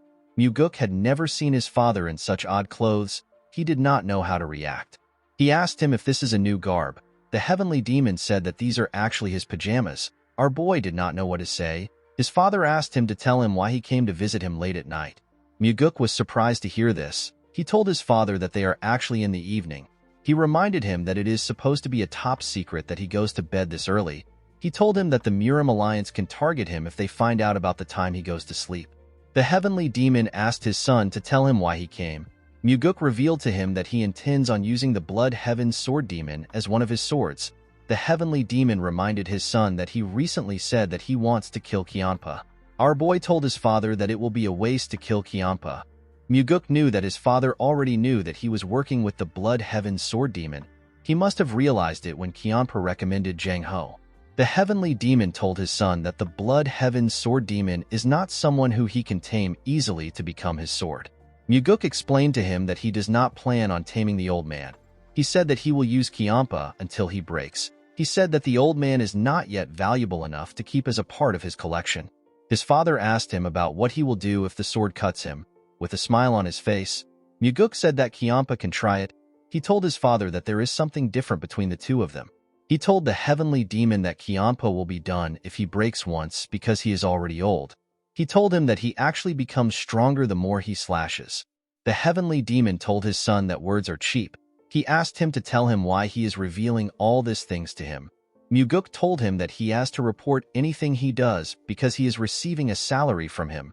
The heavenly demon knew that his son was lying. He asked him if he is not there to ask him to accept the Blood Heaven Sword Demon's recommendation. Muguk told his father that he actually doesn't want him to accept the recommendation. He begged him not to agree to it no matter what happens. The heavenly demon did not expect this. He asked his son if he really wants him to reject the recommendation.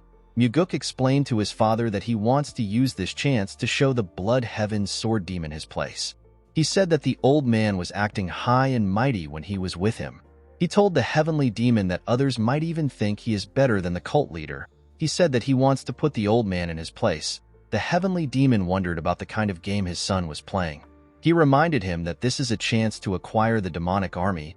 He did not think that Muguk would give it up because he wants to put the Blood Heaven Sword Demon in his place. He was certain that his son was bullshitting him. He asked him to tell him what he really wants.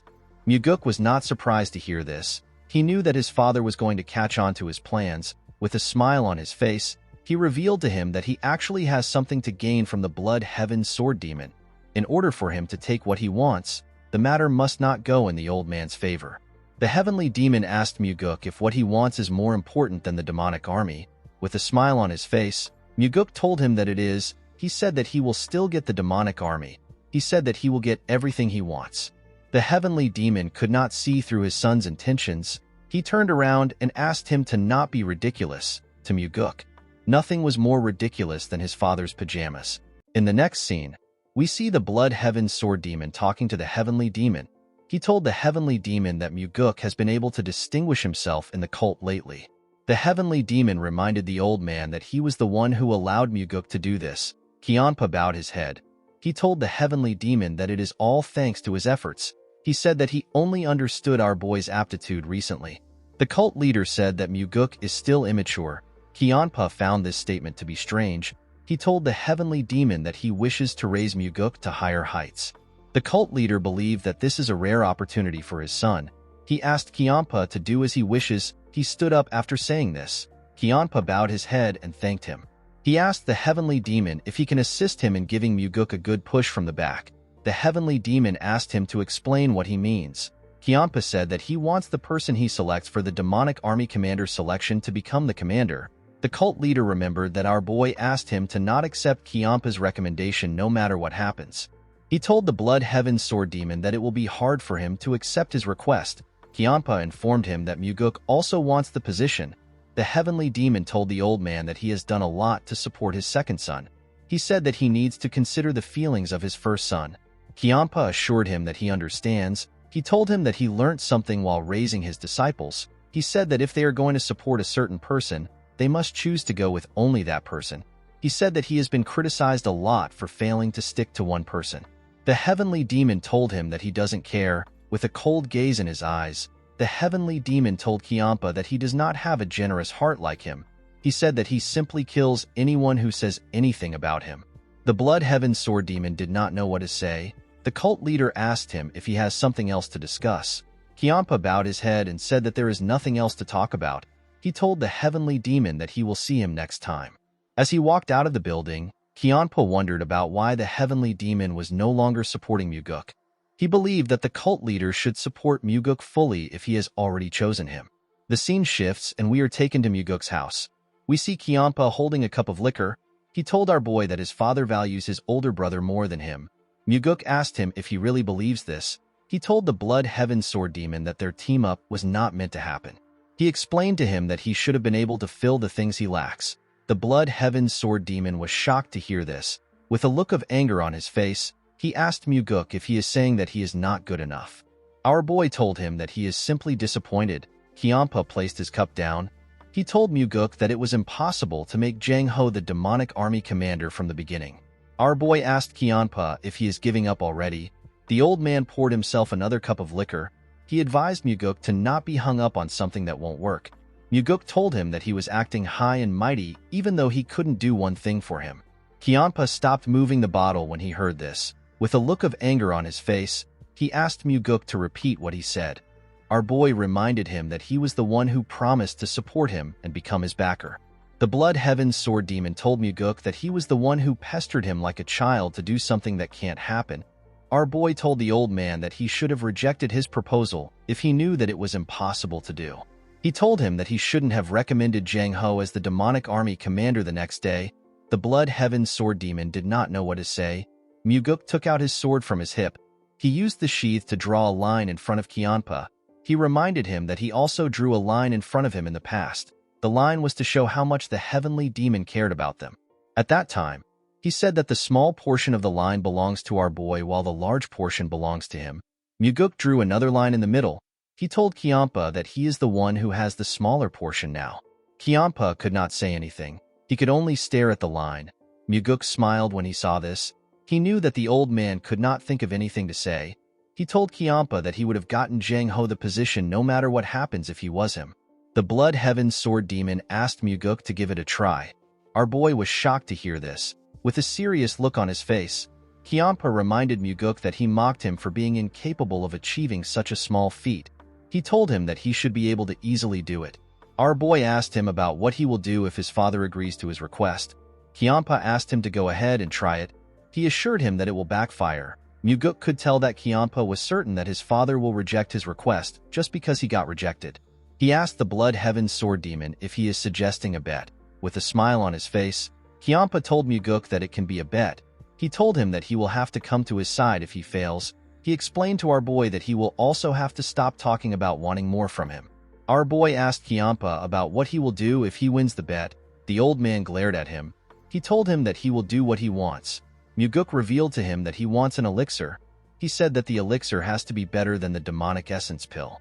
Kianpa was shocked to hear this. He asked Muguk if he knows how hard it is to find an elixir better than the demonic essence pill.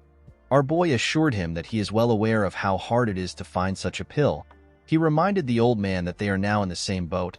He told him that he will also be stronger if he becomes stronger. Kianpa did not know what to say. He knew that Muguk was right. The reason our boy asked for an elixir was because Kianpa had a rare elixir that gives more inner energy than the demonic essence pill. He was certain that Kianpa had the heavenly divine pill. He told the Blood Heaven Sword Demon that he does not have any reason to work with him if he cannot make Jang Ho the demonic army commander or get him a powerful elixir. The old man knew that Muguk was right. He decided to accept the bet. He told him that he will give him the elixir if he can make Jang Ho the demonic army commander. Muguk took out his sword and raised it. He asked Kianpa to promise him. Kianpa hid his huge sword on our boy's sword in order to make the promise. After doing this, he jumped out of Muguk's house. If Muguk is able to consume the heavenly divine pill on top of the demonic essence pill he already has, he won't lose to any of the demon supremes because of a lack of energy. Fortunately for Muguk, he knew a perfect way to win the bet. In the next scene, we see Muguk talking to the chief advisor. He asked Myung for the probability of Jang Ho becoming the demonic army commander. He asked the man to be honest with him. Myung told him that it is less than 10%. Our boy found this odd. He reminded the advisor that the Blood Heaven Sword Demon recommended Jang Ho. Myung informed our boy that his father rejected the recommendation. He told him that the cult leader is not the kind of person who will change his mind unless he has a good reason to. Muguk assured the advisor that he knows about his father's behavior. He asked Myung to tell him what would happen if another demon supreme recommended Jang Ho. Myung found our boy's words to be weird. He repeated it to him. With a smile on his face, Muguk remembered a certain demon supreme. She was a woman in blue clothes. In the next scene, we see Myung reading some documents. The man remembered what Muguk said about two demon supremes recommending Jang Ho. He told our boy that such a thing has never happened before. He said that there is a chance that Jang Ho will become the demonic army commander if it happens. This is because it would give the heavenly demon the justification he needs to change his mind. The man asked Muguk if it is possible for this to happen. With a smile on his face, our boy said that he will give it a try. He told the man that it is sometimes easier to fight two tigers than one. Myung hoped that the other tiger our boy was talking about wasn't the Sword Supreme. The scene shifts and we see a martial artist from the Northern Heaven Sword clan. The man wore some blue clothes. His name is Bae Jongtak. Jongtak was in front of Muguk. He found out that he was accused of rape.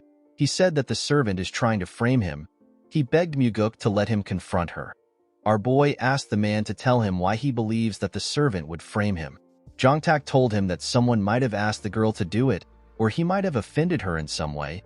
He assured Muguk that he never forced himself on her. Our boy told him that he will allow him to meet the girl. He called out to Daryong. The man was outside the door. The moment he heard his name, he brought the girl inside. Jongtak quickly stood up. He asked the girl about why she is trying to frame him. Muguk asked him to keep quiet. He told him that he will ask the girl to leave if he shouts again. Jongtak quickly shut his mouth. Muguk asked the girl if Jongtak was the one who raped her. The servant nodded her head. Jongtak yelled at her. He asked her not to lie. He told Muguk that the girl is shaking because she is scared that she will be caught. Our boy told the man that the girl is simply scared. Jongtak asked him about what he is saying. He asked him if he is taking the servant's side. Muguk revealed to him that the girl told him about how he threatened to go to her hometown and kill her family if she dared to expose him. Jongtak became nervous. He asked our boy if he seriously believes what she said. Muguk nodded at Daryong to signal him. Daryong nodded back to show that he understands. He brought in 2 more girls. Jongtak became terrified when he saw the girls. Our boy reminded him that this girls worked as his servants before. With a shaky tone in his voice, Jongtak said that he remembers them. He said that they are now grown.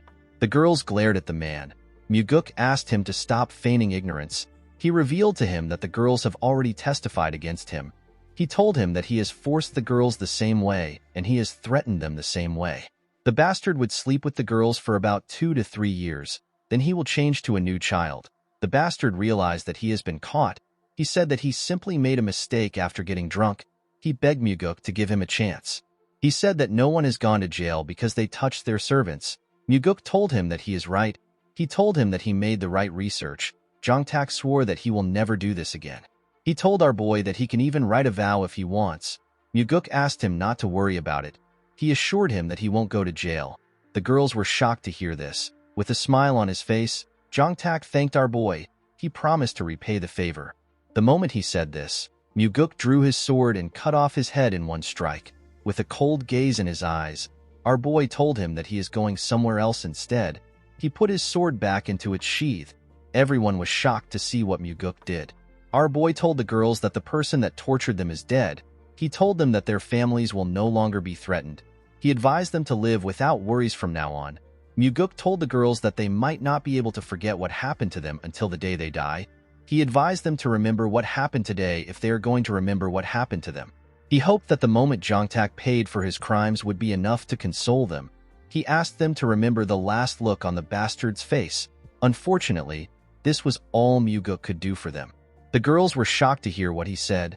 The oldest among them thanked him for helping them take revenge. The moment she said this, she and the other girls broke down in tears. They seemed to be very happy and sad at the same time. They thanked Muguk again. Our boy and Daryong could only watch them as they cried. Muguk asked the girls not to thank him. He told them that he was only able to punish the bastard because they were all brave enough to testify against him. Our boy asked them to continue living bravely. The girls bowed their heads and told him that they will. After Muguk was done talking to them, Daryong escorted them out of the building. Our boy looked outside his window. He realized that their cult was unable to protect this girls because of the rule that only the strong survives. He believed that fate will allow his father to be cut down by the orthodox martial artists he hates so much if they continue like this.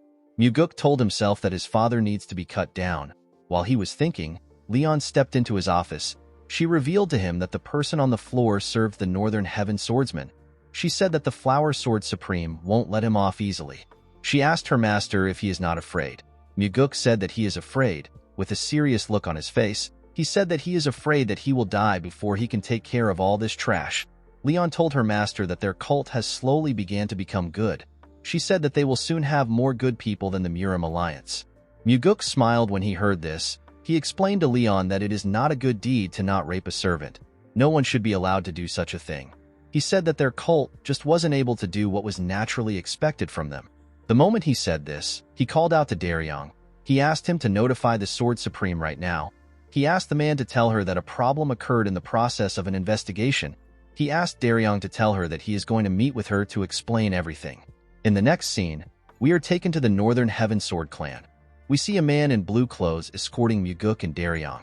The man took them into a bamboo forest. In the middle of the forest, we see a nice building. Someone announced that the Nirvana Pavilion Master has arrived. A beautiful woman stepped out of the building to greet Muguk. This woman is the Flower Sword Supreme. Her name is So Yeonrang. The Flower Sword Supreme looks like someone in her 20s, but she is actually twice as old. In the cult, people say that no matter how the world changes, the Flower Sword Supreme will never change. In fact, she even gets younger as the years go by. Muguk bowed his head and referred to her as ma'am. He told her that it has been a while since they saw each other. The Flower Sword Supreme asked him to not call her ma'am. She asked him to call her Sword Supreme. Muguk felt like this was too informal. He told her that he cannot do it due to seniority. The Flower Sword Supreme asked our boy if he respects her because she is much older than him. She told him that she doesn't think of things in such a poor manner. She said that respect should be given to those who deserve it. She said that anyone should be respected if they deserve it. Muguk accepted her request. He asked her to also speak casually to him. He turned to Daryong. He introduced him as the special investigator in charge of investigating the recent case. He told the Sword Supreme that he brought Daryong so that he can explain the details. Daryong bowed his head and introduced himself to the Sword Supreme. Before he could say anything, the Sword Supreme asked him not to waste his time. She said that a crime must have been committed if the Nirvana Pavilion said that it was. With a cold and scary look in her eyes, she told them that a man who rapes a young maid deserves to die. She assured Muguk that her sword house will not seek any trouble for the case. After hearing her response, our boy turned to Daryong and nodded at him. The man seemed to understand his master. He stepped out of the room and closed the door. With a smile on her face, the Sword Supreme told Muguk that a wind of change has been blowing within their cult thanks to his hard work. She commended him on his efforts. Our boy told her that he was only able to work because she was a great pillar of support. The Sword Supreme asked him to stop flattering an old woman like herself. Muguk asked her to not call herself an old woman. He told her that she looks like she is in her 20s. The Sword Supreme asked our boy to stop saying things like that. She revealed to him that she has taken a backseat so that she can focus on understanding martial arts. Our boy found this to be odd. The Flower Sword Supreme lived a different life than what she just said in the previous regression. After Wam Mugi killed the Heavenly Demon, the cult got closed down. The 8 Supremes and other martial masters fought to become the next cult leader. In the end, the first person to become the cult leader was the Flower Sword Supreme. When she was the cult leader, there was always a storm of blood. It would have been nice if she was good at playing politics. Unfortunately, her ability to rule wasn't on par with her ambitions. She was eventually killed by the one who became the next cult leader after ruling for 3 years. Muguk told the woman that he was in a tough position when this incident happened. The Sword Supreme asked him to explain what he means. Muguk revealed to her that he had a lot of issues with the Southern Sword House. Our boy purposely mentioned the Southern Sword House that belongs to the Blood Heaven Sword Demon. He wanted to see the kind of reaction he will get from the Sword Supreme. The whole cult knows that the Blood Heaven Sword Demon and the Sword Supreme have the worst relationship among the 8 Supremes. That is why the Sword Demons and the Demonic Swordsmen are like cats and dogs. Muguk told the Sword Supreme that the Blood Heaven Sword Demon put a lot of pressure on him when he had some cases with the Southern Sword House. He said that he now has issues with her own sword house. The Sword Supreme told him that she is completely different from Kiampa. Muguk told her that she is completely right. The woman glared at him. She revealed to him that she heard that the Blood Heaven Sword Demon recommended Jang Ho, who is from the Southern Sword House, to become the demonic army commander. She asked our boy to explain what is happening.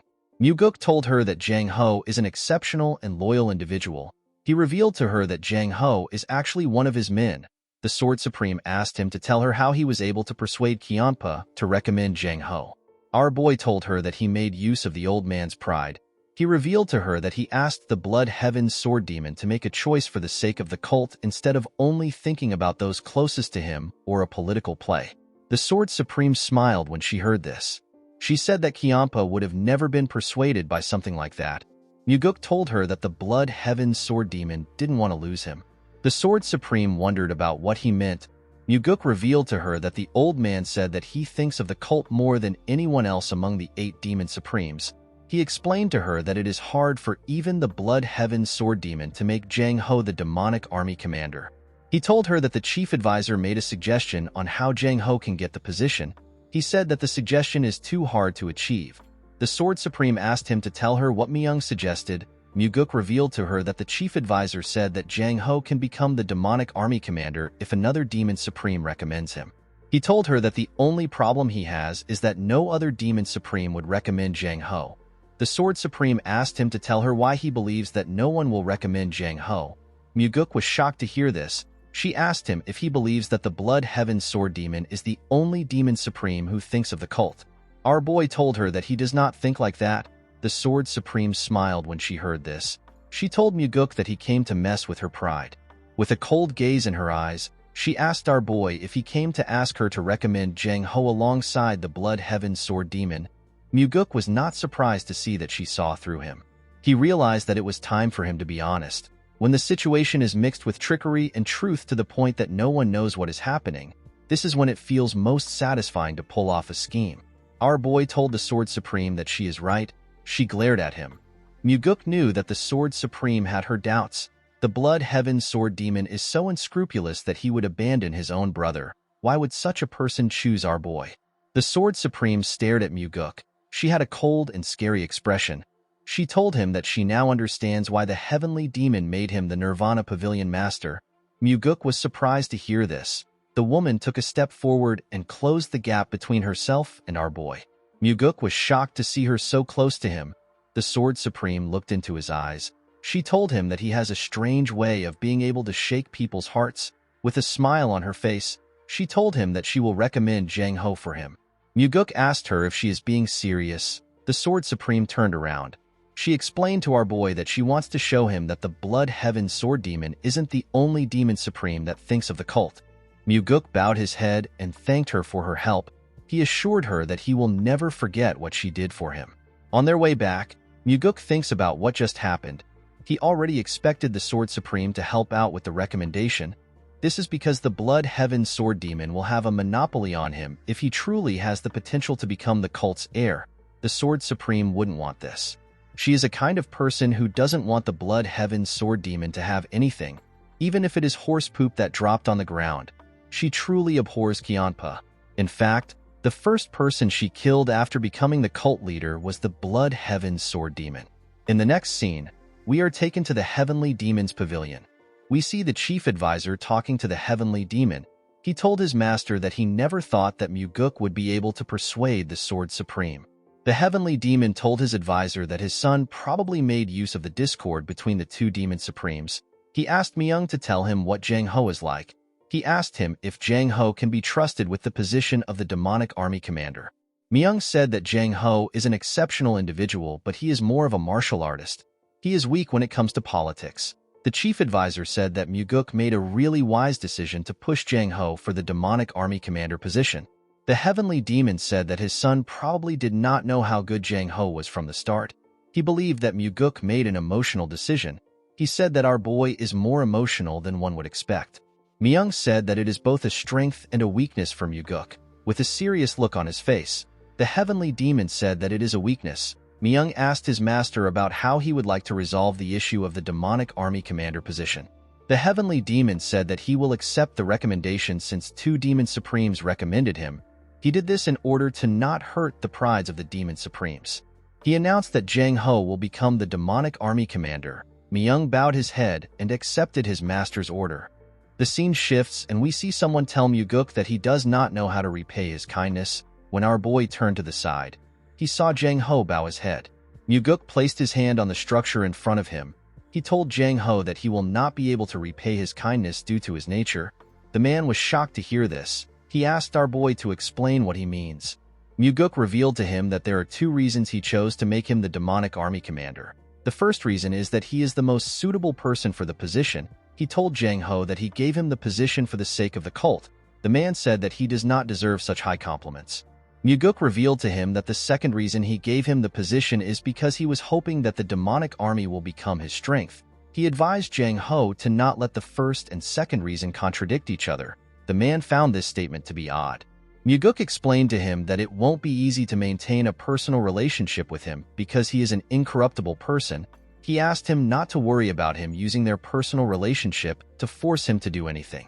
Jang Ho smiled when he heard this. He told Muguk that he is wrong if he sees him as someone who would throw away his personal relationships for the cult. Our boy was surprised to hear this. The man asked him if he remembers the first time they met. At that point in time, he sent Muguk an anonymous letter because his friend was killed. He wanted revenge for his friend. Jang Ho placed his hand on his chest. He told Muguk that he is an emotional person who treats personal relationships as the most important thing. Our boy was surprised to hear this. Jang Ho told him that he has already sworn his loyalty to him. He assured Muguk that he is still loyal to the cult and the heavenly demon. He promised to also work hard for the demonic army. He told our boy that he is the person who he is most loyal to. Muguk was shocked to hear this. He never knew that Jang Ho already saw him as a superior. He realized that he obtained someone who is much better than he expected. With a smile on his face, he told Jang Ho that he will be counting on him from now on. The man put his hand together and told our boy that he also looks forward to working with him. The scene shifts, and we see the Blood Heaven Sword Demon in Muguk's house. As he stepped into his building, our boy told the old man that the appearance of him standing upright in the building makes him look like a guardian statue that is protecting him. The Blood Heaven Sword Demon stared at Muguk. He asked him if he is trying to tease him for being hard-headed. Our boy told him that he cannot do something like that. Kianpa commended him for making Jang Ho the demonic army commander. Our boy bowed his head and thanked him for his praise. Muguk noticed something odd. The Blood Heaven Sword Demon was calm. He had expected him to be fuming because he involved the Flower Sword Supreme. Our boy knew that he could not yet relax. He knew that Kianpa was unpredictable. The Blood Heaven Sword Demon asked Muguk to tell him how he persuaded the Sword Supreme. Our boy told him that he will tell him what he wants to know if he promises not to get angry. Kianpa assured him that he won't get angry. He revealed to the old man that he told the Sword Supreme that he believes that he is the true Demon Supreme. He told the old man that he used this statement to provoke the pride of the Sword Supreme. He told him that he made use of him. Kianpa laughed when he heard this. He told Muguk that he has been tricked. He explained to him that the Sword Supreme would have definitely seen through his petty trick. He referred to the Sword Supreme as a fox and told Muguk that she must have pulled a trick on him. He explained to him that the Sword Supreme only helped him to prevent him from working with him. With a serious look on his face, he asked Muguk to tell him what he will do about their current situation. Our boy assured the old man that he is his top priority. The Blood Heaven Sword Demon reminded him that the Sword Supreme helped him with Jang Ho. Muguk told him that it is fine because he helped him first. Kianpa asked him if he will be able to say this when the Sword Supreme makes a proposition that he cannot refuse. The moment he said this, he took out a small box. He told our boy that the proposition is similar to the box. Muguk accepted the box and opened it. Kianpa told him that a promise is a promise. Immediately he said this. Muguk looked into the box. He saw something shocking. He saw an elixir. Kianpa told him that it is the Heavenly Divine Pill. Our boy was shocked to hear this. He could not believe that Kianpa gave him the Heavenly Divine Pill so easily. He assumed that the Blood Heaven Sword Demon would come up with a lot of excuses. He expected him to say that it was hard to find any good elixirs or something stupid. Kianpa said that he has kept the elixir for a long time.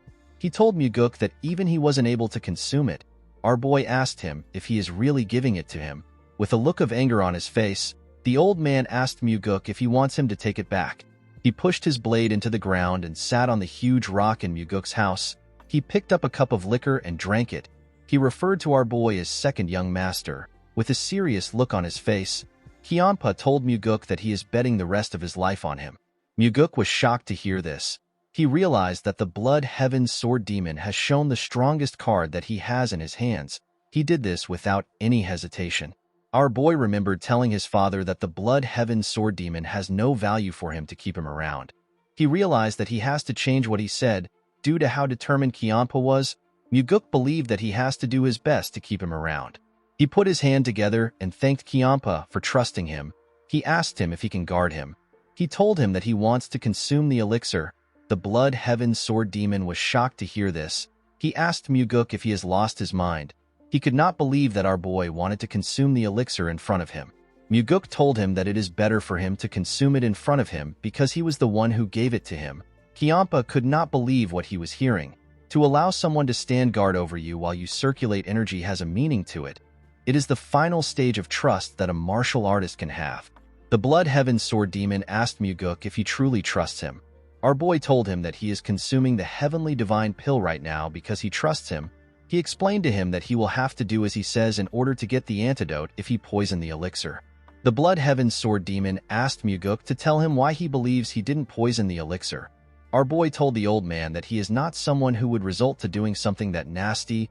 Kiampa told him that he can be quite nasty. Muguk explained to him that there are various types of nasty people. He told the old man that he is not someone who would go against his word. With a serious look on his face, Kiampa asked Muguk to tell him what he will do if his instincts are wrong. Our boy sat on the ground. He told the Blood Heaven Sword Demon that he will think about it when it happens. Kiampa was shocked to hear this. Muguk put the elixir into his mouth and closed his eyes. The Blood Heaven Sword Demon was surprised to see that he was actually about to consume the elixir. The elixir dissolved when it went into our boy's body. It went into his bloodstream and his bones. A bright blue energy covered Muguk's body. His veins popped out and he released a large amount of sweat. Our boy was in a trance state. When Muguk opened his eyes, he noticed a change in his energy. He realized that his inner energy has increased by leaps and bounds thanks to the heavenly divine pill. The moment he thought of this, Kiampa asked him about what the heavenly divine pill tastes like. Our boy was surprised to hear the question. With a smile on his face, he told the old man that it tastes like honey. He said that he has never eaten anything so delicious in his life. The Blood Heaven Sword Demon was annoyed to hear this. He could not believe that he did not take the elixir. He realized that he should have never saved it. Muguk asked him not to be disappointed. He told him that he digested the elixir 10 times more efficiently than he would have been able to. He stood up after saying this. He circulated his energy around his body. His energy was overflowing to the point where he wouldn't lose to Kiampa just because he is lacking inner energy. Kiampa moved close to our boy. He asked him to tell him who he really is. He asked him to tell him who he is for him to mess with his mind and make him hand over the heavenly divine pill. The Blood Heaven Sword Demon stared into Muguk's eyes. He was completely focused on his eyes. He saw something odd in Muguk's eyes. He was surprised to see what was inside Muguk. He saw a large amount of energy. Muguk released a large amount of his energy. He told the old man that he is someone who will eventually lead him. He told him that he has to live long enough for him to see it happen. The Blood Heaven Sword Demon glared at our boy. He watched him as he released his energy. He put his hand together and stood his ground. Muguk decided to take away his energy. He asked the old man about what his ultimate goal is. Kiampa was shocked to hear this. He raised his head up and looked into the night sky. He said that he is already very old. He told our boy that there is nothing he wants. He said that he wants to continue living the same way he has lived so far. Muguk told him that he is being overly passionate for something like that. Kiampa was surprised to hear this. He asked our boy to tell him how he is overly passionate. Muguk told him that he felt like he was a young man when he was putting pressure on him. He said that he could feel the flames of youth still burning strongly within him. Kiampa asked him if this is really how it looked to him. Our boy told him that it is. With a sad look on his face, the old man said that he is happy to hear this. He told Muguk that he thought he has mellowed off recently. Our boy noticed the look on his face. He could understand how Kiampa felt. No matter how many ambitions and passions he has, time will still mercilessly take them away. Muguk moved close to the huge rock. He picked up the bottle of liquor and the cup. He stretched out his hand and asked Kiampa to pour him a drink. The old man was shocked to see this. He reminded Muguk that he lost the bet. He did not understand why our boy wanted to accept his drink. With a smile on his face, our boy explained to him that he won the moment he gave him the heavenly divine pill. He told him that he will accept the liquor that he offered. The Blood Heaven Sword Demon could not believe what he was hearing. Although Muguk did not know if it was possible, he wanted to still make the Blood Heaven Sword Demon one of his people. Kiampa took the bottle and poured our boy a drink. He glared at him as he poured the drink. He did not believe that Muguk would actually drink the liquor. To his surprise, our boy drank the liquor. He gently smiled when he saw this. He told Muguk that they should work well from now on. Our boy accepted his offer. He told him that he can pull off any of his filthy tricks if he wants. He told him that it is fine as long as he can handle it. Kiampa was annoyed to hear this. He could not believe that our boy said that he pulls filthy tricks. He began to laugh like a crazy person. Muguk asked him to pour him another cup. The old man accepted his request. Our boy was no fool. He knew that even though Kiampa is laughing heartily now, he has not yet opened his heart. He knew that Kiampa was not the kind of person which he could understand by getting a small glimpse through the narrow crack of his heart's door. Not even Muguk knows what lies beyond the door. The only thing our boy knew was that their relationship will be decided when Kiampa finally opens the door, whether he will burn Kiampa in flames, stab him to death with his sword, or if they will become eternal friends will be decided when the door opens.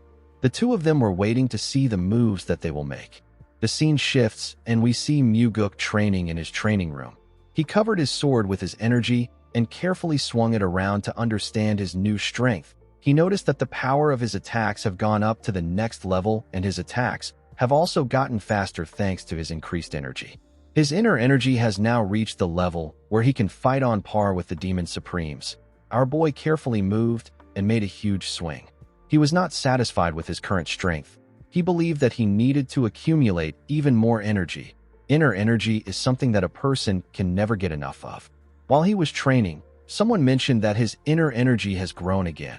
When Muguk turned around, he saw his father, with a smile on his face. Our boy revealed to his father that he received the heavenly divine pill from the Blood Heaven's sword demon. The heavenly demon did not say anything. Muguk found this odd. He asked his father to tell him why he is not surprised. The heavenly demon reminded his son that he once said that he wanted to get something from the old man. He told Muguk that he already knew that Kiampa had the heavenly divine pill. Our boy asked him about how he knew. The heavenly demon revealed to him that he was the one who gave Kiampa the elixir a long time ago. Muguk was shocked to hear this. He remembered the line the Blood Heaven's sword demon drew to show him how much his father loved him. He wondered if Kiampa was right. The heavenly demon asked his son to tell him what he offered in the bet. Muguk revealed to him that he offered himself. The heavenly demon said that Kiampa made a losing bet. Our boy told his father that he is just getting started. He said that he intends to rip off each one of the Demon Supremes. The heavenly demon did not say anything. Muguk found this strange.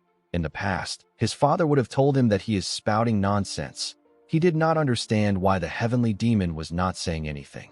He decided to ask him about why he is not saying anything. The heavenly demon told his son that he was thinking that he might actually be able to do it. Muguk told his father that he is finally seeing his true value. The heavenly demon turned around and asked his son to continue his training. Our boy thanked his father for making Jang Ho the demonic army commander. The heavenly demon told him that he did not do it for him. He said that he accepted Jang Ho because 2 Demon Supremes recommended him. Muguk told his father that he will become happier. The heavenly demon stopped moving when he heard this. Our boy said that he needs to be happy so that those around him will be happy. Then the cult will become happier as well. The heavenly demon turned around when he heard this.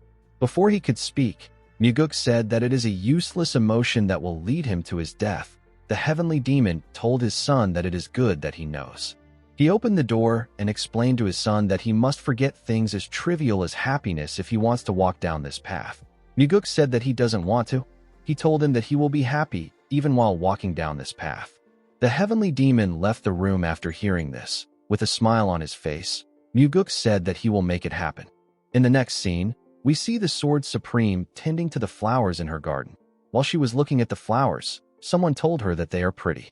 Yeonrang said that people say that flowers become prettier as they age. She told Muguk that he still has a long way to go before this saying can apply to him. Our boy remembered how old he was before he regressed. He believed that life would have been harder if he did not regress at that age. He thanked Yeonrang for helping him. He brought her a bottle of liquor to show his appreciation. The Sword Supreme thanked him for the gift. She told him that she doesn't drink. She said that she quit drinking a long time ago. Muguk apologized to her for bringing such a gift. Although he apologized, our boy actually knew that Yeonrang doesn't drink. He intentionally brought the liquor because he didn't want her to think that he knows a lot about her. Muguk wondered if it was necessary for him to do this. However, he couldn't complain because he needed to do what he can. He knew that relationships are built with all the small things in life. He told the Sword Supreme that he believes that help must be repaid. He asked her if there is anything he can do for her. Yeonrang told him that it will be best for him to cut off his relationship with the Blood Heaven's sword demon. Muguk asked her for a reason. She told our boy that the ideals that Kiampa pursues are far from his. Unlike Muguk, who wants to change the cult into a place with discipline and order, the Blood Heaven's sword demon hates to be bound by rules more than anyone in the world. After hearing what she said, Muguk apologized to her. He told her that he can't do what she is asking for. Yeonrang turned around and glared at our boy. She asked him if he really can't do it. Muguk said that he can't. He revealed to her that the old man has given him a gift that is far too precious. Our boy never planned on mentioning the gift. He believed that it was right for him to tell her, especially since he intends on making the Blood Heaven Sword Demon and the Flower Sword Supreme his people. Yeonrang asked him about what Kiampa gave him. Muguk said that it is a personal gift. He told her that it is hard for him to tell her. Yeonrang said that she assumed that they were close enough to share such details with each other. She asked him if she is wrong. Muguk told her that he will tell her because she helped him a lot last time. He revealed to the Sword Supreme that the Blood Heaven Sword Demon gave him the Heavenly Divine Pill. Yeonrang was shocked to hear this. She asked our boy if the greedy old man really gave him the Heavenly Divine Pill. Muguk told her that he did. He said that Kiampa decided that he has more value than the elixir. Yeonrang could not believe what she was hearing. Muguk bowed his head and thanked her again for her help. He asked her to tell him if she ever needs his help. He told her that he will see her next time. The moment Muguk turned around, Yeonrang called out to him. She asked him to tell her the kind of person Kiampa looks like to him.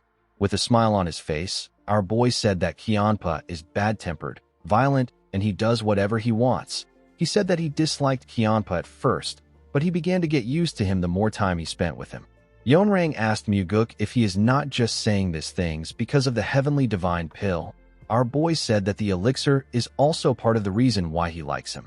Yeonrang told him that the Blood Heaven Sword Demon is not someone he should work with. She told Muguk that he needs to cut ties with the old man if he wishes to continue receiving her help. Muguk asked her to prove it to him. The Sword Supreme asked him to explain himself. Our boy asked her to prove to him that she is someone who can help him more than the Blood Heaven Sword Demon. He reminded her that Kiampa has given him the Heavenly Divine Pill. He said that he needs a good reason to cut ties with the old man.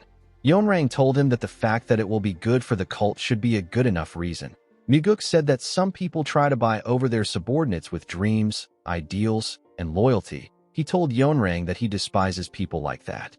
The moment he said this, Yeonrang released her energy. It was ridiculously powerful. It froze the flowers around her. Muguk told the woman that he does not know what she thinks of him. He told her that he is preparing something big. He revealed to her that he will be meeting numerous people from now on. He said that he is not confident that he will always make the right choice. He begged her to show him something that can help him make a decision easily. He stretched out his hand and asked her to give him something more precious than the Heavenly Divine Pill. Yeonrang did not like what she was hearing. Muguk never planned on letting go of the Blood Heaven Sword Demon. He believed that he must have Kiampa by his side. He looked into Yeonrang's eyes. He could tell that she was already wavering. The woman took away her energy. She asked our boy to tell her what he wants. Muguk clenched his fist. He told her that there is nothing he currently needs. Yeonrang glared at him when she heard this. Our boy already knew how she was going to interpret what he said. In her head, she heard him say that he does not need anyone else because he already has the Blood Heaven Sword Demon. Muguk bowed his head and told her that he will see her next time. He assured her that he won't forget what she did for him. He turned around after saying this. He smiled when he turned around because he said that he doesn't need anything. The Sword Supreme will become even more impatient. At night, we see our boy arrive at his house. He saw Kiampa waiting for him there. The old man referred to Yeonrang as a fox and asked Muguk about what she said. Our boy revealed to him that Yeonrang asked him to cut ties with him. Kiampa reminded him that he told him that the Sword Supreme would say this. He asked Muguk if Yeonrang gave him a reason. Our boy told him that she said that their ideals are too different and he is too free-spirited. The old man said that it is a load of crap. He asked Muguk about what he will do. Our boy said that he will work with the person who gives him the most benefits. Kiampa was shocked to hear this. Muguk told him that he is simply trying to weigh his options. He told the Blood Heaven Sword Demon that he would have done the same thing too. Kiampa glared at him. Muguk smiled when he saw the look on his face. He asked him not to worry about it. He told him that he is still in the lead. He said that it is impossible for her to give him something better than the Heavenly Divine Pill. Kiampa said that it is not impossible. He told our boy that Yeonrang is someone who would do anything just to destroy him. Muguk asked the old man about why their relationship is so strained. Kiampa stopped talking when he heard the question. Although our boy asked the question, He already knew the answer. The Blood Heaven Sword Demon told him that reasons aren't needed to hate another person. Muguk asked him if he wants to have a drink. He told him that he will feel bad if he leaves like this. Kiampa asked him if he knows the kind of person he is. Muguk said that he is calm-headed. He told him that it is not a bad thing. He advised him to act disappointed when he is disappointed. He advised him to talk things out when he is upset. Muguk told the old man that he will pay for the drinks. Kiampa grabbed his sword and jumped. He told our boy that he will wait for him at the demonic village. Muguk gently smiled when he heard this. In the next scene, we are taken to the pleasure bar. The people in the bar were noticeably uncomfortable. They were all fixated on some people. They focused their attention on the Blood Heaven Sword Demon and the second young master. Kiampa told our boy that he expected him to take him to a courtesan house. He revealed to him that he actually hates places where women are at. Muguk did not expect to hear this. He reminded Kiampa that his late brother loved courtesan houses. The old man asked him not to bring his brother up. He told him that it will ruin the mood. Our boy accepted the request. Muguk actually purposely mentioned Cheon-yang. He did not want the wound to fester in Kiampa's heart. The owner of the bar moved close to them. He welcomed them to the bar. With a shaky tone in his voice, he said that it is an honor to have them both in the bar. Muguk told him that they came there because the liquor and the food is great. The man thanked our boy for his compliment. He left after taking their order. Kiampa told our boy that he is being unnecessarily nice. Muguk told him that nothing bad comes from being friendly. Kiampa explained to him that there will inevitably be times when things go wrong because he got swayed by his emotion. He decided to use the bar owner as an example. He asked our boy if the food will taste better because he was friendly, or if it will taste better if he threatens to kill the bar owner if he makes a bad meal. He told Muguk that his older brother has an advantage over him in this aspect. Our boy agreed that life gets easier if a person lives cold-heartedly. He said that he doesn't want to live his life like that. Kiampa asked him for his reason. With a smile on his face, Muguk said that he believes that the food will taste better when it is made by someone who is happy to make it instead of trembling in fear while making it. Kiampa told him that one day others will try to make use of his friendliness to get grand favors. If he doesn't agree to help, he will be greatly criticized. The old man said that this is how humans are. Our boy told him that the person could also give him back several-fold of the friendliness he has shown. He said that it might even be what saves his life. With a serious look on his face, he told Kiampa that this is also how humans are. The Blood Heaven Sword Demon did not know what to say. He told Muguk that they will have to wait and see. While they were talking, they were served their meal and liquor. Muguk told the Blood Heaven Sword Demon that he sees him as someone who is more emotional than him. The old man was surprised to hear this. He asked our boy if he is blind. He told Muguk that he really sucks at judging people. Our boy smiled when he heard this. He believed that his judgment was accurate. Muguk noticed that in all the situations which Kiampa has gone through with him, he was more emotional than normal. Even in this moment, his emotions are involved as he shares what he thinks with someone else. This is something he has never really done before. Our boy decided to ignore the talk about emotions and face a pressing issue. He placed his cup on the table and told Kiampa that he needs to start managing his disciples from now on. He told him that his disciples will continue having issues with the Nirvana Pavilion if he doesn't start managing them. The Blood Heaven Sword Demon glared at Muguk. He told him that he is getting more arrogant. Our boy corrected him by telling him that he is the one who is arrogant. Kiampa was annoyed to hear this. He screamed at Muguk. Everyone at the bar became nervous when they heard his voice. Muguk told the old man that he looks down on both the cult and his father. He said that he is confident because he is the Blood Heaven Sword Demon. With a serious look on his face, Muguk told him that he assumes that nobody cares about what his disciples do. The moment he heard this, Kiampa released his energy. He destroyed the table in front of them. He glared at Muguk. Our boy did not back down. He looked him in the eye. The Blood Heaven Sword Demon took away his energy and the plates and bottles fell to the ground. The owner was shocked to see this. Everyone else became nervous. With a look of anger on his face, Kiampa told our boy that his words were beyond arrogant. He told him that he really wants to beat him right now. He turned to the owner. He asked him to stop staring at them. He ordered him to bring them some more liquor and food. Our boy told Kiampa that this is not how he should handle things in times like this. He placed some gold coins on the table. He apologized to the owner. He told him that the money is for the things they broke. He assured him that he will also compensate him for his other losses today. The owner became more nervous. He assured Muguk that it is fine. Our boy told him that it is not fine. He gave him some coins and asked him to bring them new food and drinks. He asked him to bring out enough food that will make the table fall apart. The Blood Heaven's Sword Demon asked Muguk if he wants him to do things like that. Our boy told him that he shouldn't be destroying things if he doesn't want to do something like that. Kiampa asked him if he is teaching a demon supreme how to be kind. Our boy explained to the man that the demonic path he is trying to build up is not one where a person destroys a restaurant. Because he is upset, Kiampa yelled at him. Our boy placed his hand on a chair and asked him to stop yelling. He asked him to take a seat there. The old man grit his teeth out of anger. Oddly enough, he still went to sit down without throwing a tantrum. He called our boy an arrogant brat. He told him that he is crazy. With a scary look on his face, he promised Muguk that he will kill him if he betrays him. The owner, who was about to place the food on the table, became terrified when he heard this. He placed the food on the table and quickly ran away. Muguk asked Kiampa if he really means what he said. The old man said that he does. Our boy asked him to swear his loyalty to him with sincerity. He said that his threat can also be used in another way. He told the Blood Heaven's Sword Demon that if he truly swears his loyalty to him and he betrays him, he said that he will plunge his sword into his heart. Due to the look on his face, Kiampa could tell that Muguk was not playing around. Our boy poured him some liquor. He asked him to accept his drink. He also poured himself a drink. The two men glared at each other. Muguk raised his cup up and pushed his hand forward. Kiampa decided to accept the drink. He picked up his cup. Our boy smiled when he saw this. The two of them drank their liquor. Even though the Blood Heaven's Sword Demon did not clink his glass with our boy's own, our boy knew that he already accepted the oath in his heart. The scene shifts, and we are taken to the Sword Supreme's flower garden. We see her looking at the stars. While she was looking up, someone informed her that Muguk is with the Blood Heaven's Sword Demon. He said that they are having drinks together. The man told his master that our boy is an arrogant person.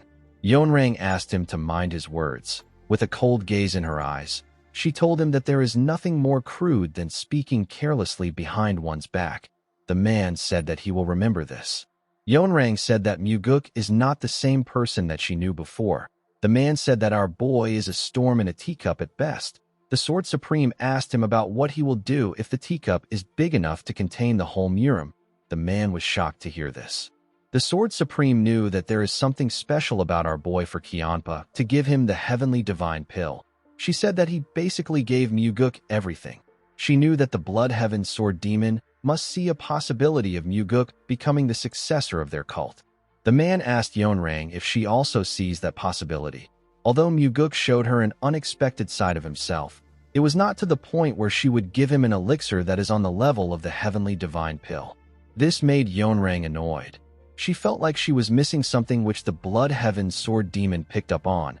She did not like the fact that the old man could see something that she couldn't. While she was thinking, the man asked her to rest for today. He informed her that he has prepared a new man. The Sword Supreme turned around when she heard this. She walked past the man. After she passed by his side, the man raised his head up and turned around. He watched her as she went into her house.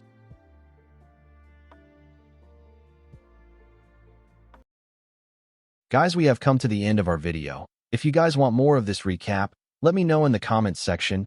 Don't forget to like and smash that subscribe button for more recaps. See you guys later.